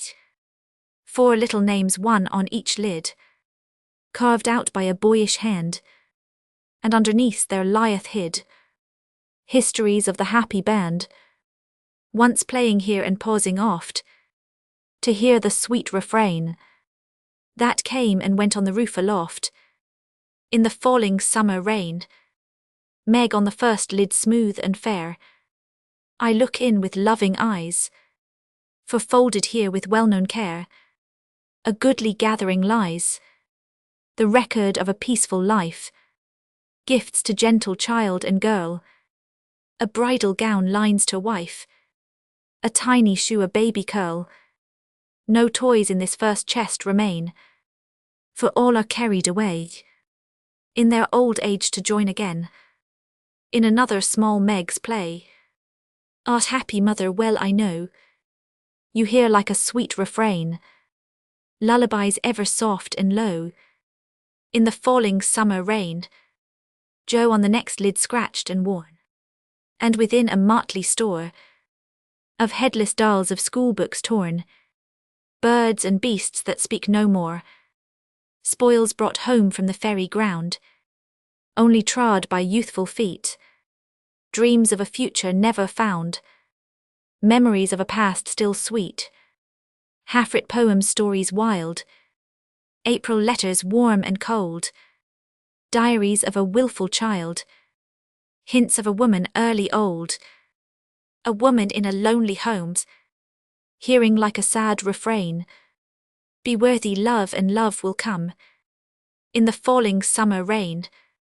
My bait the dust is always swept, from the lid that bears your name, as if by loving eyes that wept, by careful hands that often came, death canonized for us one saint, ever less human than divine, and still we lay with tender plaint, relics in this household shrine, the silver bell so seldom rung, the little cap which last she wore, the fair dead Catherine that hung by angels born above her door, the songs she sang without lament, in her prison house of pain, forever are they sweetly blent with the falling summer rain.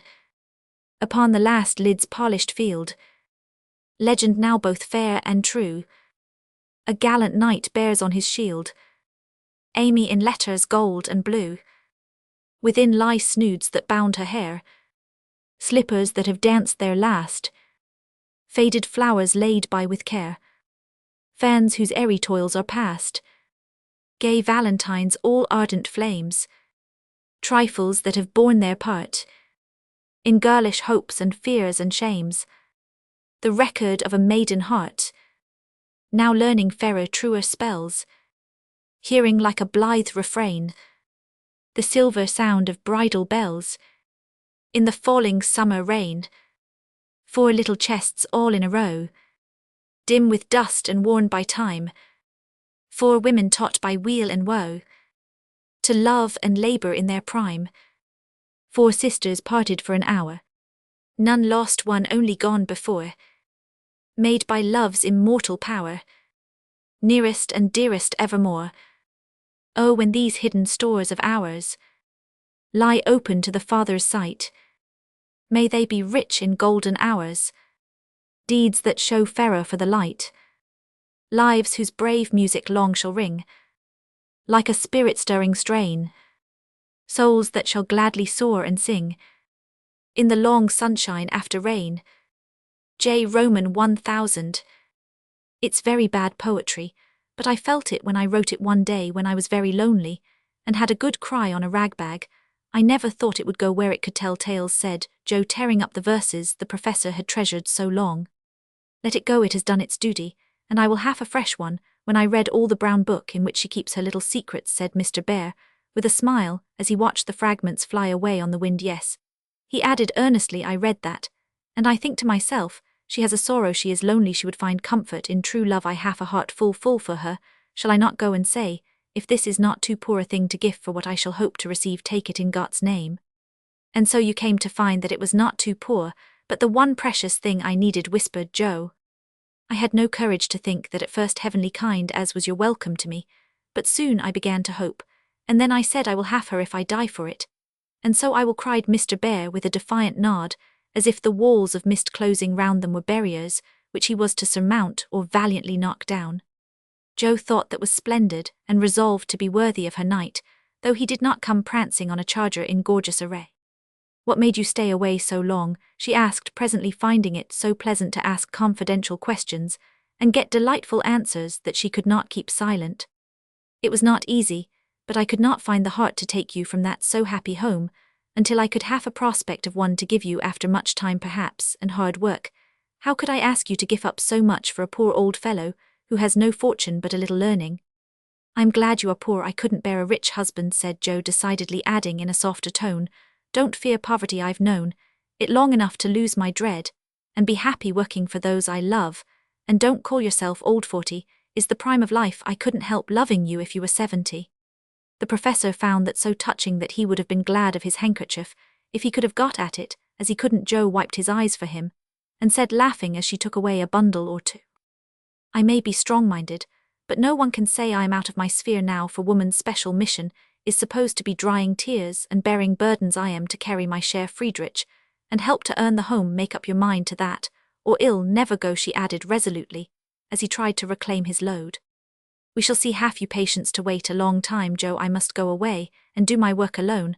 I must help my boys first, because even for you I may not break my word to Minna. Can you forgive that, and be happy while we hope and wait? Yes, I know I can, for we love one another, and that makes all the rest easy to bear. I have my duty also, and my work. I couldn't enjoy myself if I neglected them, even for you, so there's no need of hurry or impatience. You can do your part out west, I can do mine here, and both be happy, hoping for the best, and leaving the future to be as God wills. Ah, thou givest me such hope and courage, and I have nothing to give back but a full heart, and these empty hands, cried the professor, quite overcome. Under the umbrella. Joe never would learn to be proper, for when he said that, as they stood upon the steps, she just put both hands into his, whispering tenderly, not empty now, and stooping down kissed her. Friedrich under the umbrella, it was dreadful, but she would have done it if the flock of draggle-tailed sparrows on the hedge had been human beings, for she was very far gone indeed and quite regardless of everything but her own happiness, though it came in such a very simple guise.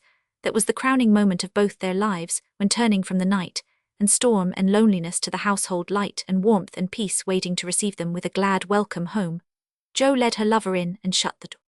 Tail pieces. Harvest time. Roman 47. Harvest time. For a year Joe and her professor worked, and waited, hoped, and loved, met occasionally, and wrote such voluminous letters that the rise in the price of paper was accounted for. Laurie said the second year began rather soberly, for their prospects did not brighten, and Aunt March died suddenly. But when their first sorrow was over, for they loved the old lady, in spite of her sharp tongue, they found they had cause for rejoicing, for she had left Plumpfield to Joe, which made all sorts of joyful things possible. It's a fine old place, and will bring a handsome sum, for of course you intend to sell it, said Laurie, as they were all talking the matter over some weeks later. No, I don't, was Jo's decided answer, as she petted the fat poodle, whom she had adopted out of respect to his former mistress. You don't mean to live there? Yes, I do. But my dear girl, it's an immense house, and will take a power of money to keep it in order. The garden and orchard alone need 2 or 3 men, and farming isn't in Bear's line, I take it. He'll try his hand at it there if I propose it. And you expect to live on the produce of the place? Well, that sounds paradisiacal, but you'll find it desperate hard work.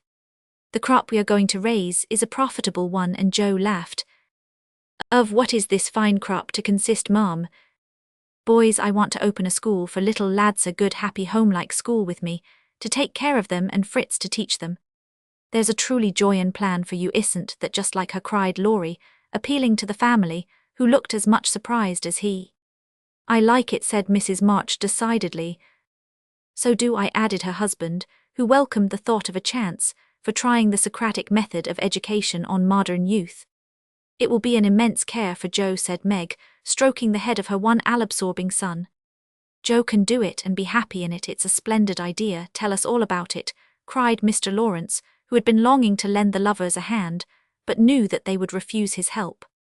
I knew you'd stand by me, sir. Amy does too. I see it in her eyes, though she prudently waits to turn it over in her mind before she speaks. Now, my dear people, continued Joe earnestly, just understand that this isn't a new idea of mine, but a long-cherished plan. Before my Fritz came, I used to think how when I'd made my fortune, and no one needed me at home, I'd hire a big house and pick up some poor forlorn little lads who hadn't any mothers, and take care of them, and make life jolly for them before it was too late. I see so many going to ruin for want of help at the right minute.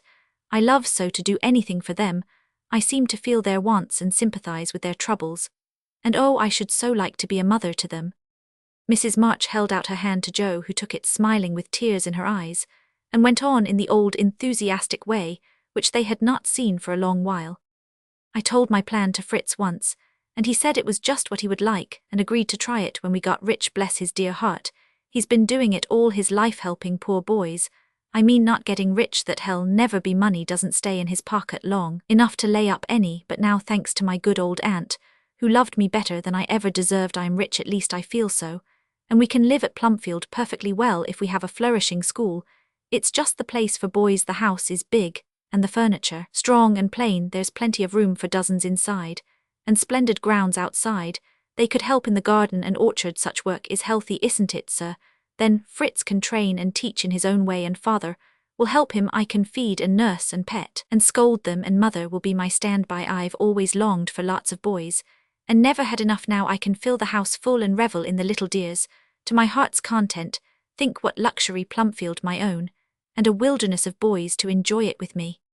As Jo waved her hands and gave a sigh of rapture, the family went off into a gale of merriment, and Mr. Lawrence laughed till they thought he'd have an apoplectic fit. "I don't see anything funny," she said gravely, when she could be heard. "Nothing could be more natural or proper than for my professor to open a school, and for me to prefer to reside on my own estate." "She's putting on airs already," said Laurie, who regarded the idea in the light of a capital joke.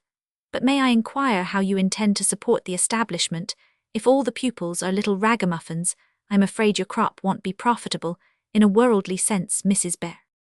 "Now don't be a wet blanket, Teddy. Of course, I shall have rich pupils also, perhaps begin with such altogether. Then, when I've got a start, I can take a ragamuffin or two, just for a relish. Rich people's children often need care and comfort, as well as poor. I've seen unfortunate little creatures left to servants, or backward ones pushed forward, when it's real cruelty. Some are naughty through mismanagement or neglect, and some lose their mothers. Besides, the best have to get through the hobbledehoy age, and that's the very time they need most patience and kindness. People laugh at them and hustle them about, try to keep them out of sight, and expect them to turn all at once from pretty children into fine young men. They don't complain much, plucky little souls, but they feel it. I've been through something of it, and I know all about it. I've a special interest in such young bears, and like to show them that I see the warm, honest, well-meaning boys' hearts, in spite of the clumsy arms and legs, and the topsy-turvy heads. I've had experience too, for haven't I brought up one boy to be a pride and honor to his family?" "I'll testify that you tried to do it," said Laurie with a grateful look. "And I've succeeded beyond my hopes, for here you are a steady, sensible businessman doing heaps of good with your money, and laying up the blessings of the poor instead of dollars. But you are not merely a businessman, you love good and beautiful things, enjoy them yourself, and let others go halves, as you always did in the old times. I am proud of you, Teddy, for you get better every year, and everyone feels it, though you won't let them say so. Yes, and when I have my flock, I'll just point to you and say, there's your model, my lads." Poor Laurie didn't know where to look for man, though he was something of the old bashfulness came over him, as this burst of praise made all faces turn approvingly upon him. "I say, Jo, that's rather too much," he began, just in his old boyish way. "You have all done more for me than I can ever thank you for, except by doing my best not to disappoint you. You have rather cast me off lately, Jo, but I've had the best of help nevertheless, so if I've got on at all, you may thank these two for it." And he laid one hand gently on his grandfather's white head, the other on Amy's golden one, for the three were never far apart. "I do think that families are the most beautiful things in all the world," burst out Jo, who was in an unusually uplifted frame of mind just then. "When I have one of my own, I hope it will be as happy as the three I know and love the best. If John and my Fritz were only here, it would be quite a little heaven on earth," she added more quietly, and that night, when she went to her room after a blissful evening of family councils, hopes, and plans, her heart was so full of happiness that she could only calm it by kneeling beside the empty bed, always near her own, and thinking tender thoughts of Bate. It was a very astonishing year altogether, for things seemed to happen in an unusually rapid and delightful manner. Almost before she knew where she was, Jo found herself married and settled at Plumpfield.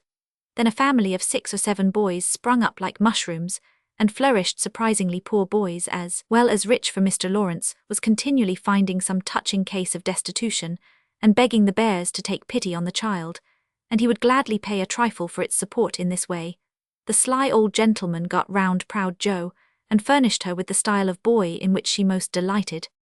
Of course it was uphill work at first, and Jo made queer mistakes, but the wise professor steered her safely into calmer waters, and the most rampant ragamuffin was conquered in the end. How Jo did enjoy her wilderness of boys, and how poor dear Aunt March would have lamented had she been there to see the sacred precincts of prim, well-ordered Plumpfield overrun with Toms, Dicks and Harrys.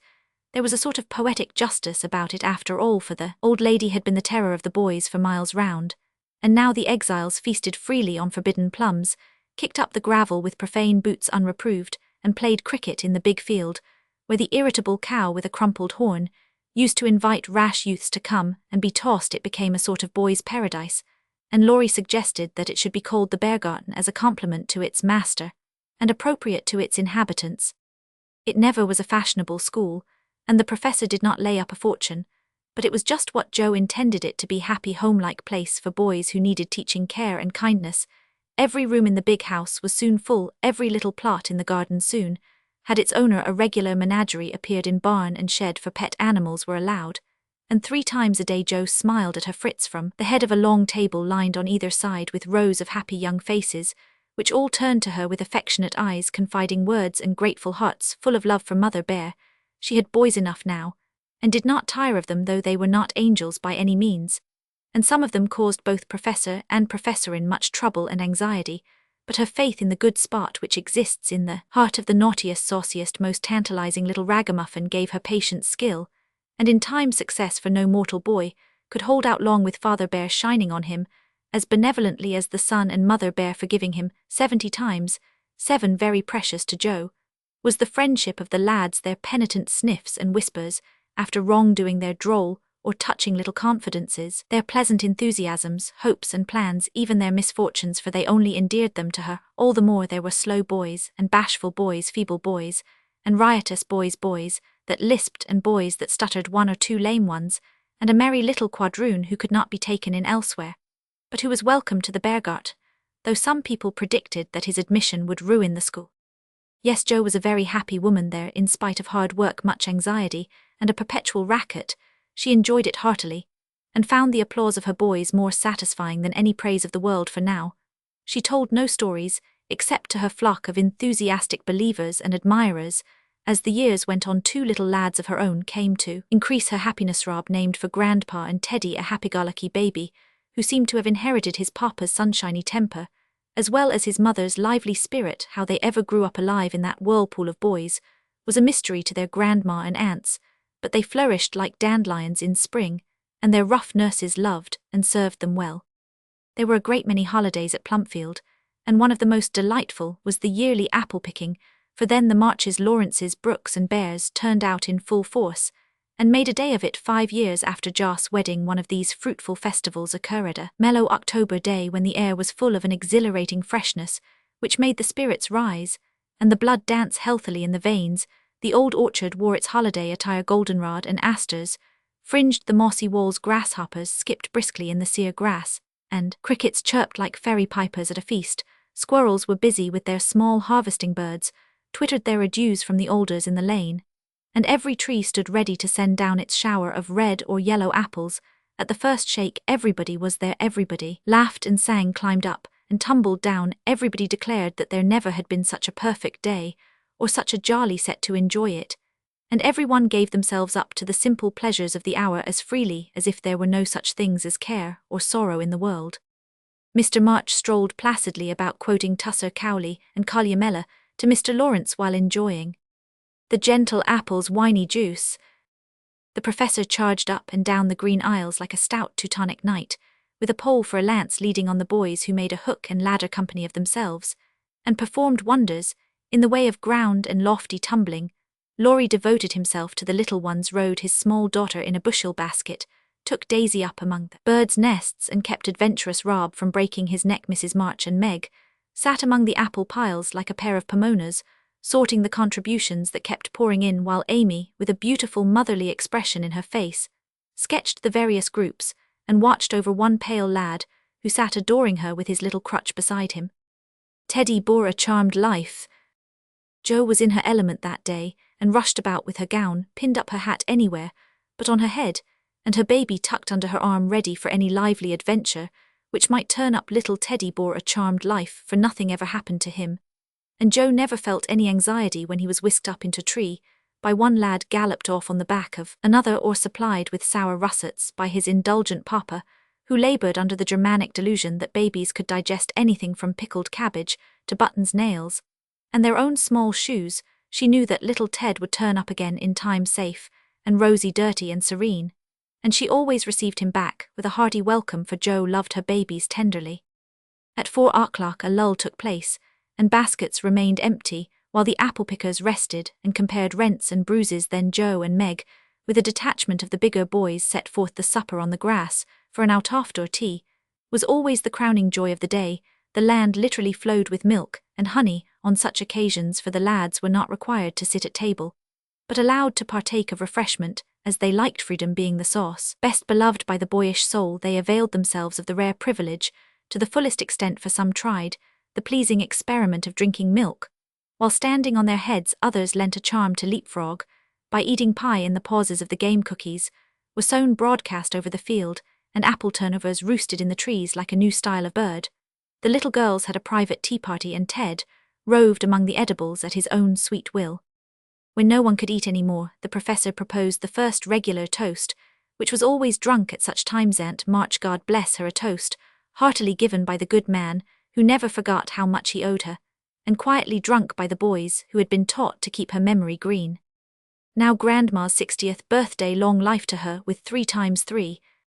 That was given with a will, as you may well believe, and the cheering once begun, it was hard to stop it. Everybody's health was proposed from Mr. Lawrence, who was considered their special patron, to the astonished guinea pig, who had strayed from its proper sphere in search of its young master Demi, as the oldest grandchild, then presented the queen of the day with various gifts, so numerous that they were transported to the festive scene in a wheelbarrow. Funny, present some of them, but what would have been defects to other eyes were ornaments to Grandmas, for the children's gifts were all their own. Every stitch Daisy's patient little fingers had put into the handkerchiefs she hemmed was better than embroidery to Mrs. March. Demi's shoebox was a miracle of mechanical skill, though the cover wouldn't shut. Rob's footstool had a wiggle in its uneven legs that she declared was very soothing, and no page of the costly book Amy's child gave her was so fair as that on which appeared in tipsy capitals the words to dear Grandma from her little bait.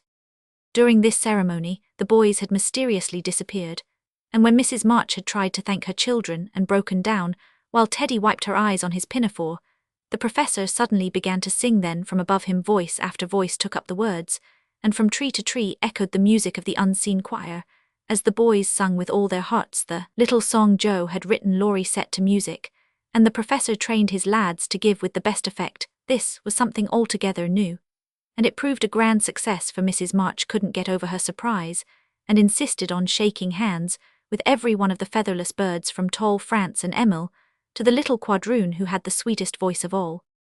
After this the boys dispersed for a final lark, leaving Mrs. March and her daughters under the festival tree. Leaving Mrs. March and her daughters under the festival tree.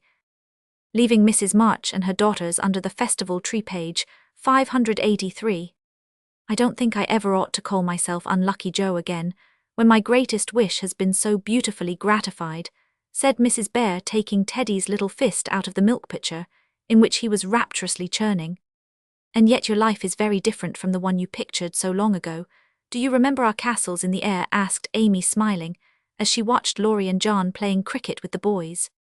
Dear fellows, it does my heart good to see them forget business and frolic for a day, answered Joe, who now spoke in a maternal way of all mankind. Yes, I remember. But the life I wanted then seems selfish, lonely, and cold to me now. I haven't given up the hope that I may write a good book yet, but I can wait, and I am sure it will be all the better for such experiences and illustrations as these. And Joe pointed from the lively lads in the distance to her father, leaning on the professor's arm as they walked to and fro in the sunshine deep in one of the conversations which both enjoyed so much, and then to her mother sitting, enthroned among her daughters with their children in her lap, and at her feet, as if all found help and happiness in the face which never could grow old to them. My castle was the most nearly realized of all. I asked for splendid things, to be sure, but in my heart I knew I should be satisfied if I had a little home and John, and some dear children like these I've Got them all, thank God, and am the happiest woman in the world. And Meg laid her hand on her tall boy's head, with a face full of tender and devout content. My castle is very different from what I planned, but I would not alter it though. Like Joe, I don't relinquish all my artistic hopes or confine myself to helping others fulfill their dreams of beauty. I've begun to model a figure of baby, and Laurie says it is the best thing I've ever done. I think so myself, and mean to do it in marble, so that whatever happens I may at least keep the image of my little angel. As Amy spoke, a great tear dropped on the golden hair of the sleeping child in her arms, for her one well-beloved daughter was a frail little creature, and the dread of losing her was the shadow over Amy's sunshine. This cross was doing much for both father and mother, for one love and sorrow bound them closely together. Amy's nature was growing sweeter, deeper, and more tender. Laurie was growing more serious, strong and firm, and both were learning that beauty, youth, good fortune, even love itself, cannot keep care and pain, loss and sorrow from the most blessed. For into each life some rain must fall, some days must be dark and sad and dreary. She is growing better, I am sure of it, my dear. Don't despond, but hope and keep happy, said Mrs. March, as tender-hearted Daisy stooped from her knee to lay her rosy cheek against her little cousin's pale one. I never ought to, while I have you to cheer me up, Marmee, and Laurie, to take more than half of every burden, replied Amy warmly. He never lets me see his anxiety, but is so sweet and patient with me, so devoted to Bate, and such a stay and comfort to me always, that I can't love him enough. So in spite of my one cross, I can say with Meg, thank God I am a happy woman.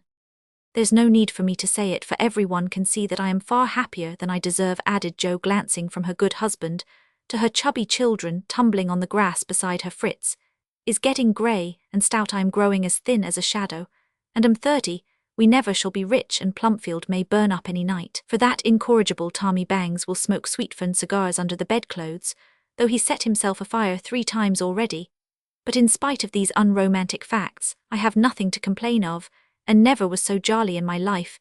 Excuse the remark, but living among boys, I can't help using their expressions now and then. Yes, Jo, I think your harvest will be a good one, began Mrs. March, frightening away a big black cricket that was staring Teddy out of countenance. Not half so good as yours, mother, here it is, and we never can thank you enough for the patient sowing and reaping you have done, cried Jo with the loving impetuosity which she never could out. I hope there will be more wheat and fewer tares every year, said Amy softly. A large sheaf, but I know there's room in your heart for it, Marmee dear, added Meg's tender voice.